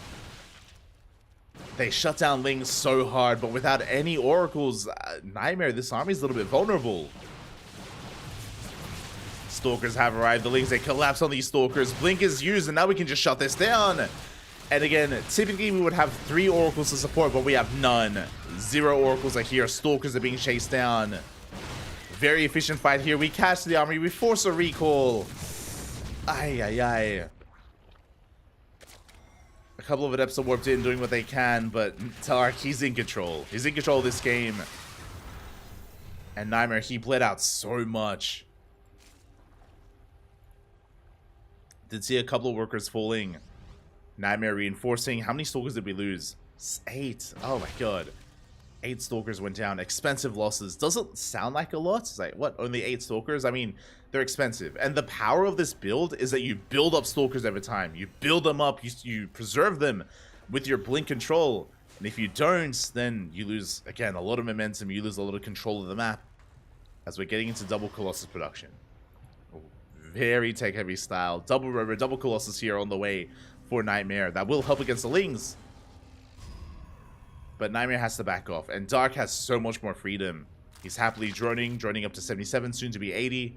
Hive is done. Vipers are on the way. Remember, in the midst of the initial defense, we threw down the Infestation bit. And Dark, he gets away with the Hive. So even though Colossi are powerful, even though Colossi are amazing against Lings, we already have Vipers. We already have the answer to the problem that is Colossus. Ultra Cavern on the way. Once again, Dark working towards Lingbane into Ultra. We did see a lot of this against Estrella. It's Dark's go-to. His go-to composition here in ZVP does lead into Ultras. Afterwards, we can start thinking about, you know, potentially like a Broodlord transition with Broodlord Infestor. But we don't need it. Not yet. Not now. Meanwhile, we shouldn't be the Protoss player shouldn't be pushing until we have at least 4 Colossi. We have 2, soon to be 3. There we go. 4th is on the way.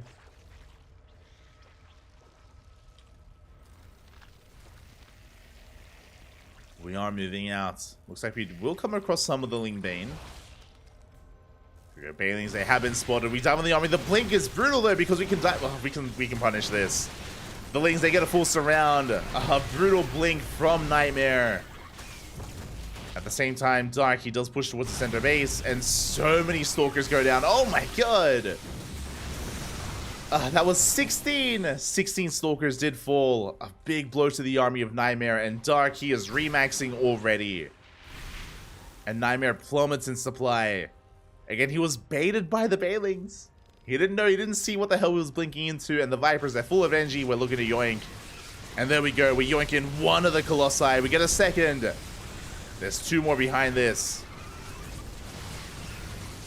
But we force back the army. We expose the Colossi. Good juggling at a Nightmare. But there's just an overwhelming Zerg army. The swarm is here. And Dark, he's snowballing out of control. We have the overcharge, but there's only 1 Colossus left, and it's barely alive. It goes down to the Lings. Colossus does fall. And again, Nightmare, he just lost far too much far too quickly. With this Blink Stalker style, you cannot afford to lose as many Stalkers as we did. And with that, Nightmare, he loses control of the fourth. GG gets called, and Dark will take game number 1. GG. GG, well played. Again, just some brutal engagements out of Nightmare. I do have to question the first push. Like it's a hard position to be in. If you remember, Nightmare, in the early game, he lost 2 Oracles. He lost both of his Oracles. And part of me feels like as soon as you lose those 2 Oracles, we want to deviate away from the push that we were building up towards. Like, this Stalker aggression from Nightmare is so much less threatening when you don't have Oracles. Without Oracles, you can see that those Lings, they can go to town. Like, Dark can just have his way with that Stalker army. There's nothing stopping him from getting surrounds and diving on top of them without any Oracles to support. So part of me feels like Nightmare probably should have pulled back and not committed with that first push. At the same time, though, because his entire build was designed to go for that timing, because he had committed so hard to his gateways, because he had delayed his 4th base, because he had delayed the rest of his tech, like, it's kind of damned if you do, damned if you don't, right? It's like, it was a brutal decision to fight then and there, but at the same time, if we pull back, then we fall behind anyway, right? Like, it's like, regardless, we would have been in a rough position. And Nightmare, he had to make a rough choice. His choice was to commit anyway, and he did pay a price for it, did lose a lot of Stalkers, and that was kind of the beginning of the end there. The first domino to fall, as Dark was able to collapse on Nightmare multiple times in that game. GG, well played. With that, Dark does take the first game, but now we're getting into game number 2. Número 2. Is Talon Dark the Dark? Yes, yes. Yes, Dark joined Talon Esports. There we go. I feel like this is going to be an answer. This is going to be something we're going to be answering for a while. But yes, for those that are unaware, Dark was teamless for a week or 2. For a couple of weeks, Dark was teamless. He was let go by CranKy Gaming, and he has found a new home. He's found a new home, he's found a new team, and spawning in the bottom left-hand corner of Hecate, we have a red Zerg player representing his new team, Talon Esports, once again going for a 15-15. It is Dark. And spawning in the top right-hand corner, we have his opponent, we have the South Korean Protoss player, the blue Protoss representing himself, currently teamless, down in this series, but not out, not by any means. It is Nightmare.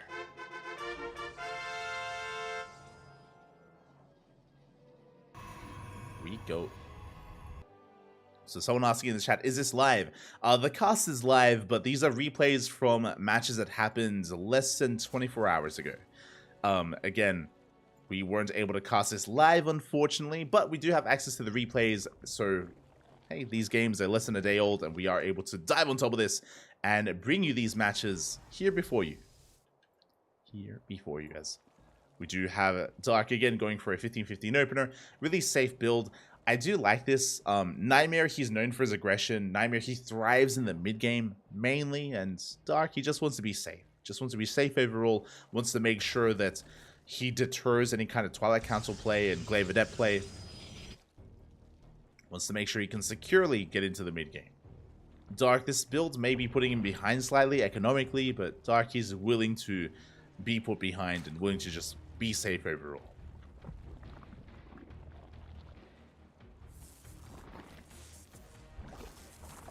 "24 hours. So old, but true." So old, papi. So old. Ay, ay, ay. Can't believe it, papi. Can't believe it. How dare I? But yeah, unfortunately, as you can imagine, the Korean StarCraft League is at a really good time for Korea, really bad time for Europe, and I'm currently traveling. I'm currently here in Poland for IEM Katowice. So because I'm in Poland, it's suddenly I can't cast KSL live. It's not in a good time. So feels bad, man. Feels bad. When I go back to Australia, then I can cast KSL live again. But I'm sure a lot of the people watching right now wouldn't be able to watch it live, especially if you're based in Europe. For those that are curious, I think it starts at like 2 a.m. See, Central European time. I think like 2 or 3 a.m. So not the best time in Europa. But here we go. Lings, they do get across the map, and we do get a free scout. Nightmare is indeed going for a Twilight Council opener. I was just talking about this. The build of Dark was designed to deter this kind of play, to deter something like Glaive Adepts, but Nightmare, he embraces it anyway. Twilight Council's finishing up. We have the Robo on the way, and we have not pulled out a gas. This looks like Dark Templar. Looks like a Dark Shrine, but we'll see. We'll see how Nightmare pieces this all together. As there it is, the Dark Shrine has been thrown down. Reason why I assume this is because we didn't pull out a gas. To go into Glaive Adepts, or at least 4-gate Glaive Adepts, you pull out a gas, as you don't need as much. We stayed in, we're going for DTs. Dark Templar on the way. And we'll see if Dark can piece this together. I mean, Dark, he already has a piece of the puzzle. He throws down his Roach Warren very early here at around the 3-minute 30 mark. Very early Roach Warren. With that, Dark, he's going to be ready for anything that comes his way. He should be going for safety Spore Crawlers. Even though he hasn't seen the Dark Shrine, he knows to prepare for it anyway. So in a couple of moments, we should be seeing some detection thrown down as Nightmare moves out across the map. Dark just droning as much as he can, taking his gases, getting up to 3 gas saturation to afford his roaches, and he's working towards his 3rd. Now, fun fact, Dark's 3rd base is delayed. He did delay his 3rd in favor of droning and in favor of just focusing on his own production and his own gas income. And here we go. The Prism is moving out. As we mentioned, as the Prism moves out, spores are on the way. Now, we have this spore covering the main, or covering the natural, and this does cover the entry point into the main as well, as long as the Prism doesn't bypass that spore. Speaking of, we may be able to. The Prism is here. 3rd base is looking exposed as well. Spore is done. We do have, there we go. We have a backup spore in the natural, another spore in the main base as well. We're covering our bases. DTs are waddling in, and they are spotted. Oh, they are spotted. 1 DT goes down already. Not the best start here from Nightmare, losing 1. Spore finishes up, and we go for the others. And up, they barely do escape. They barely do survive. But that was still a rough moment. Nightmare losing a Dark Templar for nothing, essentially, and his opener hasn't achieved too much. Now, thankfully, the power of a Dark Shrine opener is partly the DTs, true, but also the Archons. You can always morph these Dark Templar into Archons. You can shut down Overlords as a result. You can harass Mineral Lines. You can harass Queens. There's layers to this opener. There's layers to this build. And regardless, this is keeping Dark back at home. As we clear up as much creep as we can. Again, Dark has no mobile detection. Lair is still on the way. So we're doing a great job here just clearing up so much of this creep. Oh my god. We're still gaining value, is what I'm getting at. Yeah, more creep going down. Lair just now finishing up. And finally, we can work towards a Spire. Oh my god. Muta's gonna be on the way. Spire has been thrown down. Detection as well, of course, with that Overseer. And we will eventually respread all this creep as we've... How many tumors? We can't see. Oh. I don't have the kill count for tumors, but I want to say like 10, maybe 12. That was a lot of tumors going down. Jesus. Behind this Nightmare, he's transitioning into Blink, into a Forge, into +1. Now, what is a little bit worrisome is that Nightmare hasn't scouted. He hasn't gotten in between the bases. He doesn't know about the Spire. Not yet. He is in the dark. As he rotates around, where we do have detection, 4th base is safe and sound. As Nightmare, he's taking up a little bit further. He's working towards a Bay. Working towards, I imagine, Disruptors. Especially against a Roach heavy composition. Meanwhile, here comes the Stalker-based army. We're looking to force a cancel. And the base is cancelled. We contain Dark here to 3 bases. At the same time, a massive link counterattack. The army's not here. Oh, we're out of position. We denied the 4th, but at the same time, we get into the mineral line. Good defense so far. Shield battery goes down, but we do save the mineral line for the time being. Clutch warping of Zealots. Lings, they do pull back. And Nightmare, he does rotate around. Blink is done, by the way. And we catch a drone. Up. Up. Just barely get eyes on that would-be 4th.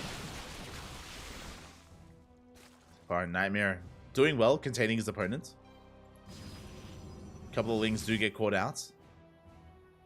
Fourth base is denied. Dark still stuck on 3-base economy. Going for a Ling run by across the map, but we are looking solid back at home. Nightmare cleans up all the Lings, forces Dark back. Meanwhile, Dark, did we finish? We did complete the Spire, but oh, we have invested. We have gone into a wave, a flock of mutas. Only 7. Okay, so 7 mutas. This is enough to one-shot workers. You can one-shot probes with actually 6 mutas, to be honest, but we have made a couple of extra mutas here just to be safe. Just to make sure we gain map control and fight back, and ideally force back these Stalkers. These Stalkers, they're constantly going to be coming in and denying the 4th base. Ideally, these mutas force these Stalkers back home and allow Dark to expand. There it is, mutas have revealed themselves. The Stalkers are racing back home. They're forced to recall. Mutas are recalling. 4th base is getting up and running. And 10 probes go down. Oh, we do pick off one of those mutas. Potentially a second. Oh, good links. Good links here by Nightmare. 12 probes go down, and we are stuck, busy chasing down these mutas. Meanwhile, back at home, Dark is resaturating. He's working on +2, Baneling Nest, Baneling Speed, Ling Bane, Roach Ravager. We are done with mutas. They're only designed to buy time and harass, while Dark gets back into this. Meanwhile, I did see a Baneling Waddle buy. Doesn't get a lot of damage done. And on top of that, Dark also confirmed the army. He saw the disruptors. He's aware. So aware of the disruptors. So do rotate back around.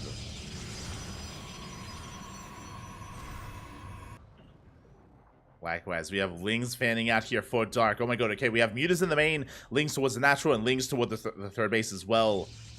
We're going to try and pull Nightmare apart. Nightmare is pushing through the center.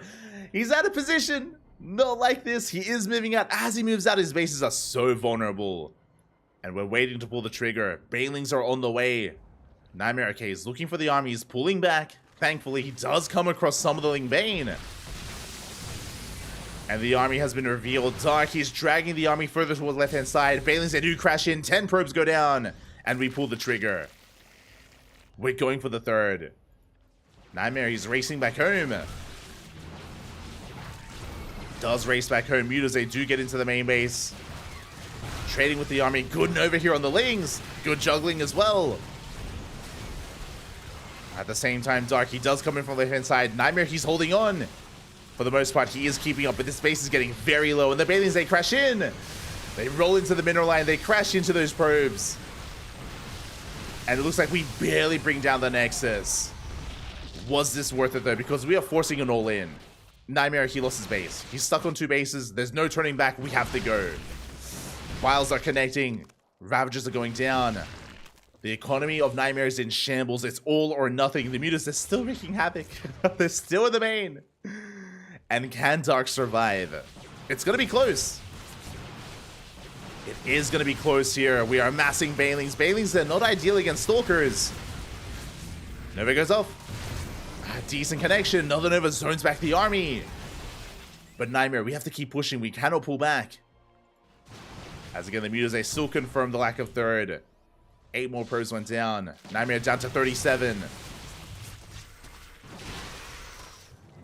But the Banelings, they're buying so much time. 24 more Lings on the way. The Nova. Decent connection. Decent connection with the Nova, but we force back the army. Oh my god, the Banelings, they crash into the Stalkers. And 24 Stalkers go down. We have 30 left. We cut the Stalker count in half. And we have another wave of Banelings. Oh, they just don't stop. The Ling Bane. There's just an endless wave always available here to Dark. Just buying time, reproducing his Ling Bane, collapsing once again. There's one disruptor behind this. Archons are on the way. The mutas, they come in from behind. Good connection.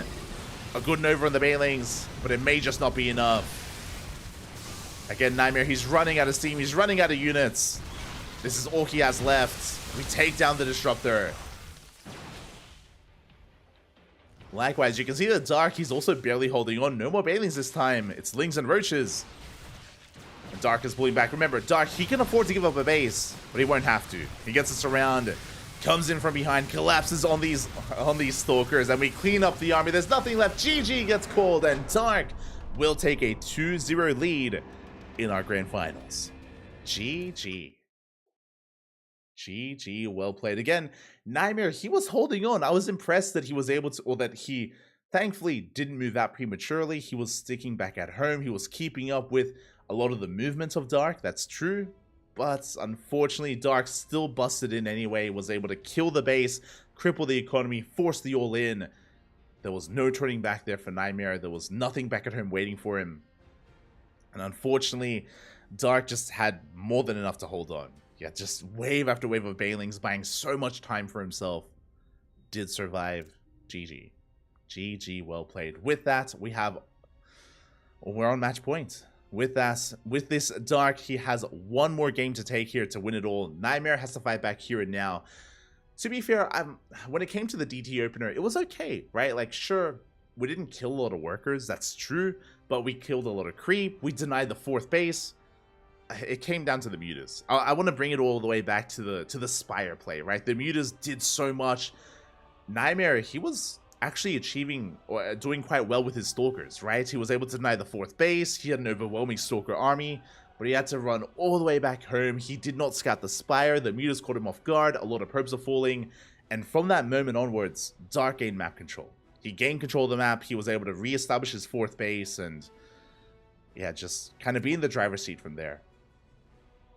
Unlucky that Nightmare just wasn't able to get eyes on that Spire and prepare for those mutas. They did blindside him, they caught him completely off guard, and they did lead Dark into that victory. But now we're getting into game number 3. Match point. Match point for Dark. Catching up in the chat.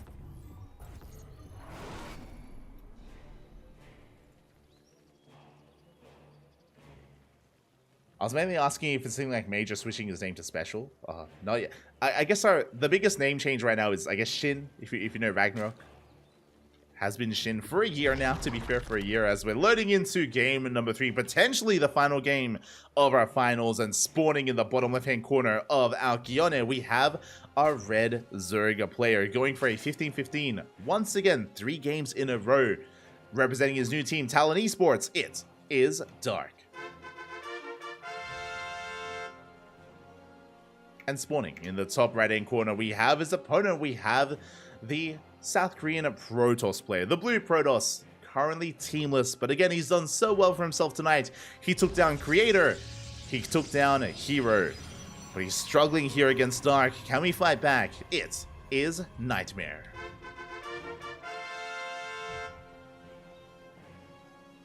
Here we go.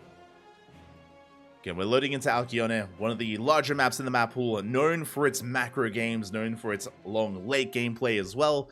The reason for this is because of the base setup here. Your 3rd base, your would-be 4th, even your 5th base is pretty well defended here, thanks to all the ramps, all the high ground, the choke points as well.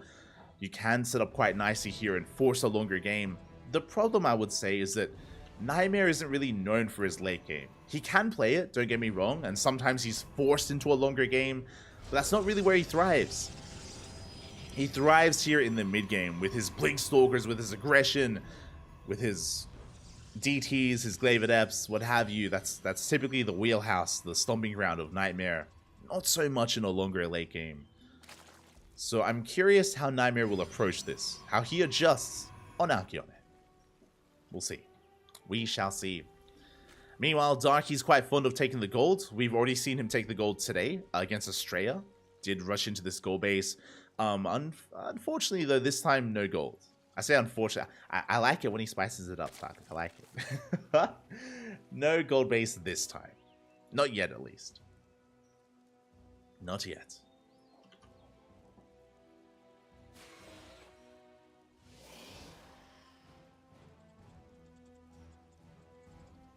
As a Nightmare, this time he goes to the pylon a little bit further out, and he's going for the Stargate.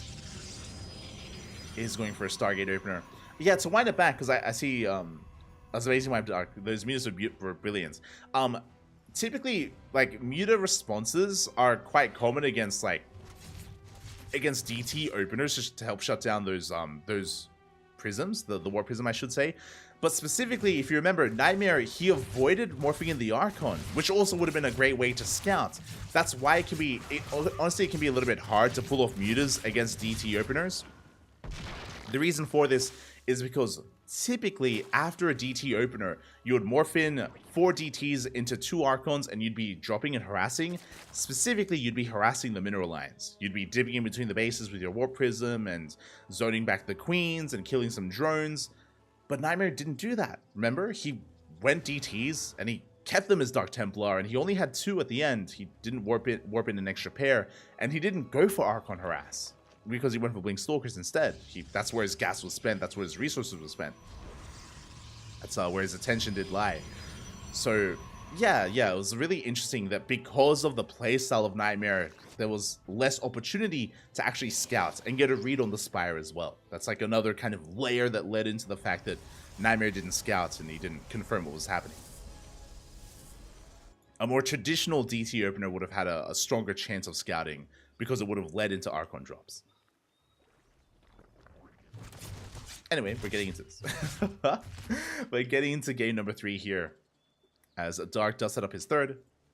Going to be joining on up as well. Of course, prepared for the Oracle-based opener. And for the first time this series, pretty standard play. It's going to be triple Oracle into a third base. If you remember, game 1, Nightmare went for a Void Ray opener. Game 2, it was a Twilight Council into DTs. Here in game 3, standard. And this makes sense. We spoke about the features of this map of Alcyone, how macro-oriented it is. A standard opener makes perfect sense here on this map because of that. Meanwhile, that's going to be a 4-minute 30 layer timing here for Dark. Interesting decision, going for the Roach Warren as well. Now, oh god, as the Oracles are diving between the bases, and the Oracles do go down. Nightmare flying too close to the sun there. He does get burned. Really good positioning out of Dark. He shuts down the Oracles, and they have not paid for themselves. This is a rough start here from Nightmare. Losing 1 Oracle for 2 drones. Ay. We spoke about this. If you're going for a blink-heavy style, and it is Blink Stalkers on the horizon, Oracles are so invaluable. This is the good thing about Hero. Like, Hero, if you watch his ZVPs, if he ever does happen to lose an Oracle early on, he will replace it. 100%. He'll go back in and he'll make a 4th Oracle, a 5th Oracle if need be. He's so adamant about making sure he has Oracles to support. Even if he slips up, he will replace it, and that's something that Nightmare is not doing here. He's sticking with 2 Oracles and working towards Blink Stalkers. Meanwhile, Dark back at home, getting up to 4 bases. Overseer Scout comes in. He does confirm the Twilight Council and the Forge. He's aware of the Blink-based follow-up. Oracles do take a lot of hits. And Dark, upon seeing this, no fear, goes straight for the Infestation Bit. I mean, he didn't see a Gateway Explosion. Oh my god. He didn't see a Gateway Explosion because there is none, because they're going into Phoenixes. Okay. I was not expecting this. We're going +1 Blink into double Stargate Phoenix plus a Templar Archives plus Archons. We're taking up in a couple of different directions. I'm a little bit perplexed with a Robo on the way. It's just getting everything. Why not? Okay, we got a Robo, Templar Archives, double Stargate Phoenix. Usually we focus in one direction, so I'm curious to see how this all pieces together here. Like, he's cooking, Papi. He's cooking. I'm ready for it. What do you got, Papi? What do you got? It's whatever it is. It's very tech heavy. Like, we're spending so many resources here on upgrades, on production, on specialized units as well. This does mean that the main army of Nightmare is vulnerable. The main army is lacking. And if Dark were to push, Nightmare wouldn't have much to defend. But Dark is doing the next best thing. He isn't pushing, but he is taking up into Hive. Dark, he recognizes how defensive or how passive his opponent is being, and we are rushing into Hive Tech. This will be for Vipers, this could be into Ultras, into Lurkers. Dark, he's not resting on his laurels, he's not staying on Lair Tech and maxing out on Lingbane Roach Ravager. He's building up. As Nightmare goes for now his delayed Gateway Explosion. We have built up towards how many Phoenixes? 6 Phoenixes? Jesus. We are soon pushing out. With Phoenixes specifically. No fourth base yet, but we are building up towards that as well. Hive is done. We have Adrenal on the way. We have access to Vipers if need be. Dark still doesn't really know what he's up against. He still needs to get a read on, like, are there Colossi, are there Disruptors? Do I even need Vipers? Ultra Caverns on the way. Yeah, I mean, not a bad option. Not a bad option at all here for Dark. If Dark was going Spire, then Nightmare would be blind countering him. That's why I'm not convinced by this. So, Phoenixes can also do really well against Lurker Tech. If Dark was going into Lurkers, then I'd be a little bit afraid for him. But it's Ultras, and if you didn't know, Ultras, they're thick boys. They're massive units. They cannot be lifted. And here we go. Nightmare working towards a fourth, and now we're getting into Sky Toss.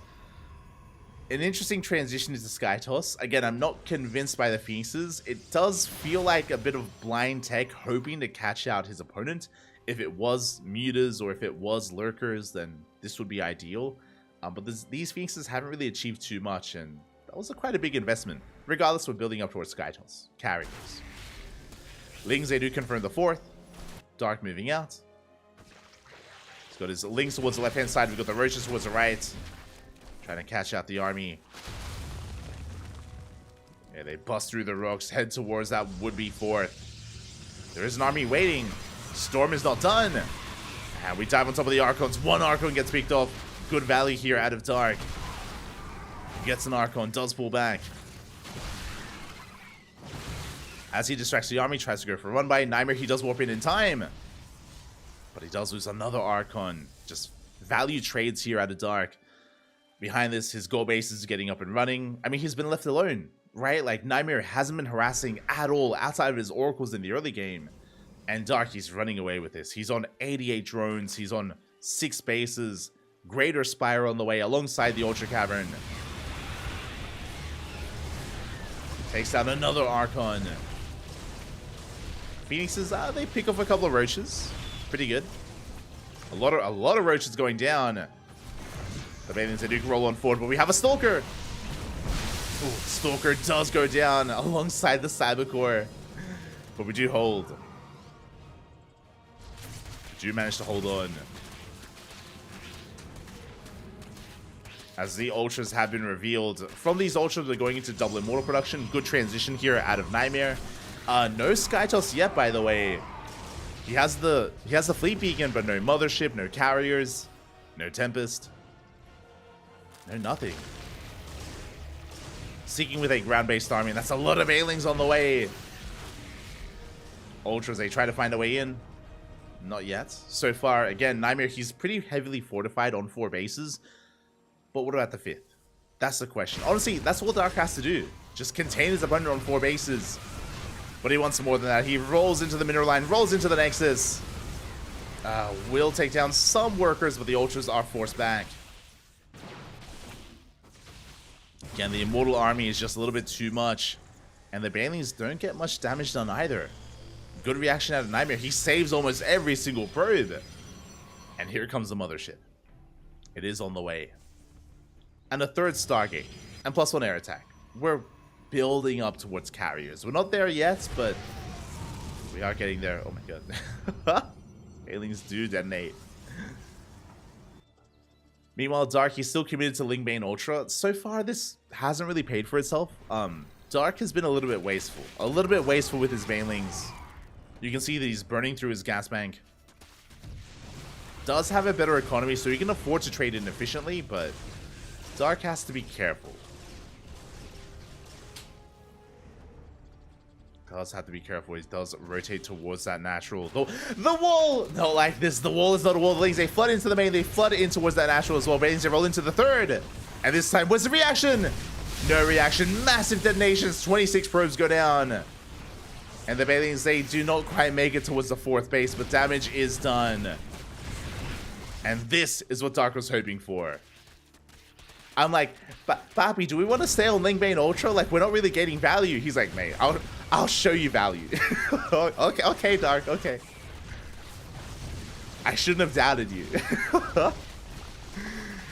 He just makes magic happen anyway. He does pull back. We're getting into Corruptors. Mothership was revealed. And to be fair, this is a pretty deathful. This is a pretty hefty army. How many Immortals? 7 Immortals, 6 Archons. This is pretty beefy, and this can fight an Ultra-based army, 100%. This cannot fight Broodlords, though. And do we have a Greater Spire? We do. Greater Spire is done. Corruptors are on the way. What I'm concerned about is that we don't really have an answer for Broodlords. Yes, we have a couple of Phoenixes, but Phoenixes, they don't really have a lot of DPS. And there it is, 7 Broodlords on the way. Carriers are in production, thankfully. It looks like they're lined up and they're going to come out in time. As the Broodlords attack, there will be carriers to defend. How many Corruptors, though? 7. Soon to be 9. 9 Corruptors. Is that enough? It's going to be interesting. It's going to be an interesting dynamic here. We'll see how this turns out. A lot of it is going to come down to the angle of attack. Whether or not the Corruptors can zone away the carriers. Do we have Storm? That's another big question. We do. Storm is done. Archons are available. We should be able to protect the carriers from the Corruptors. We should be able to. But I do think that without Tempest, as the Phoenixes do reveal themselves, without Tempest, I feel like Broodlords should come out on top. You see Nightmare pushing on the left. Broodlords pushing right through the center. And then we're going to be threatening the gold. We will threaten the gold, and the gold is going to be cancelled. Yeah, Corruptors have arrived. Phoenixes are trying to come in. That's a kill! That's a kill, not a cancel on that Nexus. The Phoenixes are taking a lot of damage. Storm does connect. Not too bad, but we have Spores to support as well. Yeah, Darky takes a better fight. Takes a better fight. Chips away at the ground army as well. This should force out Tempest, and there it is. Tempests are on the way. But without Tempest, again, we just cannot engage. Yeah, the Broodlords, they pick up another cannon for free. Cannon goes down. Vipers are on the way. Second Spire as well for double upgrades. Dark is still in the driver's seat. Nightmare forced to expand elsewhere. And we still have to wait for those Tempests. They're coming, though. They are coming. They're on the way.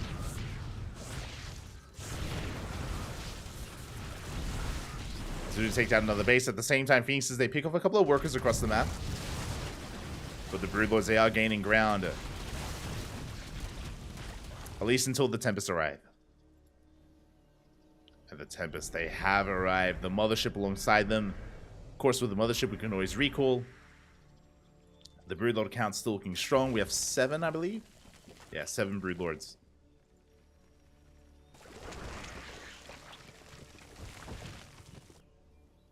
Oh, I was like, why is Dark looking here? Oh, the changelings, Poppy. One of us. Oh no, he sees. Never mind. Changelings do go down. Oh, I didn't realize +1 was denied earlier with the Bailing Run-By. The Bailing Roll-By did actually deny +1 air attacks, so a big delay there for Nightmare. His upgrades are pretty far behind as a result. Broodlords are pushing. Yeah, second Cybercore on the way. It makes sense to get into double upgrade production to catch up. Nightmare is slowly getting his would-be 5th base up and running. Phoenixes are still alive. I wasn't certain about that, but they're still there. They're still kicking.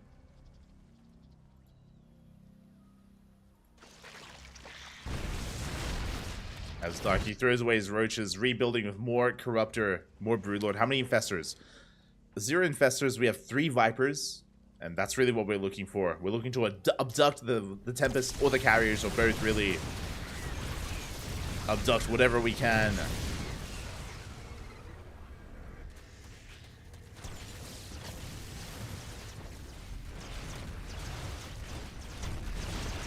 Base is going to be falling, or the building's going to be falling here. Bailey's they roll into the mineral line. Nightmare, he does react. He does pull back in time. We're going for it, though. Big storms. Bailey's they will not connect. They get 6 probes. We gain some value. Some damage is dealt. Ultras at the same time. They head towards the would-be sick. Sick Nexus. That is a cancel, thankfully. Not a kill. We do cancel it in time. But hey, at least Nightmare gets a 5th base. At least it is up and running. It is defended. It is fortified. Dark, I'm sure, waiting for his upgrades. +3 air attack is on the horizon. Don't want to hit an anti-timing. Ooh, as we do go for a big link counter attack. Whole position here in the mineral line, but they will be cleaned up. Not the most saturated mineral line, unfortunately. There's no shield battery. Uh-oh. No shield battery at this space. At the same time, here comes the Immortal-based army towards the left-hand side. Nightmare catches some drones. Ooh. Big storm, but the Broodlords, they happen to be in position, and the Broodlords will clean this up. We do kill a base, but we kill 23 oh my god! 23 workers go down. Dark, he goes ham in this mineral line. The Lings, they got out of control. On top of that, these Immortals, it's a one-way trip. They're gonna go down. This is a trade that we can't really afford. As Nightmare, he keeps on pushing, takes down another base. Kills 2 hatcheries, true. Does kill 2 hatcheries, but he loses the mineral line. Here comes the yoink! The mothership! -300. It survives! Oh my god. The mothership does make it out. Let's go. The new mothership. Not useless, Papi. It's good. As we get the Nidus into the main. Another Ling run by once again. Going for the Nexus this time, and we will get it. Nexus does fall. Ling run by here towards that 3rd base. We saw this against Estrella. Just the non-stop Ling counter attacks. And Nightmare's army is just so immobile. It's so immobile. He cannot keep up. Nidus in the main. Lings towards the natural. And we kill both bases. Both Nexi fall. Nightmare, he just cannot keep up. We go for the High Templar. We get 1. Almost 2. As the Lings, they flood into the main base. Queens as well. Queens? A little bit ambitious. Lings are going to be going down. And the Corruptors, they just come in from the right-hand side. Again, we're just pulling them apart. We're going to kill. We snipe the last mining base. And we go for the mothership. This time it goes down. Nightmare just pulled apart completely. Left and right. Bases are falling. The army's getting picked apart. Now we get the -300, -300. Dark just with full control. The Niduses, they don't stop. The Overlord is still there. And behind this, Dark, he's just still happily mining. Doesn't have the best economy. He's only on 60 workers, but he's mining freely. Has a better economy than his opponent. That's all that matters. 7 more Broodlords on the way. 15 more Corruptors. We're transitioning out of Lingbane into mass Skyzerg. Just mass Broodlord Corruptor. Look at the units tab. No more Ultras. We threw away the Ultras. We threw away the Lings. We threw away the Roaches. And we have the ideal army. Vipers, Corruptors, and Broodlords. We're on 3-3, by the way. Sorry, +3 air attack. Soon to be +2 air carapace. But what does Nightmare have left? He has 3 carriers, 4 Tempest, a handful of units on the ground. Really, it's not going to be enough. We just dive in. We go for the power bomb. We dive on the carriers and we clean everything up. There's nothing left in the sky. The Corruptors, after they clean everything up, we can just turn and morph into Broodlords. Speaking of, the Broodlords, they just bully back the ground army. And Dark, he's looking to clean this up. Looking to go undefeated here in the grand finals. As here in the late game, Dark, he has some of the best. He does thrive here in the late game. I know that Dark, he's known for his aggression, but again, hey, he can play a late game like no other. A very aggressive one. Just like what we saw against Estrella. Very similar to what we saw against Estrella. Storm's going to be connecting. But the Archons, they cannot get close. The Broodlords are untouched. And there just is no answer to them. Not anymore. GG gets called, and Dark will take the series 3-0, becoming this week's KSL champion. GG. GG, well played. Dark does take it in the end, flaunting some different styles as well. Bear in mind that Nightmare was far more aggressive in Game 1 and Game 2. Here in Game 3, Nightmare tried to embrace the late game in a really weird way. If you remember, he did open up very tech heavy, but did go double Stargate Phoenix wasn't really harassing with the Phoenixes, if you remember. He was just keeping them back at home. He was defending with them, that's true, but not doing much else. I'm not too sure if I'm convinced. I did mention before that it did feel like a blind counter. In case Dark did go Spire or did go Hydra Lurker, then the Phoenixes would be more valuable. But, and to be fair, like, they did survive until the end of the game. That's true, they did survive, but I don't know how much they were really adding, and that big investment into those Phoenixes could have been, you know, a faster transition to Sky Toss, could have been a faster second Robo and a faster fourth base, and those resources could have been spent elsewhere is what I'm getting at. So I don't know if I'm convinced. Not the first time we've seen Nightmare go for this style. I'd probably be thinking differently if we did harass with them, right? If we were active, if we if we did move out, then maybe I think differently. But regardless, GG, well played. Dark looking dominant here. And once again, we mentioned it coming into this series. Nightmare, he's amazing in PvP. He's amazing in PvT, right? Like, he took down Hero. He took down Hero in the semifinals. Last week, Nightmare took down Byun in the grand finals. Like, Nightmare has some of the best Protoss versus Terran and Protoss versus Protoss out there in Korea. Unironically, he's a very specialized player. What he lacks, what he struggles with, is PvZ. PvZ, it is his worst matchup, and it is something that he has to work on. As a result, when he goes up against Dark, and typically players like Solar and Shin as well, Nightmare does struggle that much more. And regardless, a really good run, a very good performance here. Nightmare did make it all the way to the grand finals. I don't want to take that away from him, right? Made it all the way to the finals and had an amazing performance getting here, but Dark is still that one step above, and I look forward to seeing more of Dark, right? Like, it's great to see that he's being supported by a new team, and it's great to see that Dark, of course, is going to be coming in motivated into IEM Katowice. IEM is going to be a big event here for a lot of these big names.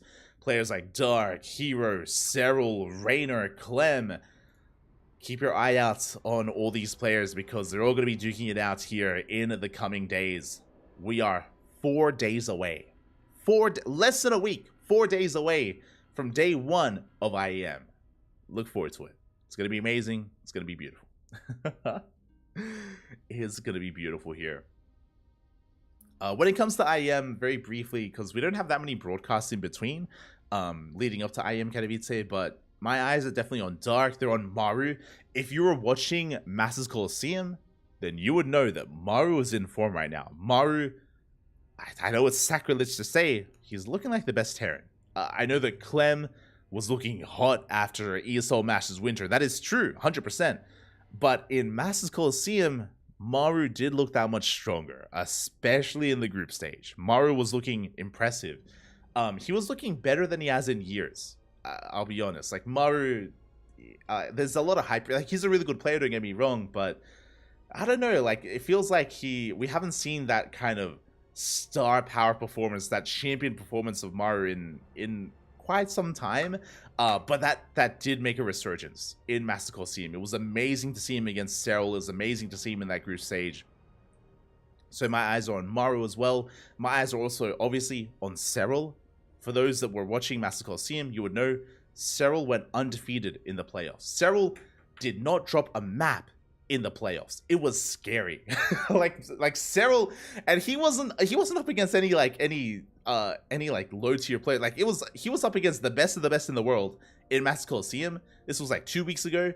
And let me just quickly open up the Wikipedia page. Serral, he 3-0'd Solar, he 3-0'd Maru, he 4-0'd Raynor, and he 5-1'd Hero. Hero was the only player to take a game, and it was only a single game loss in the entire playoff bracket. So, I mean, props to Hero, right? Hero, that's another player that we're looking at. But props to Hero. He was the only one to really, like, put a blemish on Serral.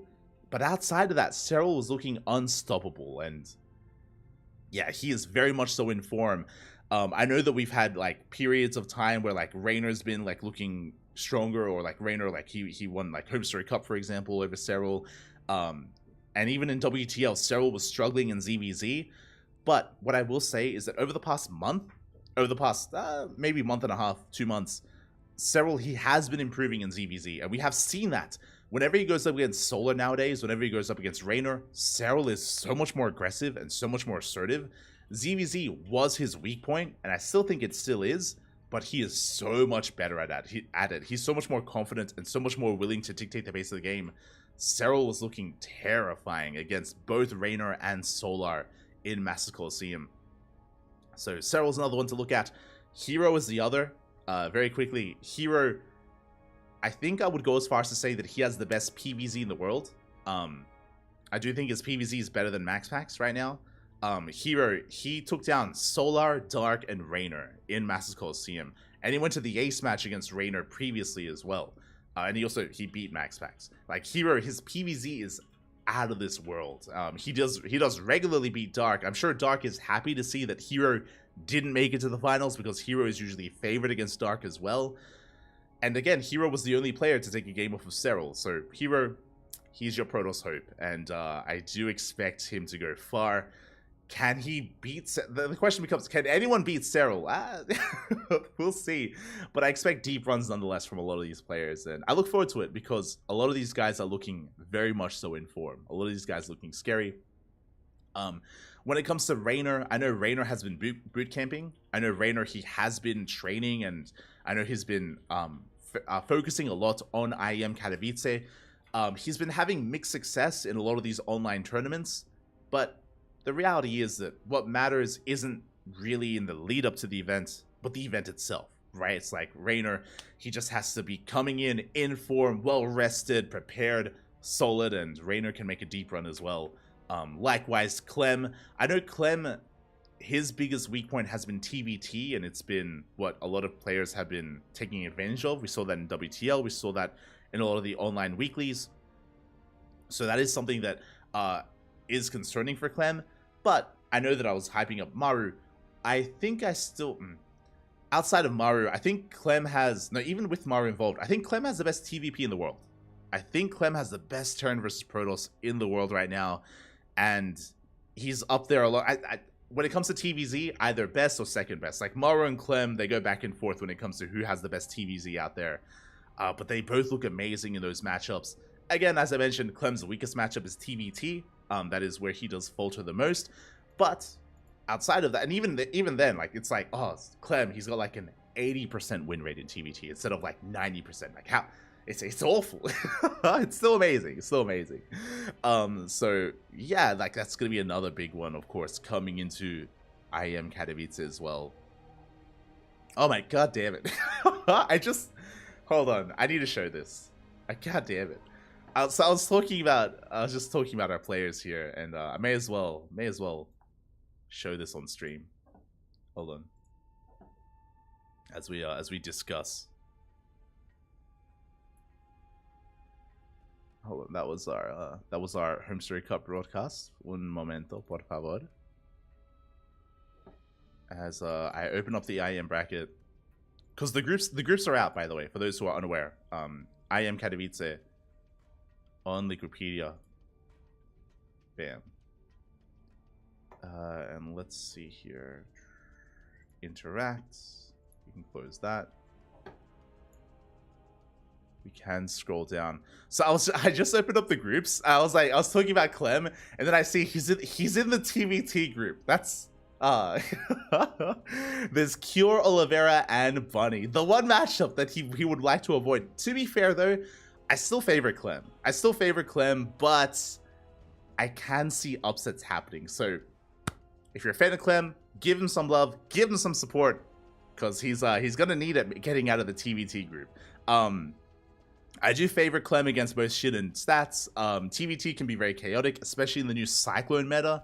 The Cyclown, Bobby, the Cyclown. So we'll see which Terrans make it out of Group B. As this is the setup for IEM Katowice. What else do we got going on here? We got Gumiho, Solar, Spirit, Hero Marine, Scarlet, Trigger. Let's go. I think this is a pretty... I want to say Scarlet has a good chance here. I want to say she has a good chance here against these players. I'm really curious to see the rematch between Scarlet and Hero Marine. We recently casted Scarlet versus Hero Marine in Home Story Cup, and Hero Marine, he clowned a little bit. He had fun with Cyclones. He just cycloned all over Scarlet. It was shaking my head. But I'm hoping we get some good bio play. Some good bio action would be fun there. In that matchup, we got Cyril, Bjorn, Estrella, I forgot Diego, Kellizer, Skillless, Firefly. I'm a big fan of Firefly. I look forward to seeing him. He is my dark horse pick. I want him to make it out of the groups. I want him to make it out. I do think he can. I can see Firefly. I want to believe. I want to believe he can make it out of Group C. Big fan of Firefly. Let's go. And down here we have Dark, Maru. Oh my god, what is this group? It's the group of death. We have Dark, Maru, Raynor, Hero, Showtime, and Cyan. Cyan is a bit of the odd one out. But remember, only 3 players make it out of the group. That is brutal. That is... Who seeded this? This is crazy. I know there are some big names in the other groups, but Group D is very much so stacked. It's overstacked. Like, what happened? Oh my god, that's unfortunate. Oh my god. Only 3 can make it out. That's so sad. I want them all to make it out. I want Hero, Raynor, Maru, and Dark. Like, they all deserve to make it into the playoffs. One of them won't. Shout out to Showtime, of course. Showtime is a great player as well, don't get me wrong. That is brutal. That is... Ay. Not like this. Not like this, man. Cyril and Raynor both know how to peak. They do. That's true. It's very true. Is there an announcement post for Dark joining Talon? There is. On TL. On Team Liquid. There is. So yeah, this is gonna be a wild one. This is so hard to predict. Group D, who makes it out? I think Hero makes it out, I'll be honest. I think I was just hyping up Hero's PVZ. I think he does make it out. I think I favor Hero over Raynor and Dark. Hero, Maru, Raynor, or who makes it out of those? I don't know. It's hard to call. I don't think there's a wrong answer. Okay, the question becomes, is Raynor allowed to off race? Is he allowed to play Protoss against Dark? I hope not. I hope he's not tempted. I think I favor Dark against Raynor's Protoss. In ZVZ, it's hard to call. Maybe Raynor, maybe Dark. Could go either way. It's gonna be crazy. It's gonna be wild. Regardless. Anyway, it's gonna be a great tournament. It's gonna be a great event. Look forward to it. Look forward to IM again. 4 days away. Mark your calendars. And I'll be there. I'm currently in Poland. For those that are wondering, I know a lot of people were asking, like, "Yo, what's with the face, Papi?" Oh, I just really like the KSL.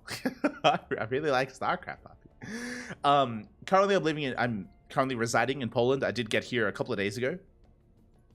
I got here on Thursday. I got here on the first. So it's been 3-4 days. Been here for a couple of days, and I'm of course here for IEM. I'm here for IEM, Papi. So I'm gonna be there at the event. I'm not gonna be casting. I'm gonna be there spectating in the crowd.